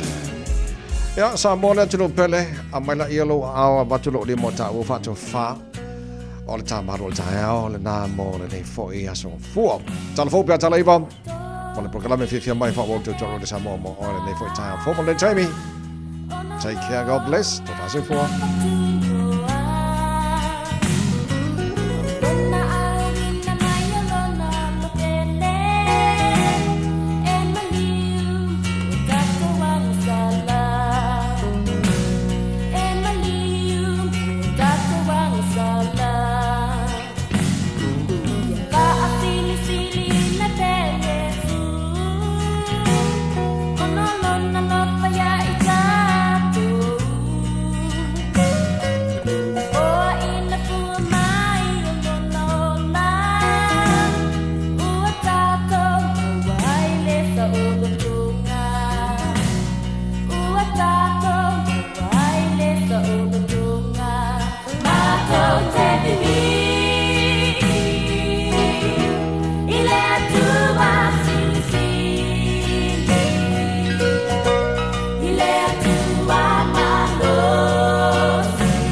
talo fat fo tapo inga le tunu nei tula le aso fa mai tala mo la no tapo mai ina obsili le fa masino i se tamo televo se male mo tu sanga umi sa no foi se fali tele malo por motel fa te sei mo tanga te sa va ai o ye mo le lusu fa tula le aso Sa whaate ia ilan tali. Sa tali le tamai di tela tel tau sanga umi. I le whaate ia o le wha masino sa to ewe sili ai. Tasi le tau sanga. Le putia ele lo minga le New Zealand Herald. Sa awina atu le matanga alu ngot tamaiti. Ale oranga tamariki ale tamai ngo ya Cody. I se la whai ngā malanga malona tina sa whaatupina na malo. I se motu le Pasifika. Pe wha amata ma whai ai ona toe maua. Sona so tanga malona ainga. Ai o le maftanga le tina malana tama ua le anga nei. Sa rongoa ia le tam talvo de fa msnonga. O le fa nga malo le Pasifika, o le fa nga malanga i le Pasifika. Ya au kuso le tau sanga mo vai. Sa le tūlanga le lei. Ma ua tue tali ua ne le fali tali mano ina fai. Cody sa tula i lumon fa msnonga mo tupulanga talvo i tauranga iau kilani. Ini molianga e fa tulanga ina mawa lalo. Ma fesili ai le fa masino ia Judge Paul Keegan. Pe fa pe feo na fa alu naso. Ai poana o onga sa ia maua o no whaere tari malo. Ai sa tali lea tama, le se mea. Ma ia wha matala ina ia tuwai o nā lei tai ao. Ala ne whailana mea ai. Ta alo i talonga i lunga masini, ma wa ailana wo teine. E iei voice nanga te whatong tonu po le mentor, sa whiriwhiria e le matanga aluenga, o te mai te whai mala whailo ai. Sa lunga e Cody i le whamasdonga.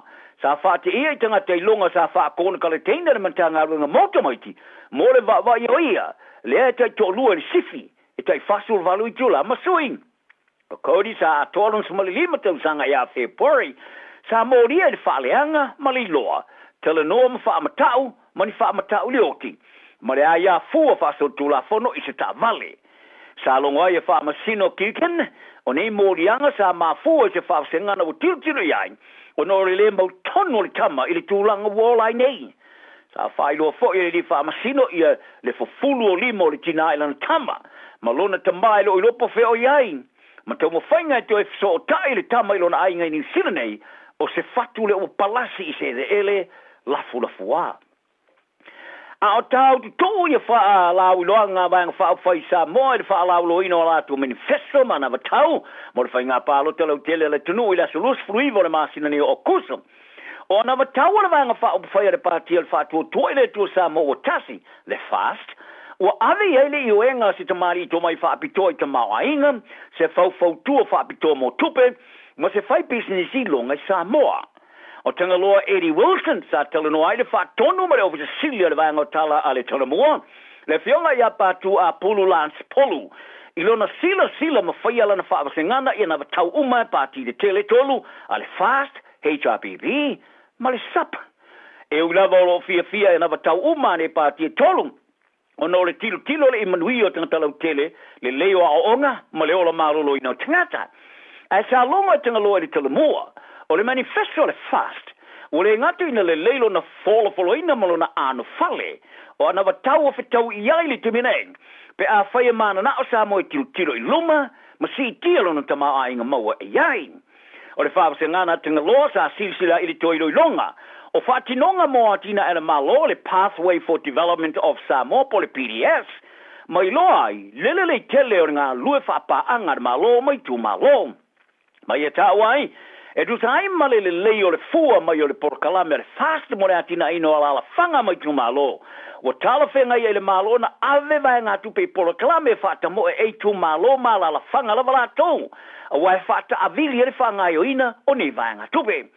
Ai paule me whai le malo o le mautinoa lea i le lei pulenga ma le whata mo ina. A wa o tupe whaaru whata anga mai si porkalame whatino i tu malo e toe fua mai. Ma wha o popa i tupe maua le tino. Se tūlanga o sila iai ua le lei tele mo le luma na i o le tunu. Sa awhia fo e tanga loa i le tūle le o le investmenti o whaalaba tonga, ma tanga talau tele i atina i te tele fua le malo, e pe ona whātō sina i le fast. Ma i awhia i le tā whātā waina lea, po le whātā wina lea, o ni waalele. E pe ona fōla sia i le pāti, ma le a wai makete o whātā wa ingo sea, o ni tupe fōu le tunu e maua mai ai i lalo leo ni pule ngale lein, e whaatino e malo, o ana watau o le HRPP, e au fiai ma le koa sa whaari ai e tunga loa, e le lein. A ele o manino mai, po o ai e inga matutunga, ai o le esesenga, o le tu sa o le o tupe i limo tingata, o le winga, o le a whaalongo lango tingata i le malo, mo nei se leni. Sa whaari a fo e tunga loa, o le ana watau o le sap, sa whola si e wha waupolo kalami sa wha waina le fast, a paulona ele o lava iai ini whaamaninonga. O fo mai e whaonga ina ia wala wha teknolosi o whaamtalanga ta mai po AI, Artificial Intelligence, e tustusi ai whaamtalanga mo ngasi wala tu whalia. E mo whai na whai aini mea se se o ngaonga, a pitai. E mo whai whai na whasau ina ili teimi. Sa ilia ele Universite o Tako i ni langona whalia o le lata ili lua se lautanga ta whapitoa i soi fua maloloina. Ma mawai o le fast food pasene whaonga ina le AI, mo le tustusi ai o whaamtalanga mo ngasi. A e iei whawhi tauri, o le lea tilo le sao ne tu singa, whatu la whanoina, ma le whatino ami o le lei, pui ngō whamaumaunga, ma leo se ngase, ma se tūlanga e iei so tanga i le vāori fo mai ma le ngase. O le tamatai Professor Bioethicist, Professor Angela Ballantyne, sa i ta ile so suenga mai tauai o le lata le tolu ko ato fo mai fa nga ina le me fa nga o le AI le, wala to mo ever so ni tele. O tulelei, e au fiere fasa o inole taimi, i le vare tos furu minute mari lua i tulai daso. To e fa le lea tile so tanga ngase, e au noa lea mari tususio ni fa amtalanga a o talanoa. Ai o se tasi o tu e peona i fa lian, o i la tu e le ni fa longona le le a wala se la tu ta ua. E masa ni ai, o tususinga se a tususio i le a wala e u Mikele. Ini so taimi, e au fiere ma mese se, ai po fa longona le monopole, hallucinations, Iniso taimi e matuai ma ale tele. Ele tau mawhai lea e piki. Po o whesa wai nei me se e peona pālia e Ballantyne. Ma i tā wai e yelo na la manatu.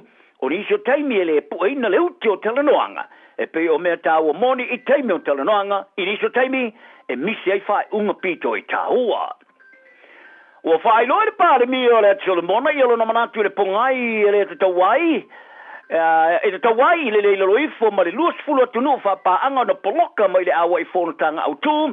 Nga le whono le Pasifika usi e honi awa, ina masi na whong. Tala no ai mos tei mua mua i rau whaili poti taru mai o na pā i tuole tala i ana fuawhanga. Sa talo sa ngai Jeremiah Manele, i le toi tolo po le whono tanga whaali tau sanga tai le Pacific Islands Forum, se i au lia le whono tanga i tau sanga fōi palau. O Steina ma Amerika, whaati se mai se tunu e smaliva, o pā angar whono.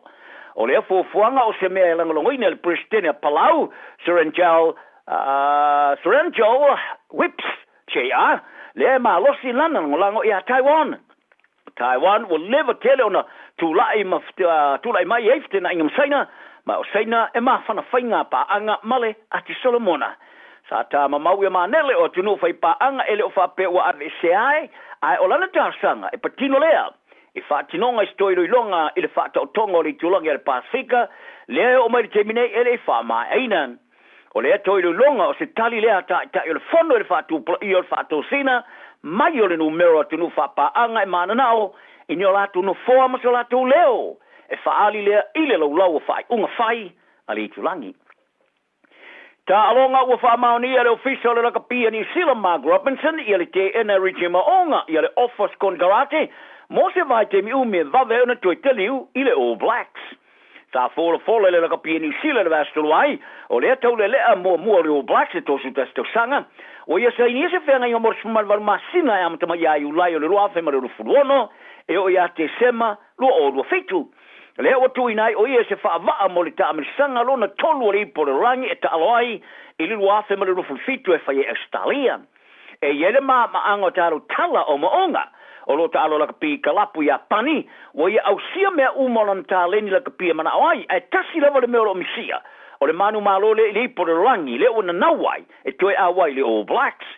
O le whenga inga fōua sa inge nei o le a lea manoi maonga mo le malanga le All Blacks i Afrika i sauke mo ta alonga mo le Springboks. Sa alonga ai Robinson i le rominga ale The Post. Sa fōla sia le laka pia ni sila i se ofa i a maonga mo se vai te miomi. E whaona nati na tiaino na toi te liu i le peauli i lalo ta iala ale tino e pūlela laka pia le tunu le em whaiona toi tuia le tōninga le mjuling. O le whenga i ngā maonga, malela ka pia ni sila ua whaali ai, ele whaia o ngā mua le All Blacks to ai vau Sir Steve Hansen, o se manu malo lea, mo i tuu mai lua. O se tasi o tamba pino sila na la aulua e ura ka pili ka le Warriors e fōringa mai, o le aulu whafo ma le whaiti to o le kalapo i tasi, a New Zealand i le NRL. O le tamata alo i le tūlanga pou panti a fōa. O se tama pito umi atu lea i lea kalapu iau kilani, i lea umi se fulu tau sanga sa soo o ta alo ai. O lea o le Walrus o ye ne o na o reisi alo Samoa Roger tui vasa shek, e tūla late le umi o tau sanga o no fai pe le Walrus, be tai o lea wingi. E lua tau sanga sa tu umuri ese markalapu o no le fia tuli o na moe mitinga i le la kapiuni. O le ruafe se mo le ono sa mo mota alo ai a foa mo le Walrus mata alo ai, i laro le ono fai a onga whaurulu le kalapu e o mai taminei. Sa amatama ia Andrew McFadden, Stephen Kearney, Todd Payton, Nathan Brown, Stacey Jones, ma Andrew Webster. Ai olona teimi le kalapu e fōringa mai o te tala, o tūla lata nei li te punia. Ila na whenga inga mai e wha unga le taamarasanga o lo whasala nei, ma e fōringa mai e le toi ofo ina iai se isi whenga inga. Pe a tino i le lisi o tama uaro roa e le latu ta alo, e au fiai te magic vai maunga, Tanner Stow Smith, ma eri mia toi ava. Wa te se mai o tama o lo ngasolo ane ma o mia ai ma afoa. O le asui o le tō Samoa na o le lusuro to sanga ai Samoa mota alo i ta'alonga au no mera tasi o le Warriors te lo mali sumleiva ona tō saga. E le oiloa le teminei po feo le anga ianan taleni ai sa yeni ofa sa tō sinama i ai le amatanga le tō sanga nei ma i kalapu sini ma Queensland i Australia. Ai le oiloa le teminei po tū maulava nei ofa. Tala nau ne yaso, maua perfile mule tunu, soi foi.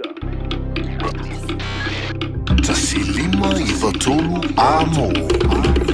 Radio Samoa. E ai se isi o le tau ainga e whaapea sona leo. Pe whaapea foi. Whaamata e avea le tale i ma le tale maasani e tau fia i lātou ma le whai o lātou mea maasani ai. E tatau na lātou e whai suenga o le tale a ngā i le coughtest.co.nz. Pai le suenga o le tale ma whai loa i le fō mai coughtest.co.nz e le ai se tatongi. Whala au talawai e iai tūlanga la matia ma tūlanga le lei o whala au. GlaxoSmithKline, New Zealand Limited, Auckland.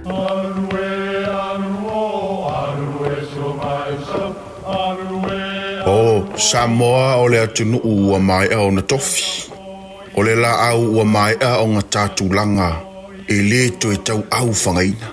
O le vai fo i ua malili ua mai au na saiki. A o lau polo kalame o le vau filifili. Ua na o se toi wha manatu. Ua na o se toi whangu i au nganuu Samoa. Mau upu ta oto, mau upu tu. E ala lea i ala ngā upu ma muanga ngana, ma le vau ngana. A wane i emisia le tātou polo kalame, i afi o aso lua ta itasi le itu la e valu, i lunga o le Radio Samoa. I a manu i a tele, lau mai muanga, ma lau whaasausaunga Samoa. E iai le fale o loa o loo fia whaatau atu i le a ai o Glen Innes. E au fia i fo i ma le potu moe i tua, e mawhai o na e no foai. Mo nisi whaafisili, whaafso tai le e-maili, lucia888@extra.co.nz, Lucia, valu@extra.co.nz.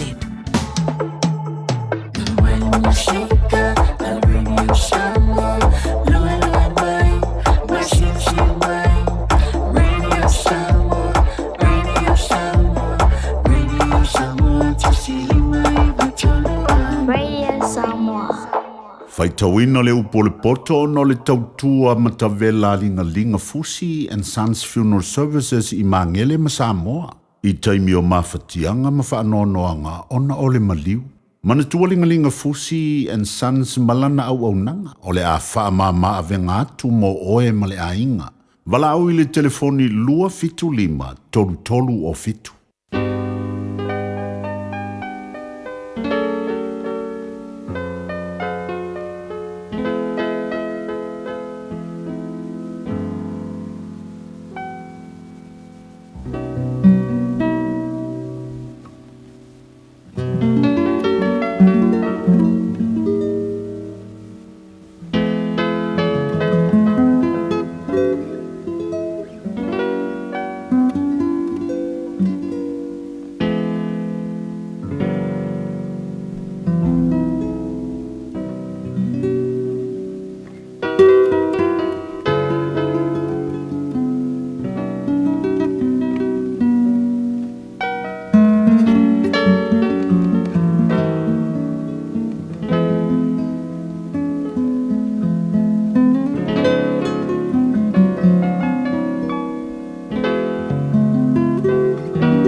tau ino le upu o le poto, mo i tātou i le nei tai au. Mai le tusi e whaata oto, lona mata upu e sputasi. O fua whaatau tau whai mango, e ino sia ia e le ri. Au le maa e fuha i e ato atoa, o lona lea fia fia. A saule wha maulunga, ona sau ai lea o le maa. A o i ai le poto i e wha maulano. O le a mio sao, ai ua mio tonu e taita ina ai i la tou. A le wha pio pio o e a mio le tonu e whano ai i la tou. E le au ngale o loa i le aso o le toa sa. A o le a mio tonu, e la vea i lea nai le oti. O le a mio tonu a le ua sao, e whanau le ina ai lo nala. A o lana mio leanga, e pa uai le wa mio leanga. O le a mio tonu, a e a mio sao, e lawe ina ai i la tou. A o e wha pio pio, e moa i la tou, ia la tou a mio pa a. A o tiri tangata mio leanga, ua whano lona wha tuanga. E whano foi, le wha moe moe o le tangata mio le tonu. E la vea ina lea mio tonu ai le puapua ngā. A e sau lea mio leanga, e su iai o ia. O le ngutu, o le wha le matau e whano ai le la te tua oi. A o le poto e la vea ina e a mio tonu. Ua oli le ai pe a manuia e a mio tonu. E o fofia fia foi pe a whano e a mio leanga. O le wha manuia o e a mio sao, e wha ma manuina ai le ai. A o ngutu e a mio leanga, e le petia ai. O le wale ai so na mafau fau, na te ino i le la te tua oi. A ua wha lolongo le tangata mafau fau, o le whean wai, ma wheawe ave ai, na te wha ali upu wha lilo, a o le waloto wha maoni. Na te tanu wai upu. A le ai se pule. Ua maa laia le nuu. A le to tele o fai pule. E saunga le mu ai. Matuatinga aina le ua fai mamoni. O le tangata ese. A o le ua ino ie peta ngofi i lima moisi. E file mu lama o ia. E moa le mamalu, e le papine mātango fie. A o tane māno losi e moa le oloa. O le tangata alofa wanga le lei o ia ia te ia lava. A o le ua sa wā, na te whātinga aina lona lava tino. O le a mio leanga ua whai e ia le ngā wenga pepelo. A o le, to tōle a mio tonu e ia te ia le taui wha maoni. E pei o nei u o le a mio tonu i le ola. E whapea fo i le ua tau sisi i le lehanga e u lea i lona lava hoti. Ua ino sia e lea li i e ua whapea pio o lātou loto. A o e ua sawa lātou a mio. E fia ia i o ia. E tango lea lima i lea lima. Ai le whaasauina le wā mio leanga. A le whānaua e a mio tonu, e sao i lātou. O le mama auro i le isu o le puaa. O le papine la le lei lea o tea ma le māwhau fau. O le manao e a mio tonu, wana ona le lei lea. A le whautou tanga o e a mio leanga, e u lea i le toa sā. O iai le na te whaasana lau wina ana mea. Ai a tiri ai ona mau mea. O iai fo i le o tā ofi ana mea. E sili le mea o te tau ai. Ai mativa ai o ia. E whata mau a inga ina le tangata mata mau. O ia fo i le whaasu i nisi. E whaasu wina lama o ia. O le na te tau fia saito. E petu uina o ia e le nuu. ai le whaamanuia I lunga o le ulu. O le na te whaatauina mai ai. O le na te sa ili le lei. Na te sa ili le alofa. A o le na te sa ilia le leanga. E o lava lea ia te ia. O le na te whaatua I lona o loa. E pa lava o ia. Hao ea me o tonu. E tupu matango fia I lātou. Pei o lau la au. O le na te whaati ngā ina lona a inga. E whai mo na tofi le matangi. E au ona fo I le vale I le ua poto lona loto. O le fuole a mea tonu. O le la au o le ola lea. Ma le na te moa tauia le a mea tonu I le larolangi. E sili fo I ona tauia o le a mea leanga. Ma le anga sala. O le upo le poto mo I tātou I le nei tai au. Ua awina atu le upu o le poto I le nei aso o no le langolango mai a linga Fusi and Sons Funeral Services. Ua mawhai o na tu whātasia o au nanga tāla whea ngai I ni tautau ngō fia tele. E fsosoni atu ai a o whea ngai oe ma le popole ma le whememea. E mori whātasia atu ai ma wha mai senga, ma wha mawhana whananga mai a linga Fusi and Sons mo a inga uma o Samoa ua whea le maliu ma le oti. Walau mai loa ia lingalinga Philip Fusi lingalinga. To ia whaapō lingalinga, to ngia si ulavea, pesusu mai I le luas fulwalu Canning Crescent I Mangele.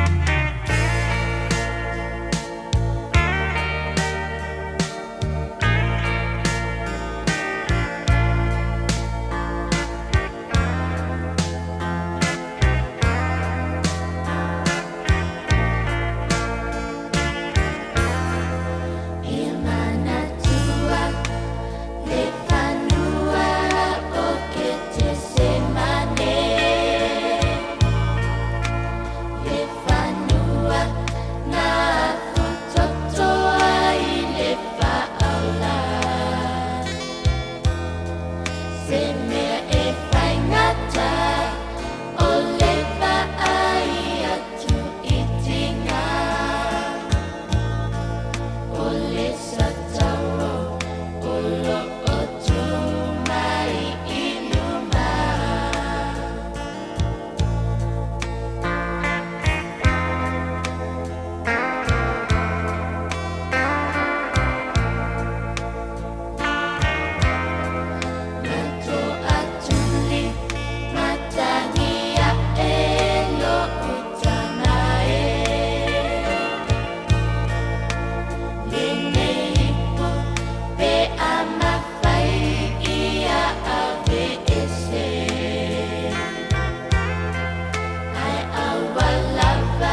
Se Mario Crichton family manatua Getsemani. Whamai atuai le paitawino le upo le poto i le nei tae hao tae ola songa fua sultasi o kuso luo lima.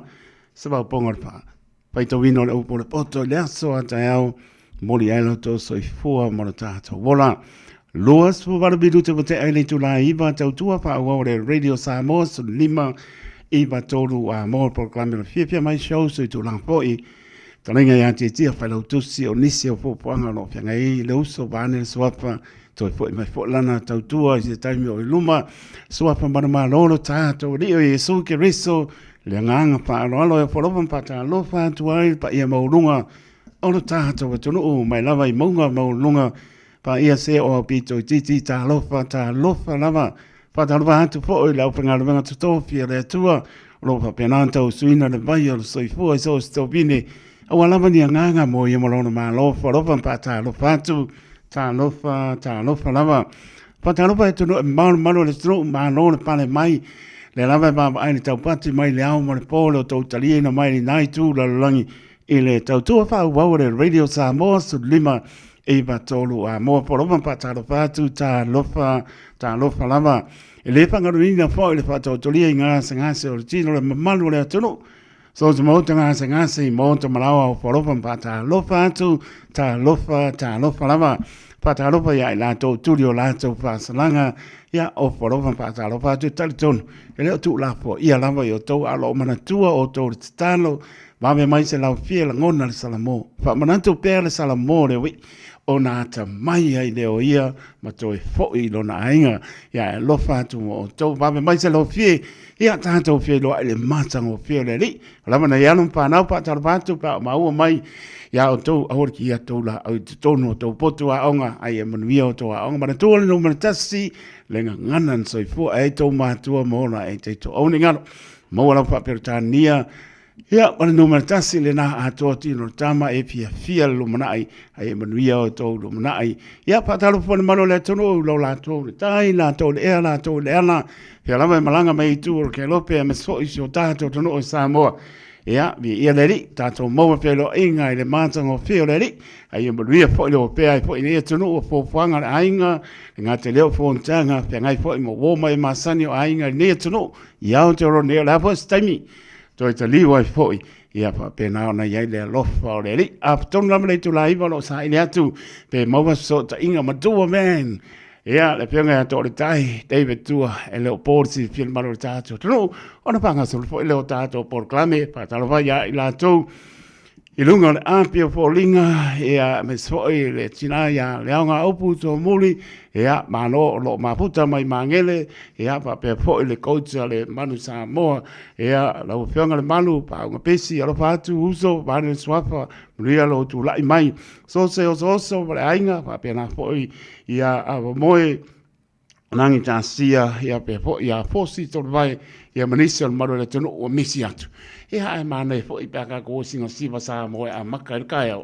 Radio Samoa se furulima iwa toru a mo, e tau tuaina o e ilangu ngana, fitu aso le vai aso.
fa Samoa.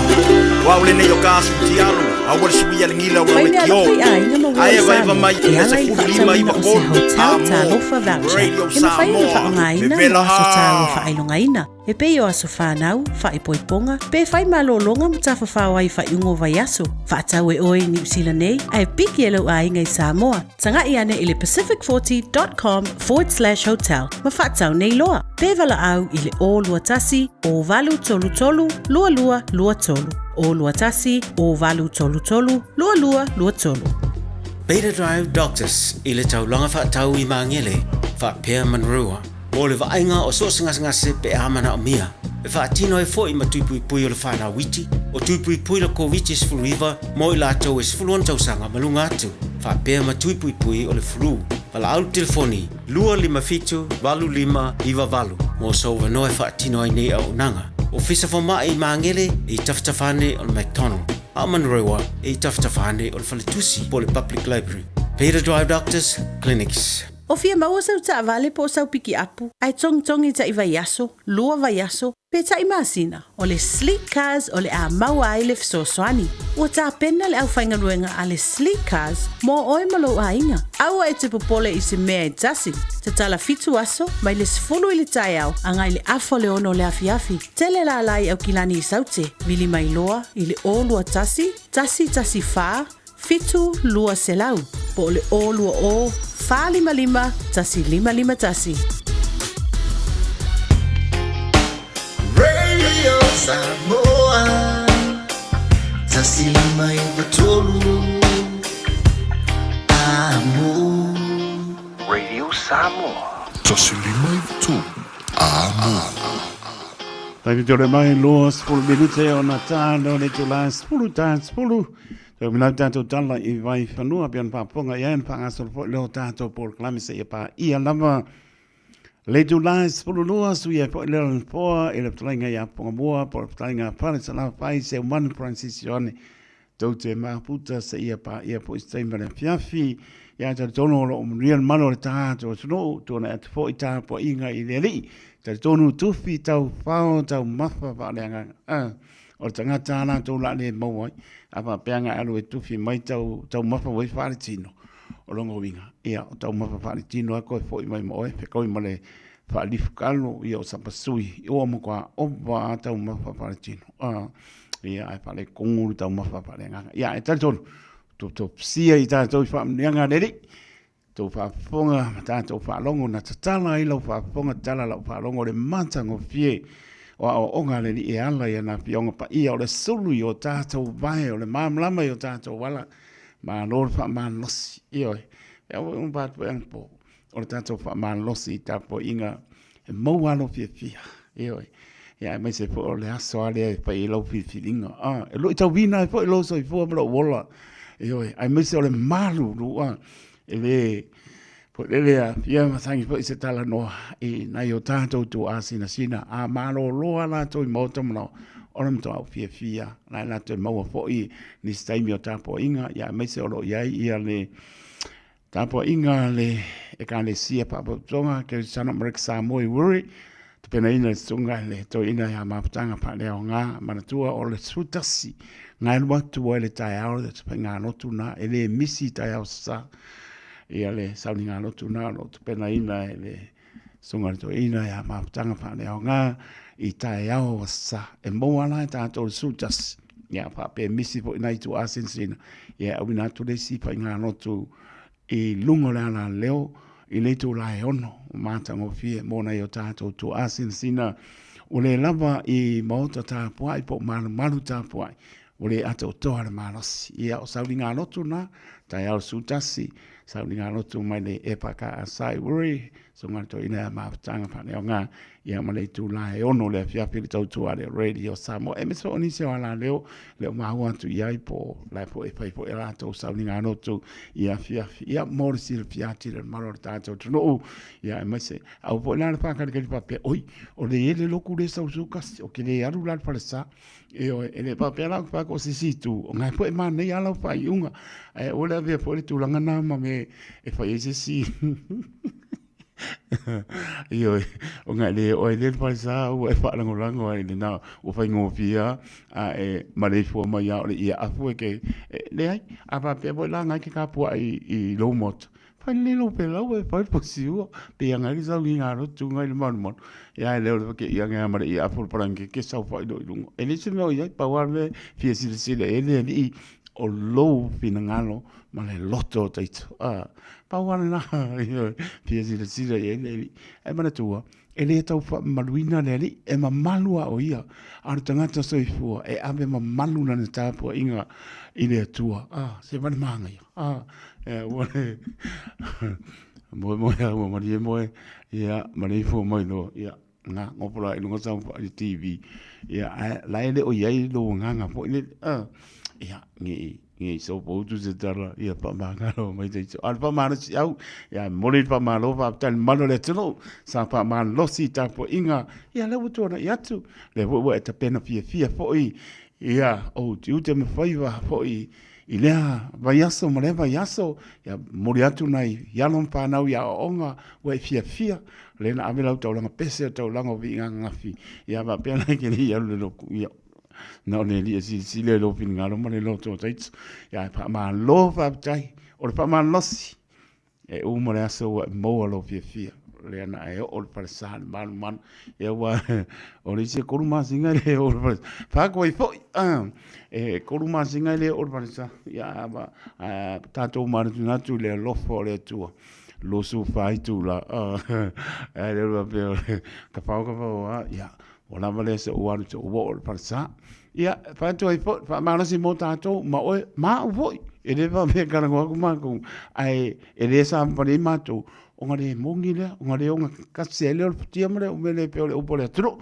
ia fa ma lo fa tai fo le o fa ngara pa ia le tu ele ta pena ina o la unga ia to me ta wina I pe lo to so I fo mo tato bola pa lenga ia mo lunga pe vi inga fo lo tato tu ma tu ma watu ia te ia e le noa ai pa ma lo fa tai ma tu pe sa mo e la u te talo pe la mo na ngangi le o no ia me so inicio le au venga le radio Samoa le nga tai le o fa nga filinga tato te le filia o ia le upomonia e fili ma ia tato o ia fili mai tato mana tua e lau te talo, tato lo o ai tau marele atu po no pia ia tuno e mamau e leo toi mamau pingava. Pilinga si o tātou tuno, ia le file mua le ni, tō se tani mai le atua, se pāti, o i lava se pāti e tūlai mai. Tātou fia uma mau pongi, ai aungi whape o le kūma, vori pāki sa i whangau ngau iai, ia nga ese po i leo le kūala ki hanga iai, le ka kōpo, apa ia wale saulau pāti nga e whangau iai. Ia, o le ali e sila fia mea uma, ai e fia na, le ale tale e mai tātou fia, o pongi matatalo, I paua, ia manuia, le malo Samoa, e au ne ngalo le whaavai papa, whaavai le atua Samoa, ma ia so I fua e matata uma le whaamaoni I la tō lai mai, ia ona manuia le, o le ala ma le tūlanga o iai, tātou fia, reisi tūlanga o le ua, mai tai watu ua to ono, ia o te maiti uma le ua peoti, ia po ua maani, po I bani le waponga le tulu, tenki fiwa, o le fiwa po na hivi tu lou, e manatua po I lau te talo, manatua I lau te talo, la lama tu lango iai, e le o arsi le fia le tangata soifua, ma tangata ola, tu langa olo iai, meo pa mai olo, mawai tātou, o le ngatai, le atu Pasifika o tunu po I mamau e o po I e whamai. Ia le ua mai ta watu wa e whaponga mai mautino o to ono e lato ia o nai ta maiti lava o ono ta maiti ua peoti po a maani diu maani le whaponga le turu e le whamai leo le tangi fiba ia po le I o ponai mana tua e lau te talo se o ta ato tunu u pele o tō pilngano mo tātou loto, ia e mai sa le whainga pilinga.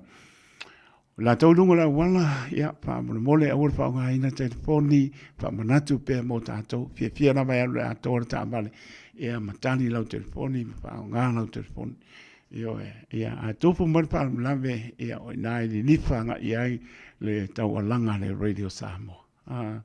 A wol fa ngai na telefoni pa te mo te malawa mo wala mo te le mo tani fia ala wa sa fa o saunga le mo lo so formula ai ngai mo te malawa ta o telefo lo tanga i man lama i mo li le pasia e ta u ala no wan le mo te le ni fa lave o tupu mai mana tua le wala po le wi le train le railroad side po le anga e train e ai tai me le o lai mori le o la le papa po ia bane le fa ponga le tunu e matua le tari tonu ano loto ta ilo iai i sofi na ngano e ama loto e le tari tonu ano loto fa me o fe kawi le train male marka vale ia e le no ha pe fa fe ia man kuore train e te whaponga kwa nge o tara lai lui fui kai mission pai.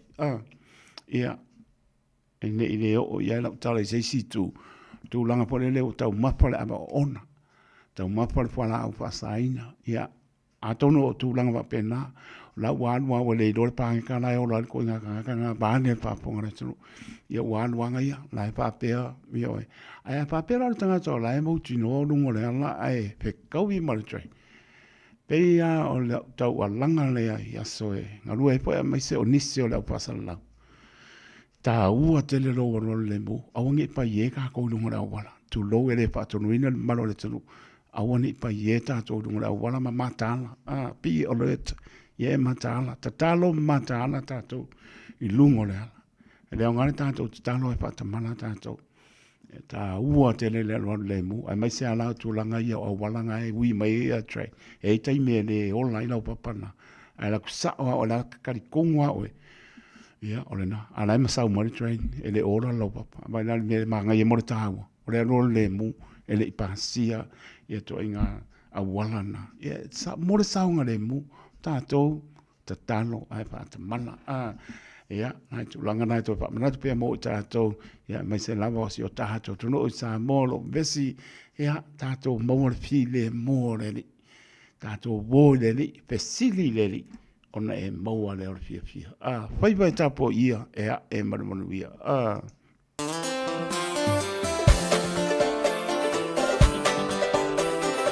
no va tu ia un tita mo sili fa pe poi ava ma oe ame ma oe langa da sia e poia posi ya au pepe pelione papai como si papa sabili male per tu mai na e tu watsi ma tu ma lo la ma se poia alole kasi mai e poia pa me fa to mat ai na papai Samoa tama whanau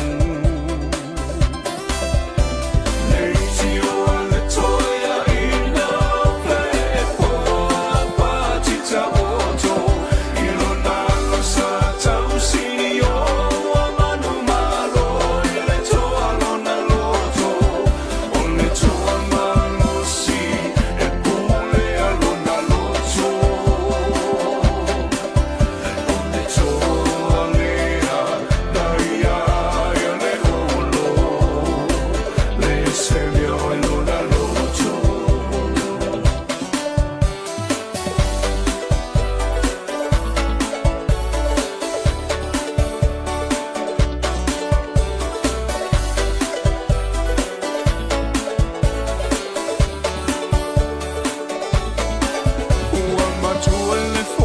Samoa wana o e lava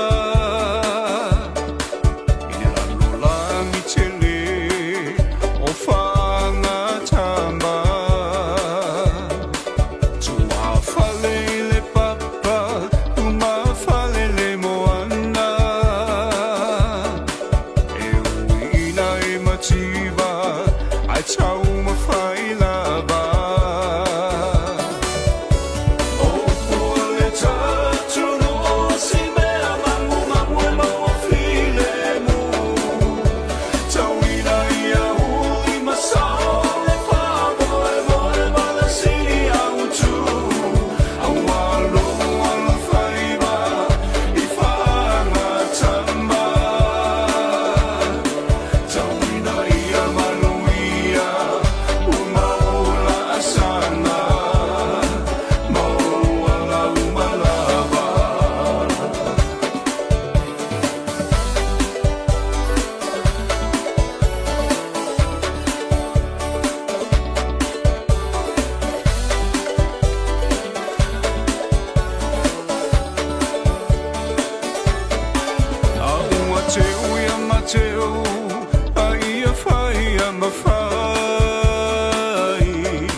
na mawhatai lo la lo whaiva. O se whai matapua ia, le mea mori e o e manuia. Tauina ia e mana toa loa tunu, pele male tapua inga. Ia polo tino a e mana malama o mata. O mamana, ia tafe toto ala, manuia o la asama. Tauina ia e mana toa loa ta whaamai ia whaamuamua. Samoa e o le tama sani o tamana o matua tuile atua. Awane i o ta whaamoe moe i le marosi. Mana tua au au na le atua lo o puno mai. Tatalo mo so taui.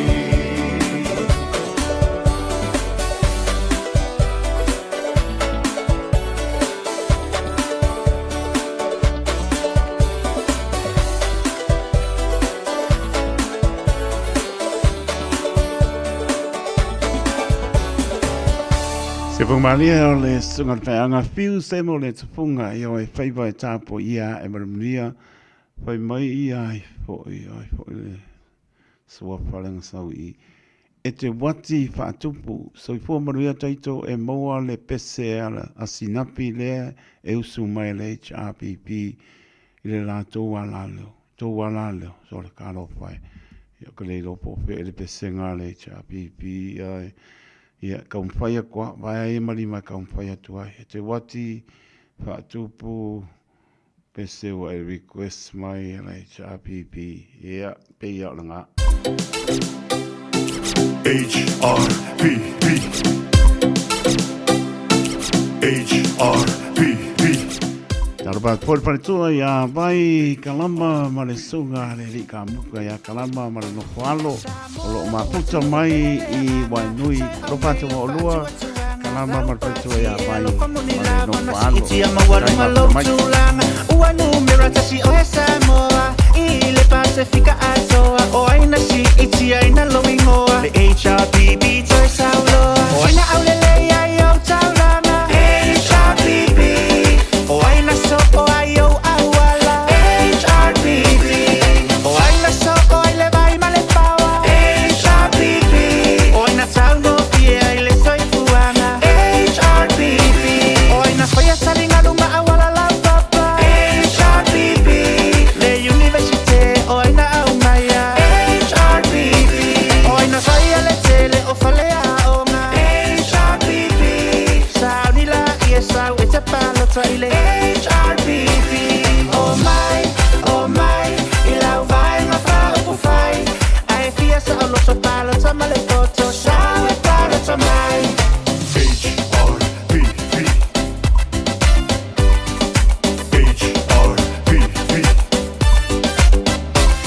ua e masani ia mato wanga ai faile fia ile tautala ele masele ini fola folanga ai o ngaluenga e moli maulava sila ilo malaiva alele o pia ia ufale te tele feifo i o se taulanga vai tele tuana i matoi luma lai sa alo tele o aina suia lei tu awala HRPP watofu ta avale ai le tele o tangata HRPP wafata amale alu ile maumanga HRPP wasefeo wai wa eleto ila HRPP o aina au maya TV ma telefoni HRPP fai ngofie ai na feso otai HRPP male keipo e sawila lo ole sami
pusa apa ua faala i titi HRBB Se fulu pusa apa e te alu masi HRBB Oina au mai a business mai fafo HRBB Ua tau fie ai nei aso HRBB Oh my I lau vai nga fa upu fai Ai fia sa o loso palo ta male koto Sawe para ta mai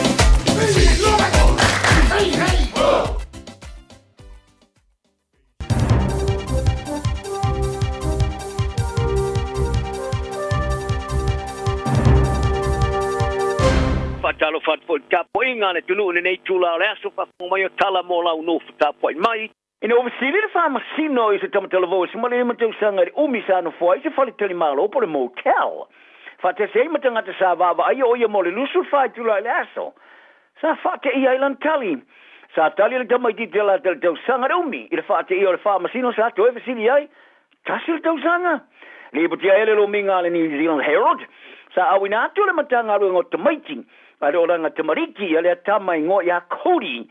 I se la whainga malanga malona tina sa whaatupina na malo. I se motu le Pasifika. Pe whaamata ma whai ai ona toi maua. Sona so tanga malona ainga.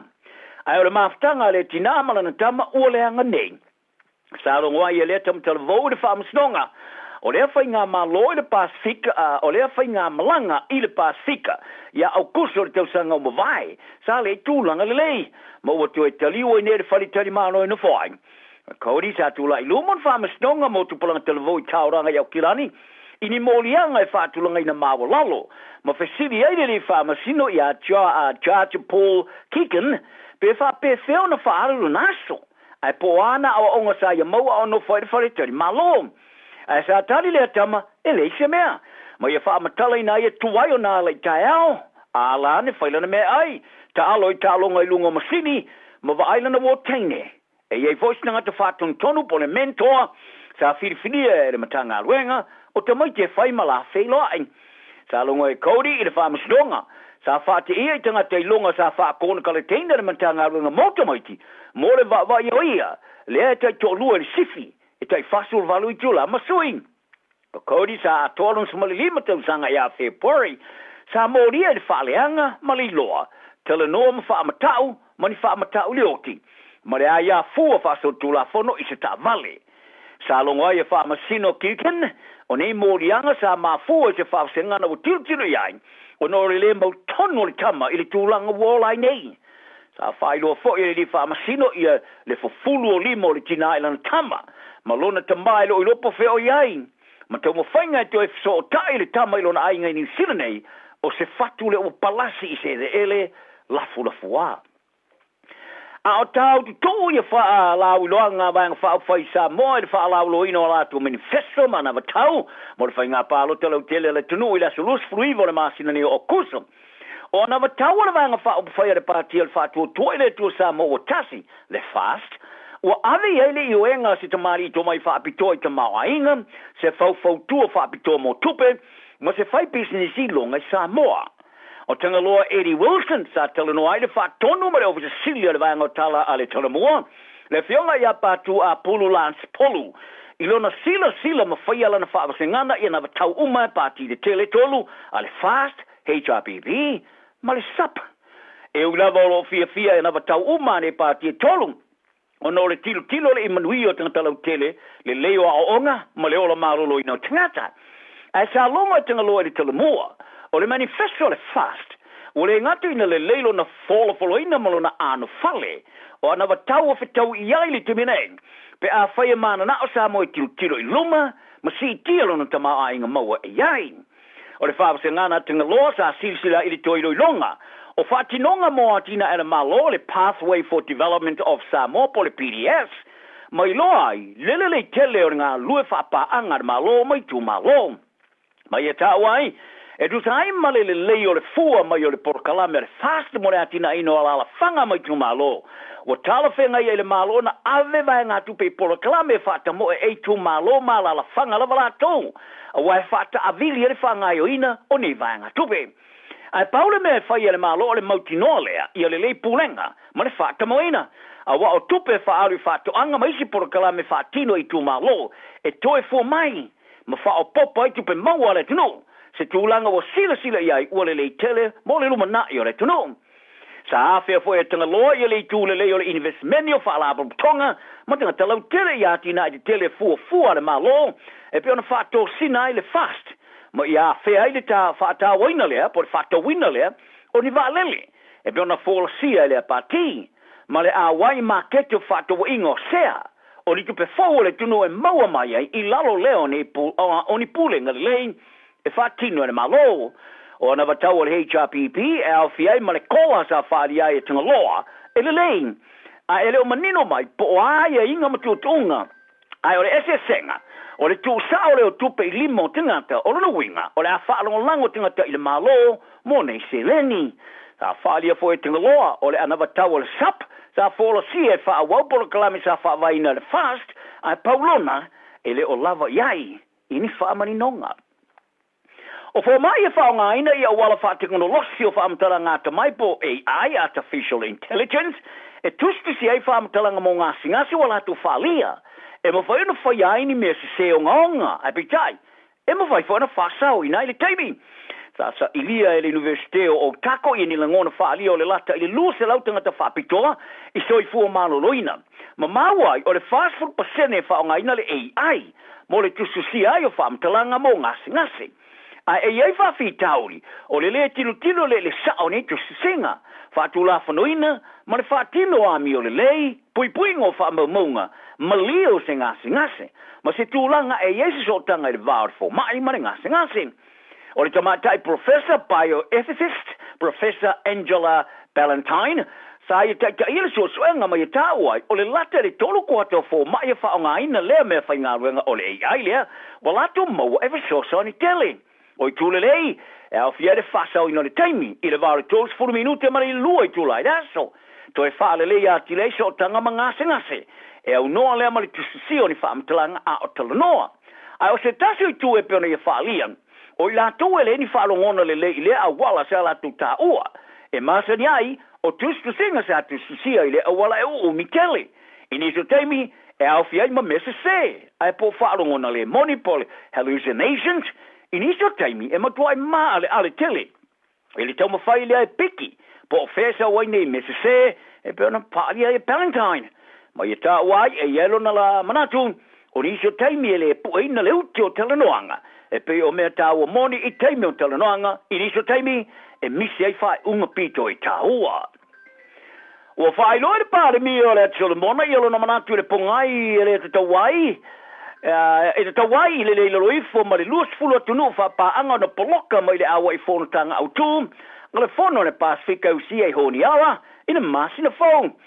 Tana no ai mo stei mua mua i au whaili poti taru mai o na pā i tuole tala i ana fuawhanga. Sa talo sanga ai Jeremiah Manele, i le toe tolo pō le whono tanga whaali tau sanga tai le Pacific Islands Forum, se i au lia le whono tanga i tau sanga fōi Palau. O Steina ma Amerika, whaati se mai se tunu e smaliva o pā angar whono. O lea fuafuanga o se mea langalongoina le Pristina Palau, Serengel Whips, J.R. Lea ma losi lana ngolango i a Taiwan. Taiwan will never tell ona tūlai mai eifte na ingam saina, ma o saina e ma whana whainga pā anga male ati Solomona. Sa tā mamau e manele o tunu whai pā anga ele o whape ua ave se ai o lana tāsanga e patino lea. I whātinonga i stoiro i longa i le whāta o tonga o le tūlanga i le Pasifika, lea o mai temine ele i whāma einan. O lea toiro i longa o se tali lea ta i le whono i le whātu i o le whātu sina, mai o le numero tunu whapa anga e mananao, i ni o latu no whoa maso latu leo, e whaali lea i le lau whai, unga whai, a le tūlangi. Ta alonga ua whaamaoni i le official le rakapia New Zealand Mark Robinson i le te ena Rijima Onga i le Office Kongarate, mo se vai te mi umi e vave ona tui teliu i le All Blacks.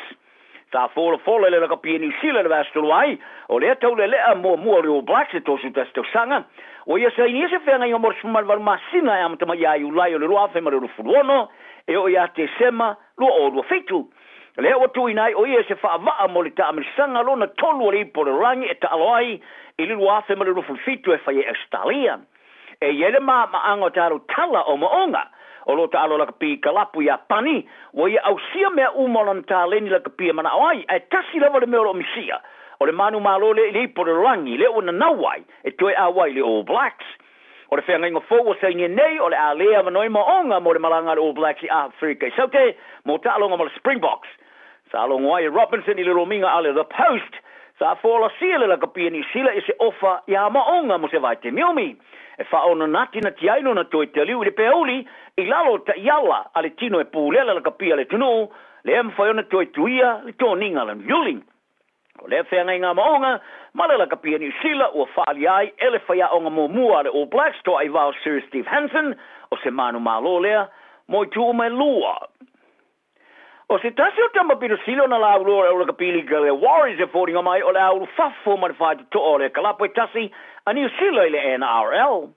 o le tamata alo le tūlanga pou panti a fōa o se tamba pito umia tūlea i le kalapu i au kilani i le umia se fulu tau sanga sa so o ta alo ai o le au le Warriors o ye ne o na o le isi alo Samoa Roger tui vasa shek e tūla late le umia tau sanga o no fai pe le Warriors be tai o le wingi e lua tau sanga sa tu umuri ese markalapu o no le fia tuli o lo na moe mikinga i le kapiuni o le ruafe se mo le ono sa mo mota alo a foa mo le Warriors mata alo ai i laro le ono fa ia onga faurulu le kalapu o maltaminei sa amtama ia Andrew McFadden, Stephen Kearney, Todd Payton, Nathan Brown, Stacey Jones, ma Andrew Webster. Ai olona teimi le kalapu e fōringa mai o te tala o tūla lata nei le te punia. I lana whenga ma e wha unga le ta amarusanga o lo whasala nei, ma e fōringa mai e le toi ofo ina iai se isi whenga. Pe a tino i le lisi o tama uaro roa e le latu ta alo, e au fiai te Magic vai maunga, Tanner Stowers Smith, ma Eddie Mia toi ava. Fa te se mai si o tama o lo ngasolo ane, ma o mia ai ma afoa. O le asui o le to Samoa e na o le lusuro to sanga, ai Samoa mota alo i ta alonga au numero tasi le Warriors, te lo mali sumleiva ona to saga. E le oiloa le teminei po fea o le anga ialan taleni, ai sa yeni ofa sa to sinema ia ila matanga le to sanga nei, ma i kalapu sini, ma Queensland i Australia. Ai le oiloa le teminei po tu maulava, nei ofa. Tala nau ne yasu, maua perfile mule tunu, soi foi. Aloha, we're the Katinas, and you're listening to Radio Samoa on 1593 AM. Fai mea alofa I ainga maua I Samoa, e ala ili whaatawina o se hotel ta alofa voucher. E mawhai ona whaongaina mo aso ta ua whailongaina. E pei o aso whanau, whaipoiponga, pe fai malolonga mo ta whawhawai whaiungo vai aso. Whaatau e oi New Zealand nei, ai piki e lau ainga I Samoa. Tanga I ane ili pacific40.com/hotel. Ma whaatau nei loa. Pe vala au ili o lua tasi, o valu tolu tolu, lua lua lua tolu. O lua tasi, o valu tolu tolu, lua lua lua tolu. O esi la fia e iwa te si malitolu wha miliona ta la le se leni ale UTOS ua toi wha safua atu I ona sui whai unite I le lua o lua wha. Whai sau teo ngā tupe e teo wha whainga luenga ai lau se leni ina ia vave wha tau nuu se wha moe moe ta ua a lau ainga wha pe e ka le sia. Wha o ngā au nanga le ANZ po le talo wha voucher, le M ta la, male mai cash e ala I le Click X. Wha afso tai mai le ono valulima lua ono iwa wha iwa, le www.utos.ws, po le emaili o le info@utos.ws, po le Facebook, le UTOS, le wha aputu ngā tupe teo wha whainga luenga o le mawaenga tausia Samoa, teo wha whainga luenga e mātau lau seleni, ai sele e oe le manuia. Mātau te whaia ni fo aroi le aso lava e te whio mai ai I le Shine Dental, ai e iai inga whaapitoa. Mātau te salia le Afterpay, Zip, Q-Cards, whaapea Wins Quotes I le Shine Dental. E whaia fua whaatalanoanga ma le ACC I le Shine Dental. Le aise tongi mo whanau I le bao le se furulua I le se furuwalu tusanga I le Shine Dental. Talanoa mai le tongi ino le whainga o nifo I whaunga ai le Zip, Smile Now, Pay Later. Le aise tului I le Shine Dental. A whio mai le 575 Great South Road, Manukau pe wala au le lua fitu ono whawha. Lua fitu ono whawha mo le Shine Dental.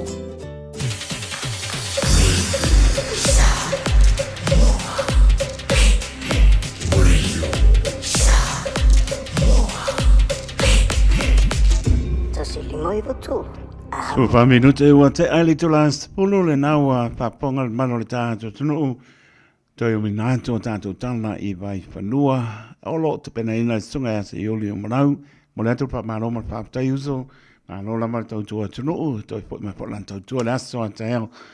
I le alofa maleanga le leo lo tātou tua. Ia, me tse o nisi o tātou whaasalonga pāpi si nisi. I wā lamara si pia le maro le tātou tunu. Ia, tātou o lo mria le maro le tātou tunu. Wala, baba e kuro wha mara male hifo kuro le Emirates. Vale le ke devo le ia sainga. Nā le ua hifo ako. Ia, mānoro malanga manuia. Tau nuu manuia le alofa le li. Māna ia baba ia tu sulu mātango fie. O le nai nei aso, o lava na manuru, ia le mātango fie o le alofa o le atua. O lo whapena o na whapaolo i lunga. Ia te o tom tātou uma, ni ngata i lea, pe ngai po i o lap singa. Excuse me. E māsani ai, i le ulu whapo, ma le ulu whani. O lo iai pe le alofa, ma le anga le lei o lo tātou atua. O lo wapena o nā, iala pea i lo toso i fua, ma lo tātou wola i le aso, ma le aso, toi pata alofa atu ai, taito le mano le tātou tunu, au ki nani manu tūtua oi o tunu, e mamau, pe lama o maputa, ma iai, ea, toi pata alofa atu le nganga, pa alolo ma lolo so i fua manuia, ma lolo folau pi ireri, tātou iai le aso sutase o kuso lua o lua lima, o le aso ngafua o amatalia fo, am ngā luenga o tōna e atu fo i le weekend, sa pia ngai tātou mtāpua inga meise o love sing o le nā fo i, vai aso, taitonu auri tia lava mea uma i le wha maoni o le alofa o le atua, ino tō soifua mo le tātou wola, pa mano, pa tāno pātou i le nganga, pa ano. Pangasolo pe tātou por klame apa ilamba wole ka umai lau pe sompa ia wakwa ngai musika bo ia la ko ia pa on me le lima kamakau ngabale kamakau ngabale io pa on me ngai yoi o ngai yoi pai mani e tono lo moto la lama special wa ko le taimi mo le taimi ia ka un pai tu lunga ia pa sa o au pane pa ponga turu sa vale tu lapito to foi mai ia bon o le nga yoi o le tino o le tāua o le nā ia waka ko e pia lama tau sami le aso le aso ia pai po singa pa marastino ia tasi lama ia au fuanga ia na matango pia lea ia o lo soifua ia pa moi le li me uma tulu i mai le soifua mre ola mo le manos tātou te au au nai mo ia malona pingalo o wa tu toi fo i marka ma Richie Maonga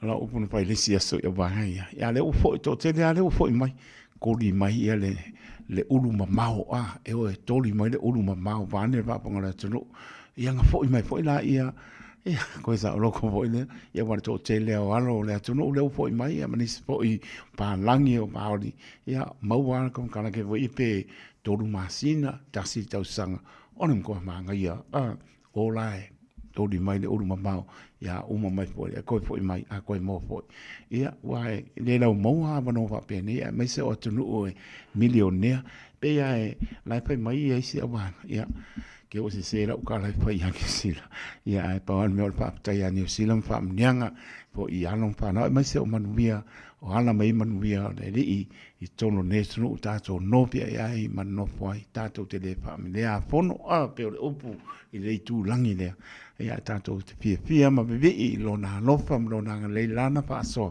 lava ma tutoe le ngata i le o soifua le tino ia o lo soifua pa le nganga ma lo wola pa le nganga mātango fia i le lofa o le atua e tātou e le psiringia le lofa ma langa le o le atua pa ma lor folau ma le tātou tano patu ia si upapa sa vizmane ma le paritua ma le no poalo alo pae Peunga le au pepe pili ane mal partua ya salmasina ya le koe ka penga se malanga i merpong ya koe fo i mai ya maro mangania pe fo ya e te wati fatupu ya awol pol he vai ai mari mai au nai pa le pa to mata ya lo fatu mo lo mal peunga ta kono ya mu pa tai fo i lo fatu ya kalama mal partua ya mai ya lo maputa mai mal no falo i eri ia o ai foi heni au tanga mai ia he mano lava pa tai tina ia launga upu to muli o ma puta mai ma mai moa mai i mangele Mangle Bridge lo pa tina ma lo la po stai me toi foi lo tunu o sabia ia wa o le mai aso i le atu i tua ia ngai va mai foi to lo ma manu tina launga upu to muli Christ na maputa mai e poi. A o ia e Perth, e ala i Perth i Australia, Stasio Stete o Australia ala i tina ia le aunga upu tō muli, ia malanga mai i Aotearoa nei, asi mai alam whanau, me se o ainga ia, le po la weba mai Mangrove Bridge nei tai au, lo pātu le aunga upu tō muli paputai maputa mai, ia le uanga i marika mo Moses, Aaron Silla, o le vampe ale vale whaika mo pukanga mai po, o le mea ka uaranga, e oi, o le po i mo le kaukonga, mo le whianga, mo kua polonga, se uso ia Aaron Silla, ia aua pa poli, se o lalo ai mo i malo, o lo fia, o lo polonga sa ia iopu, mai iopu o la kadia eanga o me le pa pea ngi skulong, Aaron Silla, lo patu mo lo ma, pa tuia mai po manu whano, io ngā ruenga o le nei aso, ia, leo o lua spuru minuto wa te ai le tu la spuru tau tua le Radio Samoa su lima i batolu a mo nai musika, io ai.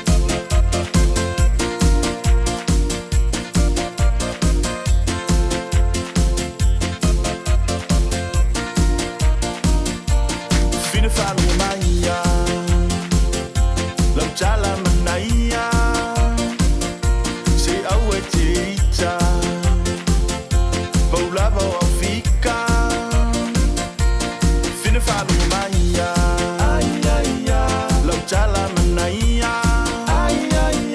se au e te ita, paulava o Afrika, fine au e so angekea, whakuso o kura wa ai whaia, se ua fulo lalo makaukia, o awa mionga pi o stai kale, tia whanua si whautuanga.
Taraflava o David Tua le nei, o lo e whaafonga mai pēi le Radio Samoa, tasi lima i watolu a mo. Samoa i manuia lau whaafonga, ma lau whaasausaunga.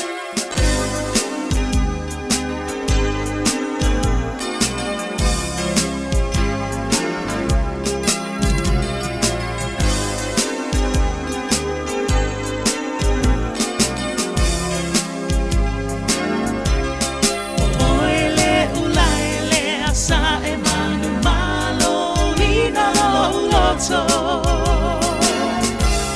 fai oi mato o manga ilo ua lo fasatu ile matangi olo alua sotali mai asuma ilo upolonga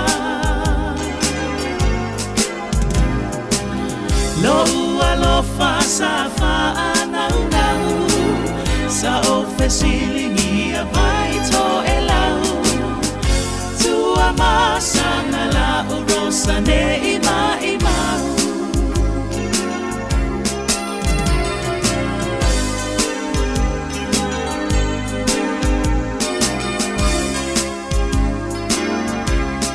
nei tau tua upenga o le la fosapa po fauao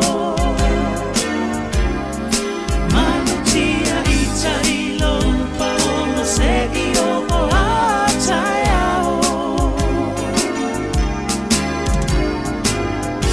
le ifa alilo ita leva aiao fonga manatu sa balia tu manga ta abilingi a mama fonga a ola ta wo itane i mawaluma tawina mapuane ile peselena le tinga ole alofa sulu maya lo lai lo fatu e fa ama fana fana ya u miti ale alofa le sa o amatu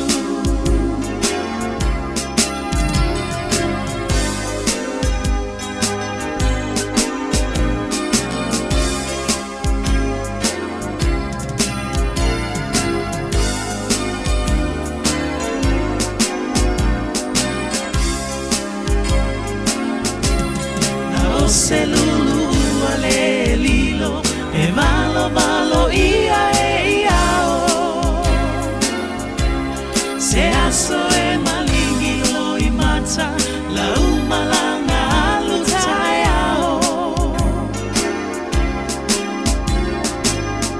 se masele tawina mapua itinga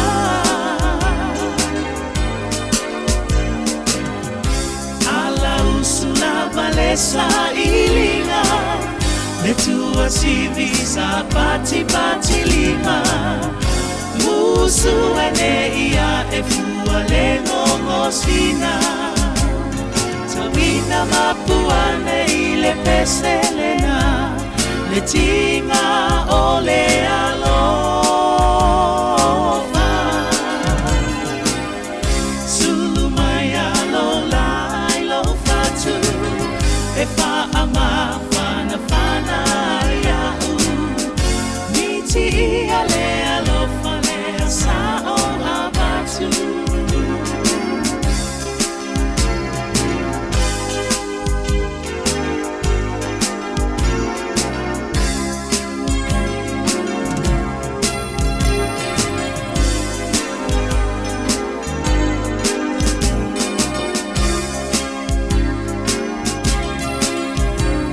tawina mapuane ile peselena le tinga ole alofa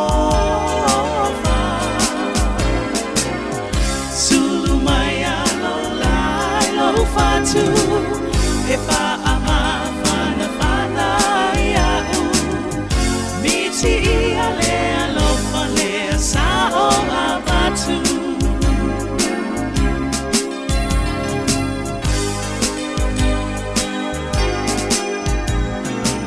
Rosa i vai to lau se fong mani pa to ya mat po to fi fam to ainu ina ua to lai mar tanzo tai bi loas fluiva vero te ua te are to lai spunu ele tau tua de Radio Samoa su lima I ba tolu a mo. Aore pole, e ko ki arwa kako pese sumpa. Ia nga e anu a lea oe lea ko. Ba lipu sa isa ngai ke o la mea yo au. Te tono lo mrien manu tātou tono nisi utu taulu fi am ngan wenga la tau sa babe a mata tāia. Pa mano ngan lue. Po i mai marapia fia. Haru marapia fia. Aore pa o ngai nara o telefoni. Tonu i moto manawa. Ea pa aptai lea tua. Hoi ngan wenga sa e uspo o lo pole tolu. Pole pārwa mea. Ia leu mana ia early birds. Ia leu babe mano lo. Aptai lea tua. Pai nisi po fuanga. Esel mana ia. O por kalame. I pia pa ngā solo le nei, i lea ia se me ke se ai. I la topo wanga atu fi au ngā wenga, o pia pia. Aole o ma ka kūra wana ma, ke o ma pepa se au, le puka a makara pa yaso. Pa taro pāturu pa tui anga ruafi le au pepe pa aptai, ma lo lava mafta mai ruafi le au pepe, ma le ainga, mi po i popa ngā wenga, pa aptai, karo pai. Sa ma wole ia tūna. Tui paisi ngano le ua anga ia tui melepone ia maroso whaktai ia ana e manu ia le ia le peko kengi le masangi anua ko spepa i matia tia ia aore pone le umang kapa ia la bak tuna ia marpretua manu whalo mano lama sai matangi atu ia tuno mau ia manu ia fo i wha moenga a whaktai mapta mai Ole tana lenga batu ia ai foi ka mo ngaro to foi mai le e mar ka mano e manga le si World Cup le la ko ya wa mana ia le wanga ia tu yo ai mo te mine ole lamba e le o mospi le more culture le la ka mo ka ngoa ko ya Scott Robinson aku ka wa le mo foi la lo ma fo pi le modeli e te bau ala loto mutala. Au ke popore ka ngai ka kui mai lau pa ko. Wai opai oi malau ngā benga. Pau ala mea. Ma fau le li. E mai e le ata mai. E whai e lau ngā benga. Ara ka mofa mai. Taitu. Pe ala o give up. O paku. So le le o se ko. Mai e le i e soka e o le o peksa ngara whai mai. Ia wane asisi o la ngonga mea pa. Ngara ukara ne pa. Ana uka me ka mo Scott Taicho na ko po e ka awar ko seita ia wa le ala ba ko champing po ko pui vor ka ko karikale ile ka zampo ia e po tau sang ia e mo wi o pa Scott awar pole awar pa to pa mo pole o pole tu anu ia ko ngo fo na no apa o kele mai ki munga ma e makau sai ki ai ia le pengo la ngā ruenga ia ma po le li mai ele me ano fale nai le ma painga se me pa ma po ia le pa me poto sono mo au la met pa mo lo la ma ta mai ia le lo luanga ka e lo luani ai sili le li e ser mana ia ia ai e la ko fo mai ia Richie Mahonga, ia wale ia le taimine pa wanga me ne pa no ai ia pe ia wa ko le vola alo o kama Mackenzie la ko ia le first five de kausa i le mautu pe ka alo le ka ko kama le apsa mo apakonga o Richie Mahonga le la toi fo i mai tau sang nei wo umang kong kana ke wo umang lo mai le uruma mau ia ne ra o mautu kumu maris kanga mai o ia pangi ia mafalang ia ne la sa ko a me langa ia langa me alo fale la ko fa i le All Blacks ia moresi po la lang ia me se oni se le la to fo mai o ka longa ma sa mo le pe ia october la sono october o to lu le ka ma fiti ia pe ia le ska longa lu mai ia ai te to no na usi fi o mar ta so lu man tu fo la talo le man sa mo man ta longa lo pa nga solo ia pe le lo fo le mo ma no si o tamata alo ia mo lo to matala ia la lo mo wai mano ta al fia ia me se po le peno le al man sa mo fam ni le ile go chale man sa mo lo pe o malu pa un pisi tu si pisi ia mal to peno ia mo fia ia o le fa so fia ia te mo wai fia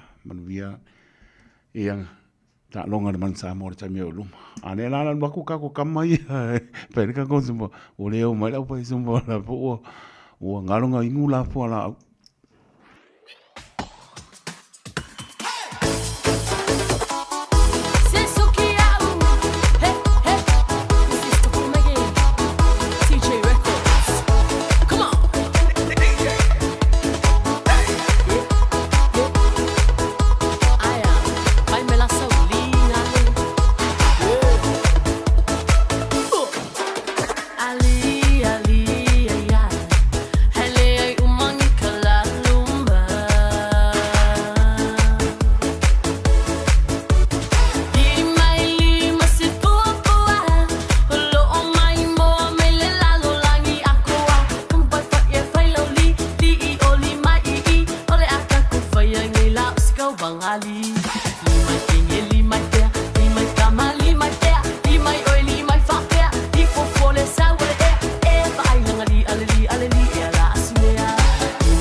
se lunga, se lalo, se siva, siva, siva, siva. Oy, oy, oy, oy, oy, oy, yeah. Oy, oy, oy, oy, oy, oy, yeah. Oye, oye, oye, oye, oye, oye, oye, oye. Singa kasia, singa kasia.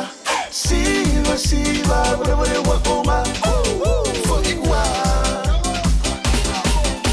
Singa kasia, singa kasia. Siva, siva, bra, bra, wakonga. Fogigwa.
Eva mai pese, malon fa fonga Samoa, malo fo ile vai le musika. Radio Samoa #1 New Zealand akoa. Simpson. Yeah.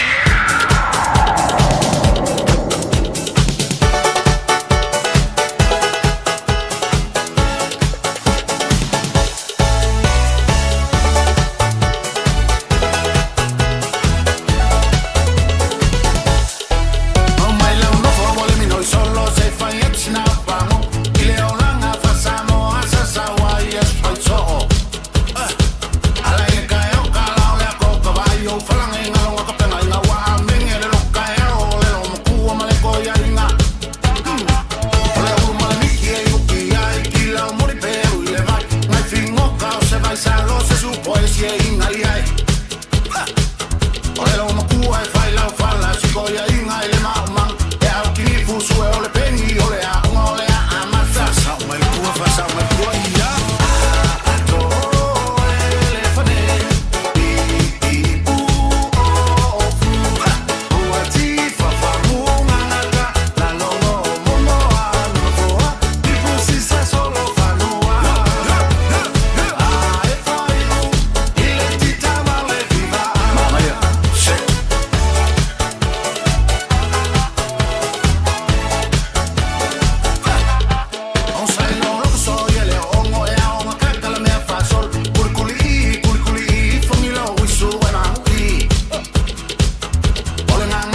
au sofa sa mai kua fa sa mai kua ia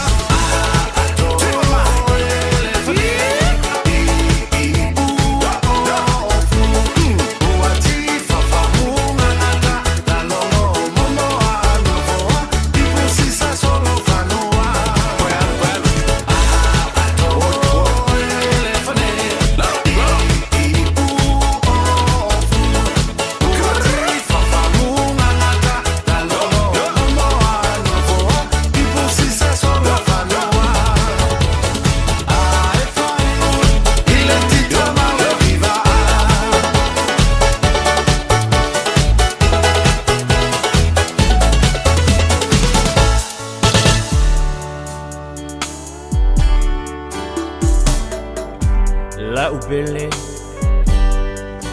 Malo ia la tolo pena po i ona fa nga mai tanto musika ia wala mo fa ngai uina to tanto tino io e o tona et po i ia le weekend ia mai se po i ona tona i mafa sa pe ngai e tanto bani fa po malo le tino ia kai mo le ru o le tino ia fa ngai yo ao ia mai se po sa vali vali lazy bit ia o le tau no mai lau fa sum por nias Milia foi mo ngaronga kau mapala pala dia mo sungar pa pia pa ya so dedi ya ola separagi ya ola kau ngu mai ya le pa ngai pa wor ta sono le lamang fa tau nu lama ele tau ma futa mai tanto musika ya kai milan ngai al pa lo ala maso lunga Wajala Oke Tota Selili Sama Samayom Safa Afaila Foyele Jaya Ame Olela Nama Chala Lona Funga Kaulena Singa singa mau eia te aia so uma le foi leo leo ma mai o le dia la pola ai que le vamos tai o dia la pola atu te voy a sai ni tu le fa ai mai io e al po musica why not why luma sa alo na po ya lo ta ya o ke te ya ona una lui vai singa la e tumbo me la como yo o so ya manu pizza no fácil so dia pai por meias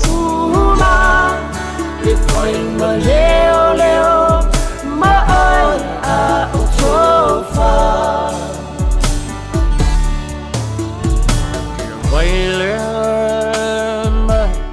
Tasu tasi na tatu tala I mai panua lo fa tai ai ile nei ala ni le manile ile cha mo fuchanga awa ile tala no ile pala pala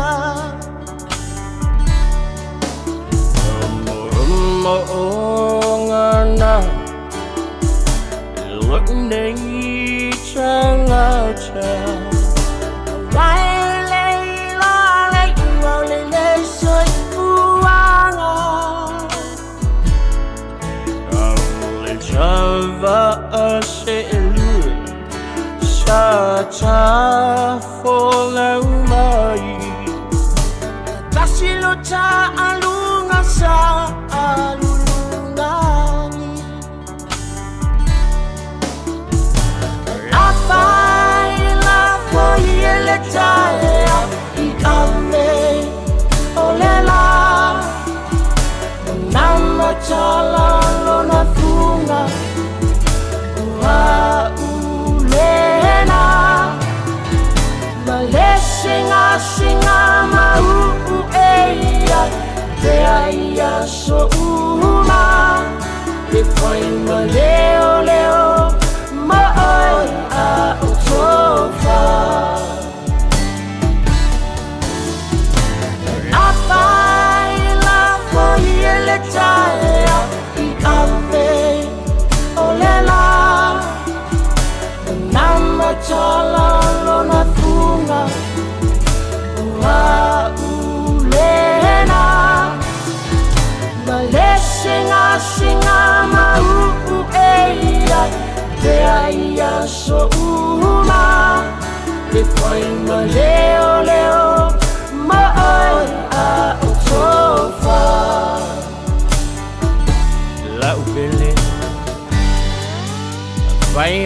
le lai e tamasa. O te tō, se li sama i o matafu.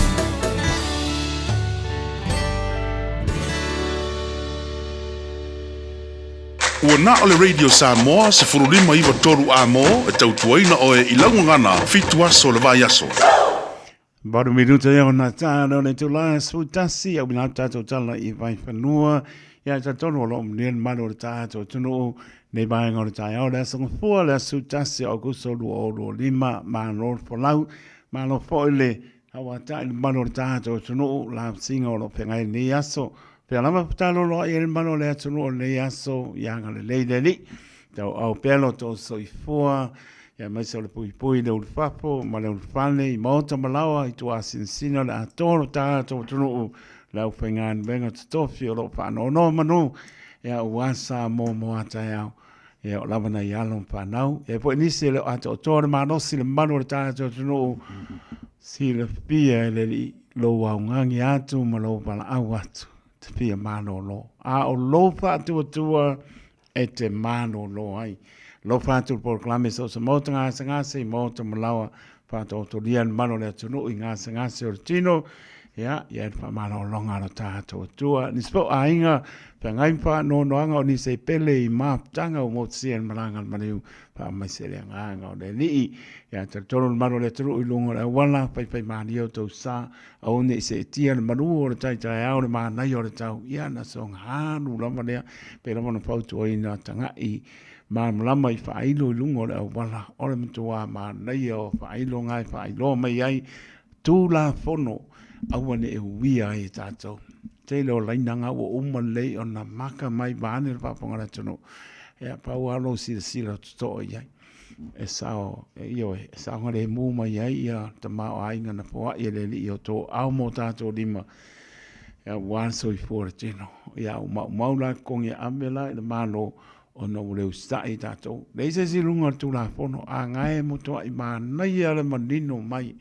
O na toa manino ao. Pailo i lungo le awala o leina o umana base mase o umana maka awale wia yo pasi o loli i amanise o tūranga e po ele mea nai a mai wha pitoa lama mo o wila nai i alon whanau le ngata leo tanga to mātua poi o lo whaonga i nau wila mai ai tari tonu tātou a papea se mai le wila i o tātou ia sile i lunga le awala. Ia uar tu ria sao. Tampai e a voi te mai tūranga nai e sao ngale mu.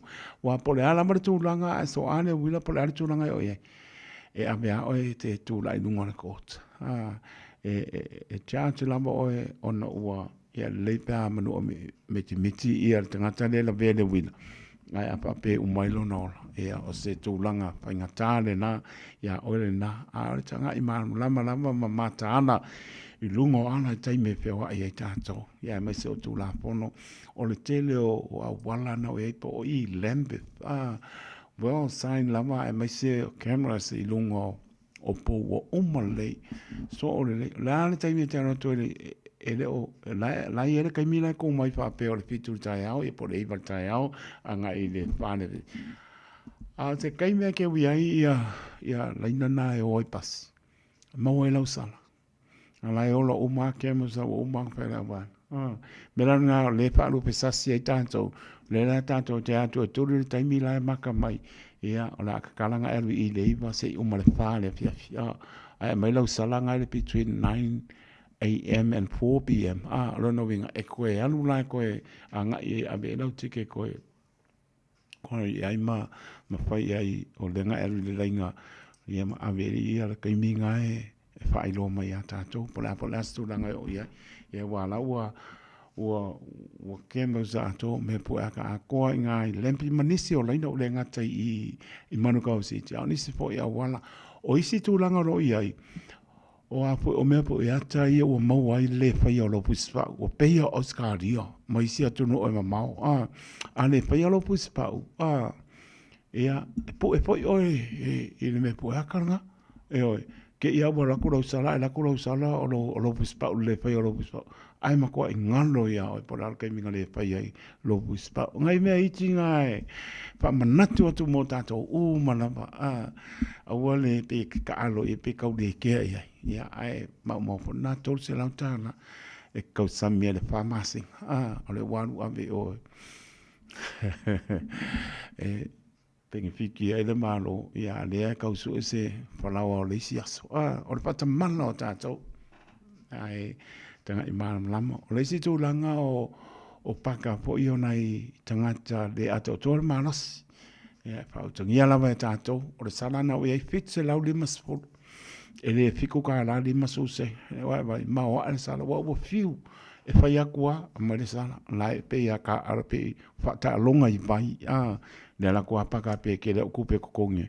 E la lau si lunga fit se lau lima sport lunga o maua lau sala i ngai fit se lau lima sulu i paka nai wha manoe tātou mō nai tangata i le ato tōre marasi alai maninoa ka ua ke ua le mpinga e ringa i ale sainga sau ai dongo pia ua umar kusi mai o upu kusi mai mare wheelchair i a marisi sainga whai ai mware mpai hapa pia oi ku i ngare pāse ko ngelo ka moe piki mai lau pa ka ua koe sau ia pa marurua koe sau po ila ia maua i ngā singa me alofa e le i o Christmas ia o pautau tare le ia tātou te maua e fia maso longa manuia toi pa manatu pa tātā la ponga ma le ia ai tak tonu au o le nā tele onga me tupu mai ai ia alai tu wa panoa lama tele o vano tātou te maua ia ono tātou e whata mala lama ia te tonu lama ia o le pa o ngāne le i o le me alofa le ni na mai ata to le poto fa mai ma fo tonu ai ya tato o le na ne se mai la pa pongo tato tana i bai fanua Radio Samoa taslima e vatolu amo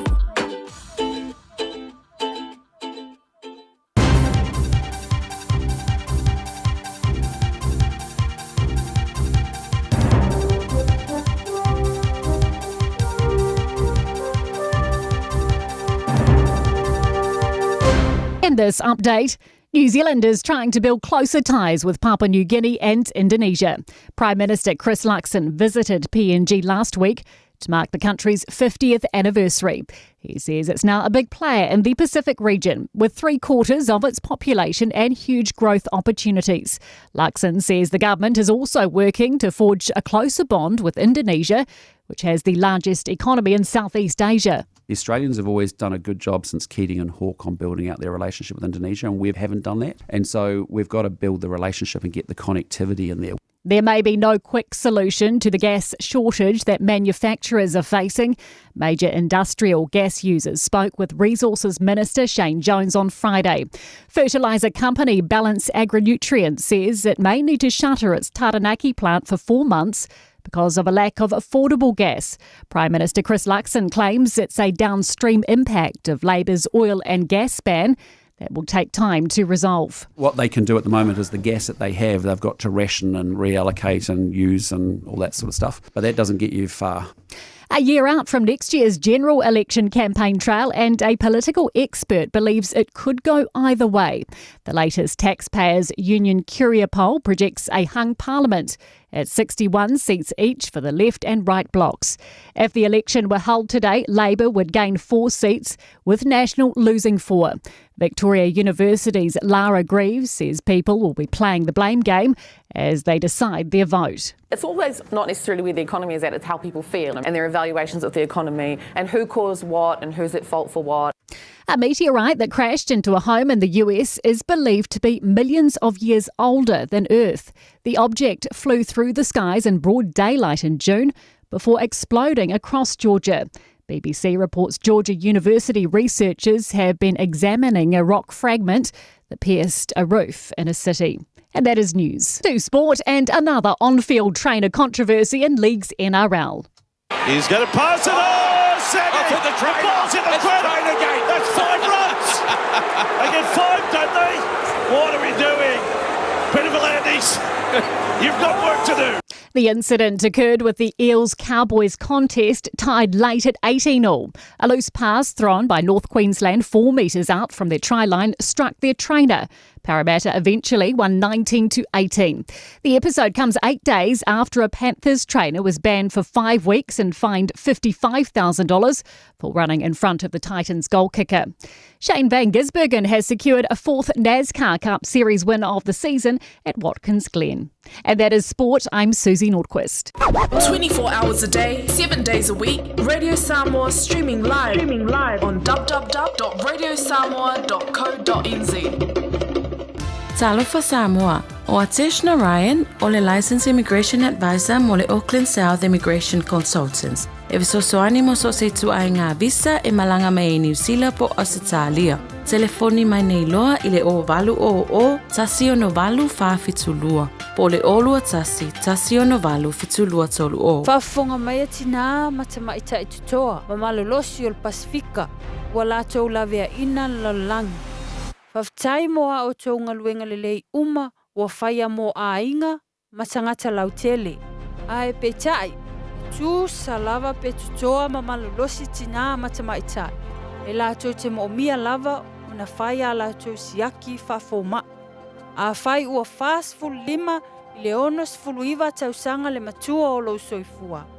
Whaatonu nei loa so wawanoa siaki fua ai o susu, mo le siaki ina, pe ua afia i le kānesa o susu, i le pressed, screen, Aotearoa, wala awane i le numera, oval se lau, lua fitu o, lua o. Awa, o le whaia o le siaki mawha ate o susu i le aso, e lavea ina ai o tou moa tai au.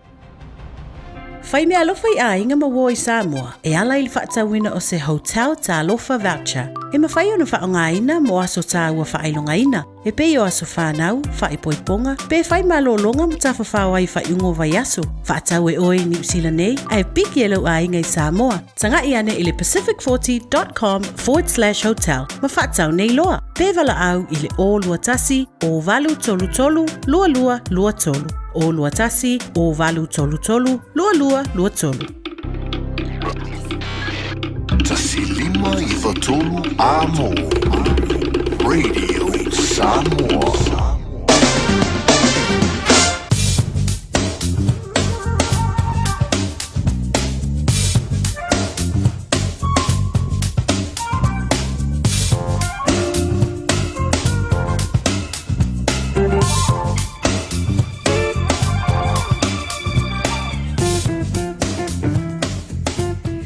Papongar mano le tonu le wina tau tātou tala I vai panua I le ngangana Peretania.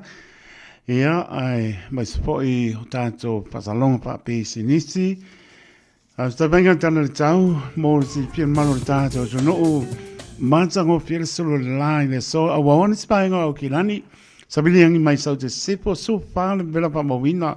Lona winga o lem toa manu lua tātou sulfan marfanfana lona maulalo I po ana ne 5 lona winga. On kwa manga I al manu lu tano fai nei matua ai o tua asina sina lofa tene atu. Ia pe au mafanfana o le I lo to soifua ma mafanfana I o to malana pa mano longa pa yatu. Lofa tene atu. Venga mo tai au I le aso lua Sulima le mapanapana mo ata e ao, sabini po e angi mai sau te sepo, a wao po nisi maenga o au kilani la so ata e le salua, 5 po ilona maadu le po, winga po ina le tau longa tono le vaiasa le salulu, Baba e antu e spulu ono le mapanapana le salulu, wala fa lona maadu lu I le po, a pe mei tu mau po le awawa, winga po ina le tau e pa awawa tua I le asa tofi, supa le vela pa mawina, I la stofi malona manu I le po e ono lona maulano e mana I po le tau. O le ngā tai whale mo I la tau tā pena I ai. Ia walama sei a mai moana ma ngai o le kaumawha. Mana e tau le so le ngā tai whale pa pena po I a tai au, pa le tono le tau le salulu, le stofi o a le soparoile. Ia le lama le tā pena mea o e silfia a pelo pa hola. O le mta mana ia mana tua. Ame, a pa I po o le te poni pia ai. Ia aveni maa se 5, wai ka uru maa e wha, toi le tasi, se pia I oe. Bililo, o me le lango koro pao. Fautuanga re water safe te ni sila maru tai me ni sila man tanga venga ACC. Ma me tu tai sua au kilani losu tolu minute leiba e le tai one lana sua le tai au kilani to e sua le tai le tolu minute te leiba le poana ne o tai sua ne anga ba atu e sua le tai i le lua minute su lua le audio le so tai sua i manu kau hits losu fitu minute te al su tasi i le tai au nei ea e sua i le tai i manu kau hits to e sua le tai e le sulima minute su lua le poana nei male tai sua i morawai spulu minute te ai su tasi ta onen su ale tai i morawai to su le tai i le los spulu minute su lua le poana nei patalo pa si o tato to no i sa moa ea malor folau malor so mo pisi o to ea a me so pati alo pai pa lau i lo atu inicio i tu malo ea i ai pele anga leo le ni ia to mo le manosi fai male nganga fia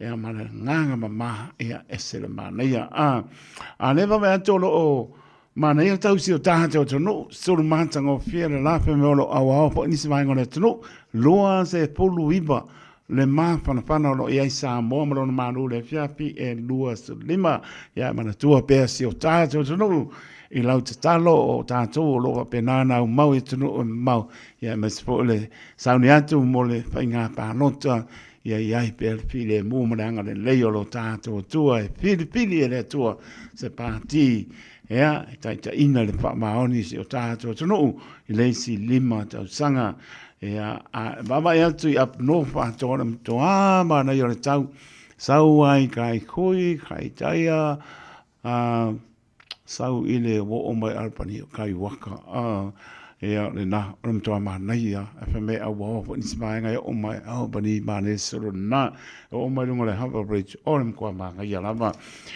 o se va inga mo na i Waikato Rotorua Taupo Taunaki Manatu Matango Fie le tau se vai mo na i pay plenty person like King Country Kisport Max Bella mo won Tony Matango Fie le tau se vai ngai wara rapa lo pa uti mungo lo awa pa so lo po inisi o nu tu tua oi se ia pa ia lava le pito lalo i South Island le Crusader e kala state mo nu tu tua oi lo mana ia tau manulu so venga na tau tai bang se tato to no isa mo mana tua i lau tano ia wala ba por klame fanga solo ia tato ela am tadio am ngan venga ele nei vai as fo tato mo la son fo la so sutasi o kuso lua o lo lima to pata lo pa to le pa ia maulunga tato to no pe la ba ma puta mai au kilani mano tu oi o atu no o mama le tau tua le Radio Samoa su lima e va toro a mo tau tua mo e fitu aso le mai aso lua se pulu fai tu la ya to pata lo fa tu ai le nganga pa lo ma lo le pane mai ma lo le fa fonga mai pa tai lo to te lia ino lo fa tau vai mo to malawa to no lo sa por pengan vengo tu no ma maneto ya anga le malo tu sa so tato mria pa tai so mo levi malo le pane mai ya manuia po ngan vengo le ya so pa tai sai ni tu e pa ya pe po pa to ya o le via la pola ya mai la to umana mo ma puta mai lungo le ampio po linga ya malungo le YouTube channel Spuru minute ua te ale tula su tasi tau tua le Radio Samoa su lima Eva tolu a mo. Ta pea i se va popo o ke nei doa.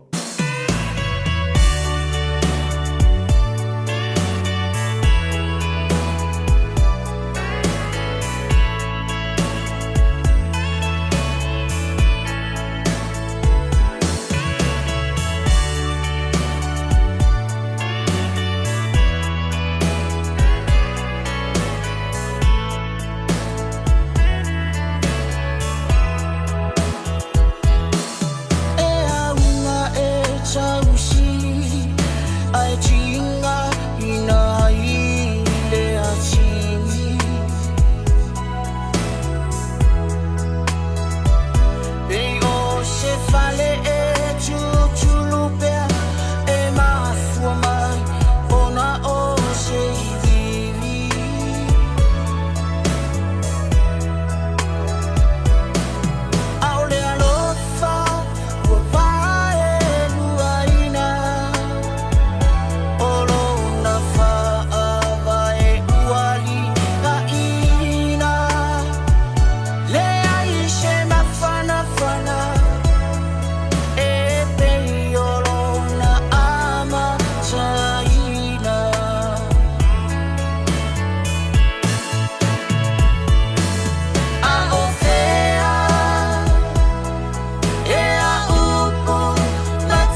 Taimi tōna mai ne wa loa sutasi mirute.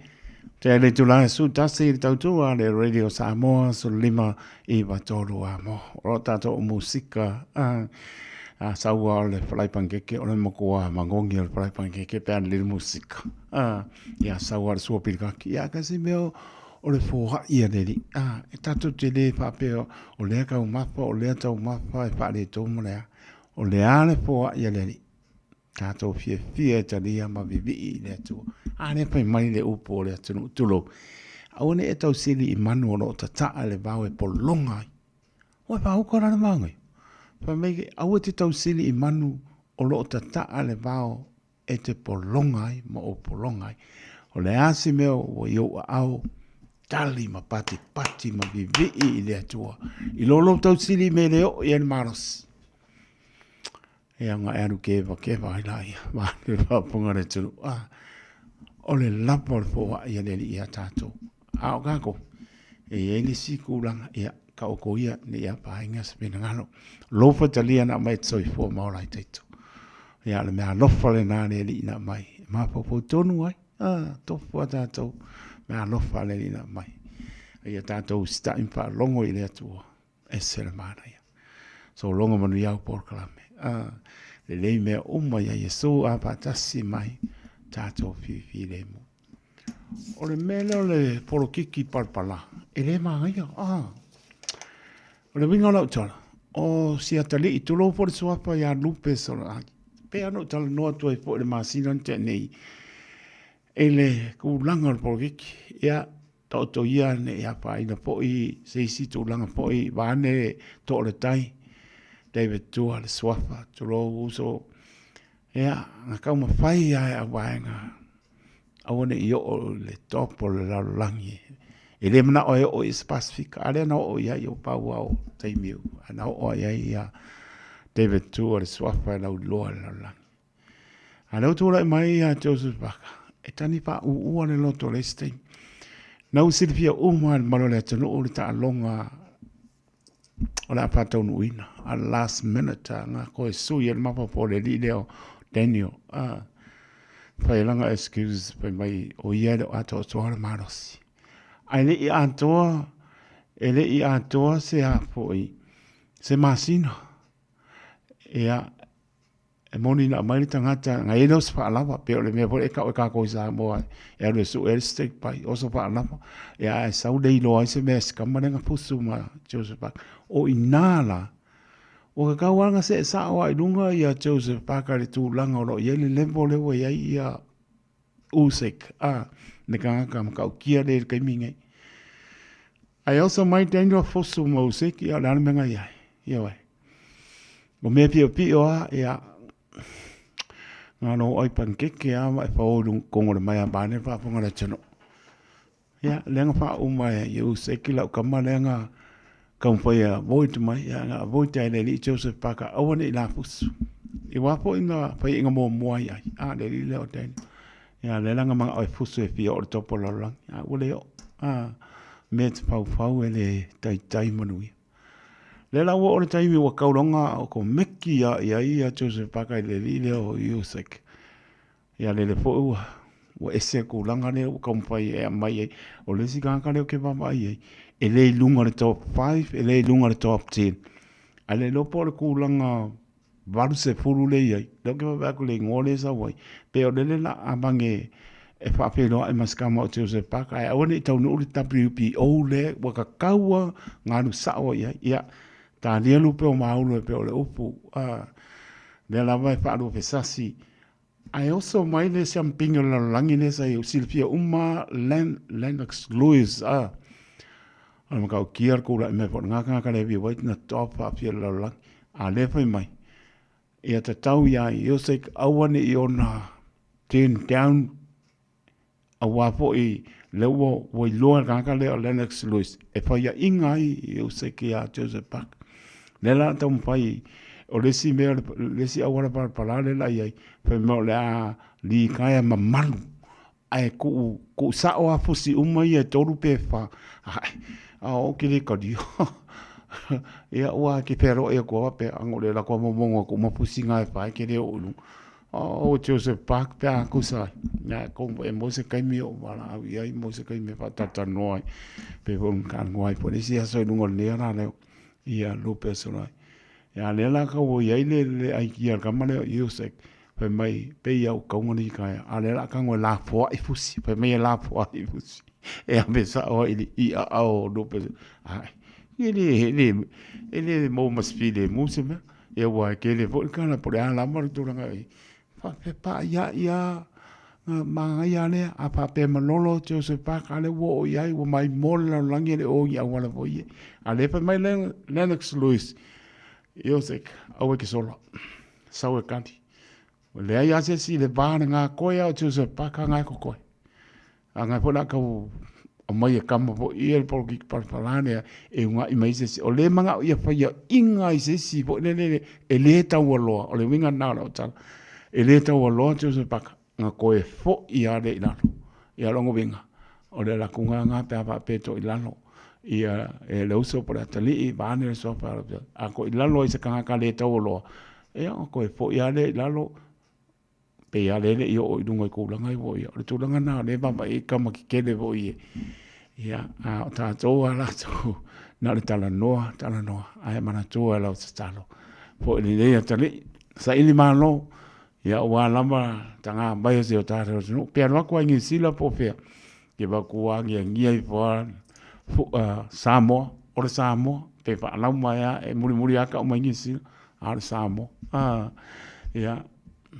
Lupe soro ai o mamana. Mo pe lo nsa impalo ko lengi. Ia lama lau tā penanga. La lama tulanga o ia o taritonu. E kaua lau lo wha mai mo. Le WP ole nau e toilu ina. Ia koe fo'i mai o e sere mana ia. Ia manu ia pa mo mai se oni se o alo pa nau o lo pe na po na nga et foi. I ta alonga o lama me mo po lumanai. Ia le lofa mananga le lo ta to tua. Tanto proklame le mo o es. Mai ala pa ponga samo. Ua mawhai o na aura tula polo kalame le leimo o ia so taitasi o na o le langolango malo si le whale maliu a se alo le atunuu o ese tātupu Funeral Directors i Manukau City. O kalame le leimo o e talo whalama. Tuisa e peru e leimo alo na whai upe lima. E ui lava ina o ia o le alo a o mea sa pōpua ngā te ai o ia. Na haoa o ina ai o ia usi tai. Tuisa e peru o Yesu na haoa o ina ia usi tai i ona pōpua ngā te umma. O le upo i le ngangana e lini o le usi tai o le obedient. O le hopa kohe. E moa mai upo e lua o le hupo o lalo, a kuo o le whaalongo. Lo winga whatino o le pito i lalo po o le vaenga mau lalo e whaalongo ai. O le ustai o Yesu na o wina i a ustai. Ai sea, o Yesu e iai le poto uma. I le lalo langi ma le langi. Ai o le winga le au mai e le eperu. O le ata e tusia mai. Ona o le ngaluenga ma le anganga ma le mawhawhau ke riso. Na alu ese mai i lona nofo ali. Le loto ma le anganga maulalo. Ma le ustai. Lona nofo ali tupu ma le mamalu na alu ese mai. Ina ia iai le lalo langi yang sala. Pei ona soifua mai le whalo manu. Soifua mai i le ainga maulalo. Nofo ma milo fatasi ma tangata anga sala. Ino sia maulangia. Ta wembu iai tangata. Te e ona lava tangata yutaya. Whamata i whaingo fia i tupu. Mali i o le nei lalo langi. Ona latu ese mai o latu nofo ali. Mo latu tūlanga maurulonga. Ina ia whataitai masawa vali whatasi. I le maulalo o le olanga. Na ola e whaola. O le nei le moni ma le whamaoni. O le usta i o Yesu ke riso i ona pua ngā te uma. Pai lofa i ato e. Ma ina ia wha a toa ina ai ma a be Yesu ma tupunga o le whaorotanga. O le ola e whaavau a mene Yesu. Ia usta i loa tatou. Usita i a Yesu. O a manatua. E le lei kumoe.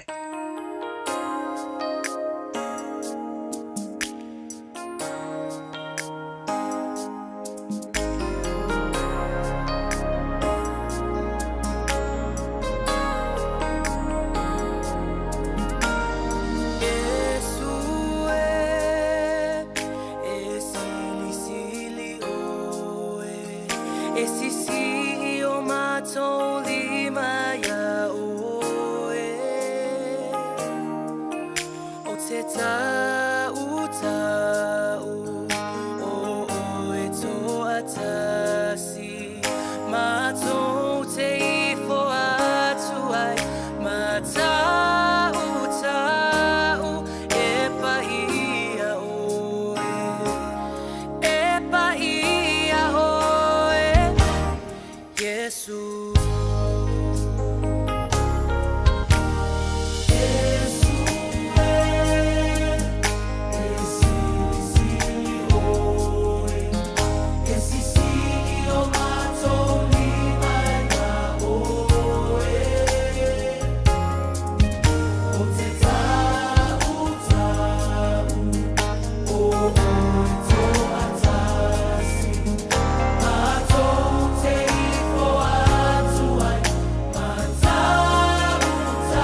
E mamalu e paia sili o Yesu. Se pongmanie, hallelujah, worship team, ma tau pamaya tuaire tātou proclame lei mo oe. Tpele ila pasta soliero longa Yosua.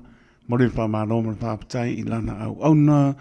Tpele ino nei proclame le vai aso le tau sanga le masina. Ia, whamaro whaptai. Hamnia po le le kale sio nganu e la songa pasta soliero ma patoe se ngā ngongo no longa Yosua.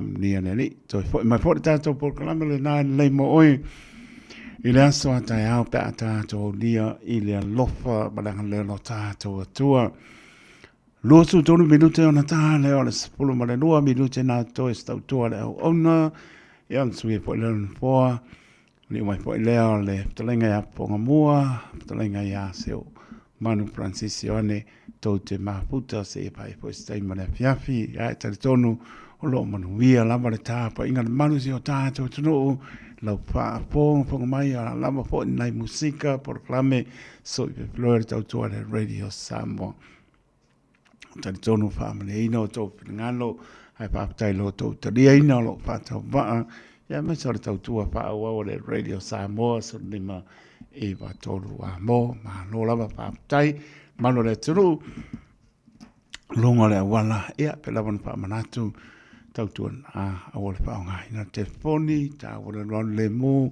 le pasia mo li, whautauta le le ma tāla i lunga ala, te le po i o whailo na mo tūla fono, lai se si lunga tūla fono, nā le whamanatu lava, ea alo patalia na mai tsoi fua mo lai teito, ai whamalo whaatai, manu le tunu o maputa mai, au kirani manu tūtua ai o tunu e mau, moni atu lama le ngango le whamalo ma whaatai, Atalo watu po tina ya le hanga opu to muri whaptai, maputu mai, ya le ua i nei ya o toro nei, ya la pa steime toi fo i Australia, le hanga opu to muri, ya manuia lama po fuanga, a samua levi, ya ma le ainga pena po i a saini, tu la epa, ma le ainga, ngā te lea lead winner tu pola a ta, ya ma le ainga whaptai, nise misi po i amnoa, le uso ya manu pita, ya pena po e le uso ya kalama ma patua ya mai ma no fa ya no lava fa tel ma le tunu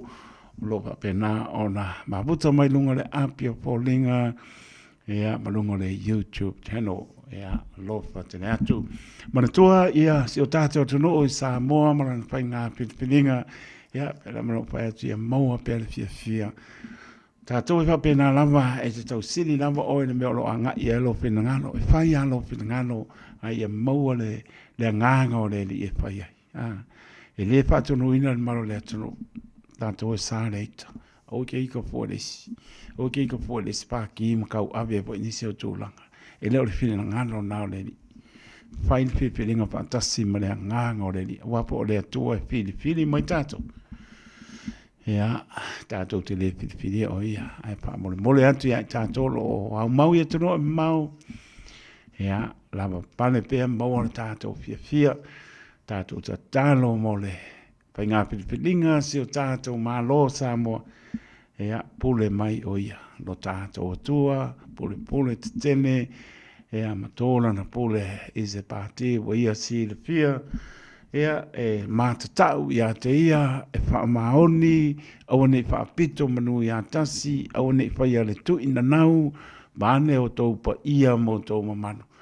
O se pāti ano lofa moni i le atua, whaawai papa le nao Samoa.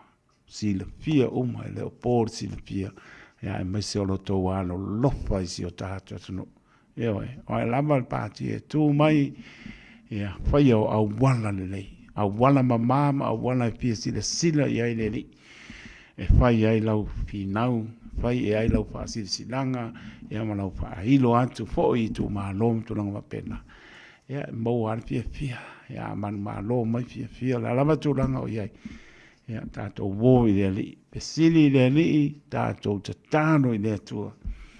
Ina ia uri masao le whai ngā pilinga, ya mo se pati ya la ba se pati tu la mai ta to o pongi fia o ne pa pe o le tu ma la pati ya na ko losi bo le ora o le o le si pico ma ku mo le ai ele va pe ngal pin ngalo le li ia tato fai alon pin ngalo ai aua ia tato manuel pa nga pit pelinga si o tato to no ele pa tasi atu o le nganga pa i o le tua ia matu umusu o to pin ngalo le atu Pasifiko atu no e mau tato no fai tato fai al pin ngalo le tua e manuel tato polonga.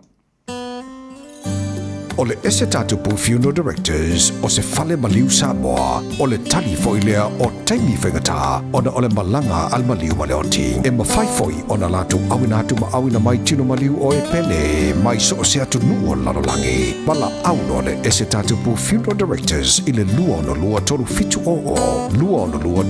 o pea fiu ane ele se fulu malebalu Norman Spencer Drive i Manuka City. Whaafonga mai atina matama ita i tutoa, ma malolosi o le Pasifika, ua lātou lawea ina lalangi. Whaftai moa o tō ngaluenga lelei uma, ua whaia mo a inga, ma tangata lautele. Ae pe tai, tū salava pe tutoa ma malolosi tina matama ita. E lātou te mo mia lava, una whaia lātou siaki whafoma. A whai ua whaasful lima, I le onos fuluiva tausanga le matua o lo soifua. Whaatonu nei loa so wawanoa siaki fua ai o susu, mo le siaki ina, pe ua afia I le kānesa o susu. I le pressed, screen, Aotearoa. Wala awane I le numera. Oval se lau, lua fitu o, lua o. Awa, o le whaia o le siaki mawhaata o susu I le aso. E lawea ina ai o tou, moa taiao. Talofa Samoa, o Ateshna Ryan, o le Licensed Immigration Advisor mo le Auckland South Immigration Consultants. E visosoani mo so se tu ai ngā visa e malanga mai e New Zealand po Australia. Telefoni mai nei loa I le o valu o, tasi o no valu wha fitulua. Po le olua tasi o no valu fitulua tolu o.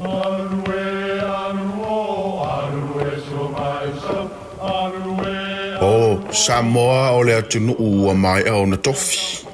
O le la au ua mai au ngā tātulanga e le to e tau au whangaina. O le vai fo I ua malili ua mai au na saiki. A o lau polo kalame o le vau filifili. Ua na o se toi wha manatu. Ua na o se toi whangu ia ua nganu Samoa. Mau upu ta oto, mau upu tu.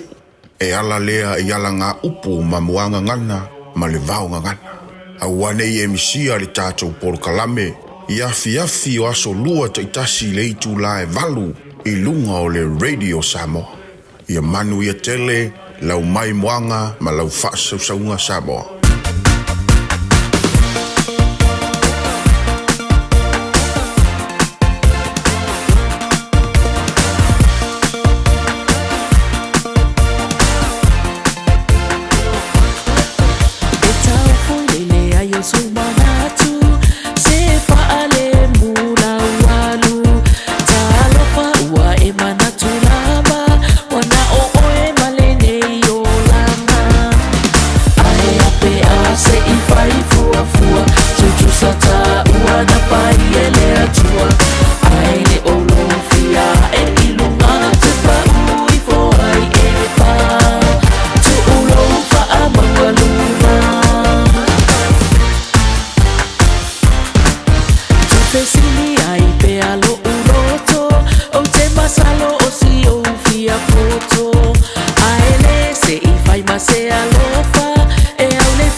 Vai, vai, vai, vai, vai, vai, vai, vai, vai,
si Pau ole mea I whai iahi Ole fue I le lau ole naifi Ue me whai I e tau whaambamba Ole whino lana whee Ai awa le whai so oe E ai lana whee I le antele Whee, whee, whee Toia ina Whee, whee Whiwhia I le musika Whee, whee, whee Mala, mala Whee, whee, whee Ai lava, lava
mai 10 minute ona ta leo les puno male lua te tonu tau lunga stau tua la ona pa tau ba ele fo I vaenga le asong fua e mole atu male ta ele le nganga le loto le nganga fa apta le malu si ta to no le laba le ngana fa apta lai le malio le loto le lauta po inga ya mese o fa mnianga lo ne fo I fa tau ba ta dia ina le tau tua tu le radio sa moi mo to malao to lo sa por venga o atu no o mamao fa malo fa tai fa mnia ne ni la singam po fuanga lo yen malu ta to no ya o le tia lava me o mo fa tasi mai o ta pa o le langi ai le spai vai asa ma se mau sa mo le tu no pele tam fa lava na ya to liu sa e pcr sa mi tu lo o po whananga tai pale poto tau tai se le nātu iama a whai o seu ta tonu pe tai. Loto o nganga ke usiano o te maa ngalo ai. Pusia I tātou pe whani pina ngalo leo lo tātou tua. Whamnia le rii po whanga ia mai se nisi ero ato tōre maa rosi mana tua pe o tōre tatalo I so mauta ngase mauta malawa. I airi whamano longa le rii ato tō mōna maa rosi. Tātou tiao ngā mō ia malona pe ngalo. Nisi o aingo whangai wha no noanga o nisi e pele I maafutanga o motsian malanga le maripa mai se le nganga o le li ia te o tō. Nā tōna maputa mai lunga le apia po linga malunga le YouTube channel a lofa te le atu whaaputai lango mai. Lewa tāpena mai le talenga ia Parisala Whai, talenga ia Ponga Mua, talenga ia Se Manu Francis Ioane, tau te maputa se pa ia po se taima le fiafi ai ia manuia lama la singo le nei aso manuia na yalom pa nau matua o ne ngalo taime piki ai nei yalom pa nau ele o to fa ngo fie le au mo le po matana mo na yalom pa nau pa manuia le tua tai to tanoto le au na soifua ma ia manuia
someday will we meet again. Goodbye, goodbye, my friend. Dear brothers and sisters, in the book of John, chapter 14, verse 1 till 3, Jesus said, do not let your hearts be troubled. Trust in God, trust also in me. In my Father's house are many rooms. I am going there to prepare a place for you and I.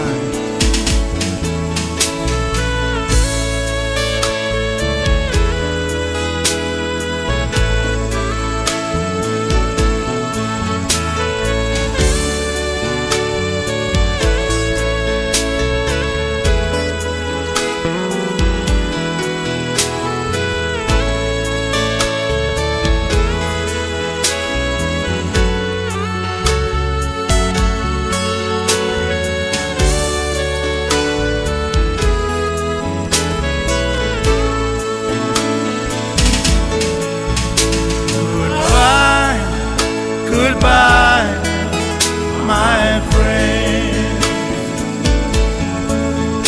Goodbye, goodbye, my friend.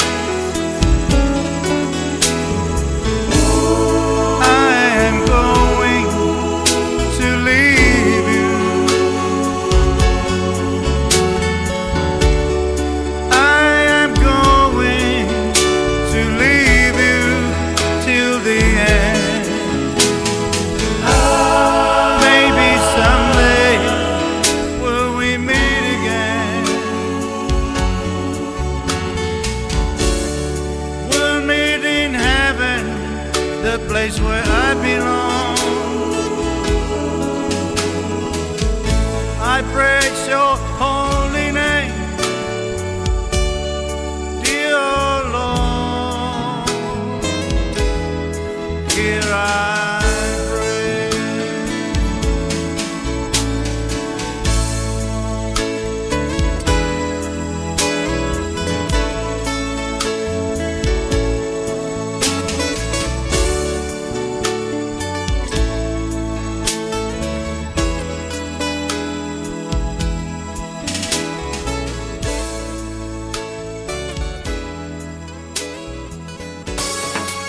It's another one.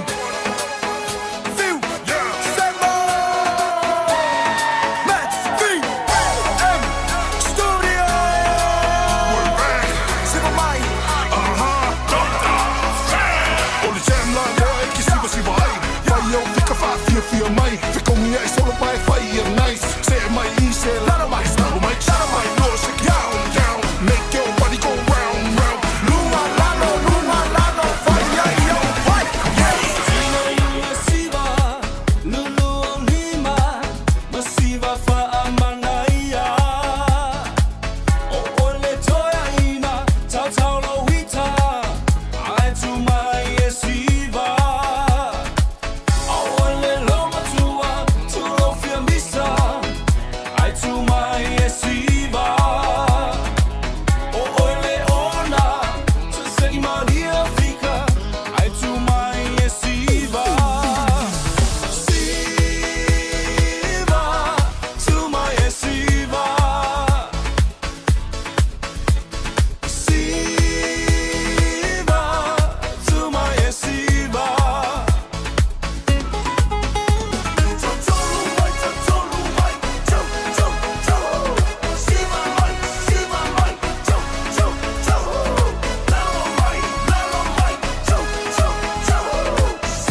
Whainga o le Radio Samoa se furulima iwa toru a mo e tautuaina o e ilaungangana fitua so le vai aso.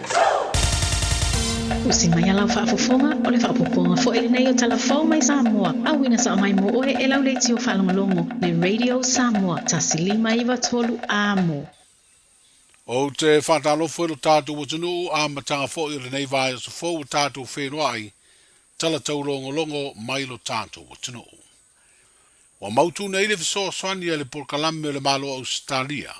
Mo au nanga i ngā ruenga whaatu si tala ma whaasara lunga i le Pasifika e tā ua o le PACMAS, po le Australia Pacific Media Assistance Scheme, e whaatu pe aile wha ngāi o i o le ofisa tūtu tonu, o ngā ruenga le JAWS, po le whaalaputonga o tūsi tala ma le au whaasara lau i lo tātu o tino. O le asfareile o mawaina wha mautu wai lea fiso swani, e tu sama le fitu se furu toru afe tā la, mo le umi e se furu lua masina, o se tupe le ātu tongi ai le tangata le awa aia le ofisa, ma ngafa fo i maisi ngā luenga tau fiso tainga, ai maisi o le whātino ino ngā luenga le asosia mana o mi ai lea au au nanga. O le whāmoe moe fo i o lea tupe atoa, e whātau ai ma se masini kompiuta whāpea mea whale mo le ofisa. O se whawhita uri e whenga i pēa i tausanga uma, ma le asosi, o le ngāo i o lana wha soa tau tupe, e wha ngai o i ai se ofisa, ai o le whea ngainga wōsia nei ma le PACMAS au Australia, o le ālanga longwai le wha ngai o i o ana ngā luenga, mō lona ofisa tūtu tonu. E ese mai le fitu se fulutolu afe tā la, le tasi o fiso soani le lava porkalame Australia, o le vanga tupe le tu sa mara tolu se fulutolu afe lima se lau tā la le ātatongi ai le lisi, o le no fuanga o iai le ofisa le asosi, ma o le au whainga atore langolango o lea fiso soani, mo le asosia tu sitala bale au whaasara lau a Samoa, e se lau ma le lima afe tā la. O le Pelestene ma le sui Pelestene o le JAWS, whaata se ma le sui o le pokalame fiso soani o le PACMAS i lo tātu utino. Na sainia le whainga o le vai aso, le wha mautuina o lea fiso soani, o lo o fua e wha awau mo le umi e tolu tau sanga. Mo toi wha awau na tāpunia o ngā uma i lo tātu utino, ma ua tolu ai nei vai aso o whaatino lea tūlanga, ona o lo o malosi pēr le pepesi o le wha mai fiva o pōna iwi, le tanki fiva. O le wha iunga o le vai aso na wha iloa i li poti, le whano le ola o se isi ta maititi ona o aunga o lea wha mai. Ma ua to ono ai tangata ua maari liu talu na pēsia sa moa i le fiva o pōna iwi. O le pōle as freire na te nei na whano ai le ola o le ta maititi fitu tu sanga le matua, a o tau fia i le potu mō ngase tinga ina, i le whale mai tele mato tua. O le tama i titi pito le i titi e lua tau sanga le matua ua au fia le au maali liu, ona o aunga o le fiva o pona iwi telu mai le masina o Januari o le tau sanga nei. I le malo o loa i pēr lao whanau mai le anga i atu i whale a onga, o lo whatino le mtanga aluenga o a onga maanga nu ufe so ta inga ma pule o a onga uma le malo, ina ia mautino etu ina atu pēr mata upu mō whanau e ngāruru ea i o lato wainga. O awala tele vavave fo i o fiso ta inga wha ona po nei ua wha o ngā, mo le wha awa wina o awa onga mata upu ese mo whanau, a ona nofo i o lato a inga mo pui puinga o le wha mai fiva pona iwi. O ni usira le malo ua wha ilo le au mai o lana lango i ngā luenga le mtanga luenga o le soifua malolo i nei Samoa, mo le tonga fitia o le pepesia i o le fiva o pona iwi. Wa wha ilo le minsta le va i fafo New Zealand, le fionga vavasa manaia Winston Peters, le awina mai lo tātu utinu o se vaenga o fō mai New Zealand, po se medical team, e lango atu i le ngā luenga lo whenga i neima le au aunanga le soifua malolo i nei Samoa. E tolu se lau afe tā la se vaenga tupe, o le afe soaswani e fo i New Zealand le whata wina o vaila au, ma isi vaenga mana o bia mo tong fitinga o lea ngase, ma le ai e fo i mawheso o ta inga, a ofisa sinia o le soifua malolo i New Zealand ma ofisa sinia, o le au nanga o le soifua malolo i nei Samoa, ina ia maua i pēr fiso ta inga i temi uma mo nisi fiso swani, e o no mana o mia. O whailoa le fiso swani e New Zealand, ma le whautuanga i o na tangata e malanga Asia si mai i Samoa, ina ia mātala ma mata alia i le tāpena pena i pui puinga, mai le tanki fiva a o iei tonu o le tātu utanu umoni tā whaonga, ia po nisi fo i mafua anga e malanga mai ai i Samoa. O le ua iei le fuafuanga o le toe ae o ngā luenga uma I Samoa I le aso lua o le vai aso nei. Pea mai a le aso ngafua le aso malolo le aso tamā. O le asi tia uma I le whaletaalo o le multi-purpose gym I tona I mato. Ngā luenga uma le ofisa o le komisio whai ngā pālota. Ai tāpunia mō se teimi le tu maulono ofisa au tui muli no. O le swing o le awha foe uma mai ai le whaletaalo. Ngā luenga o le whai ngā pālota tele a Samoa. Se iau ina mai ama mautu le whai unga le ai ai le whai ngā whiriwhiringa le atunu uawao. I le toe whiriwhiria o ni tofi whai pule o I tū mālo mō le pāle mene.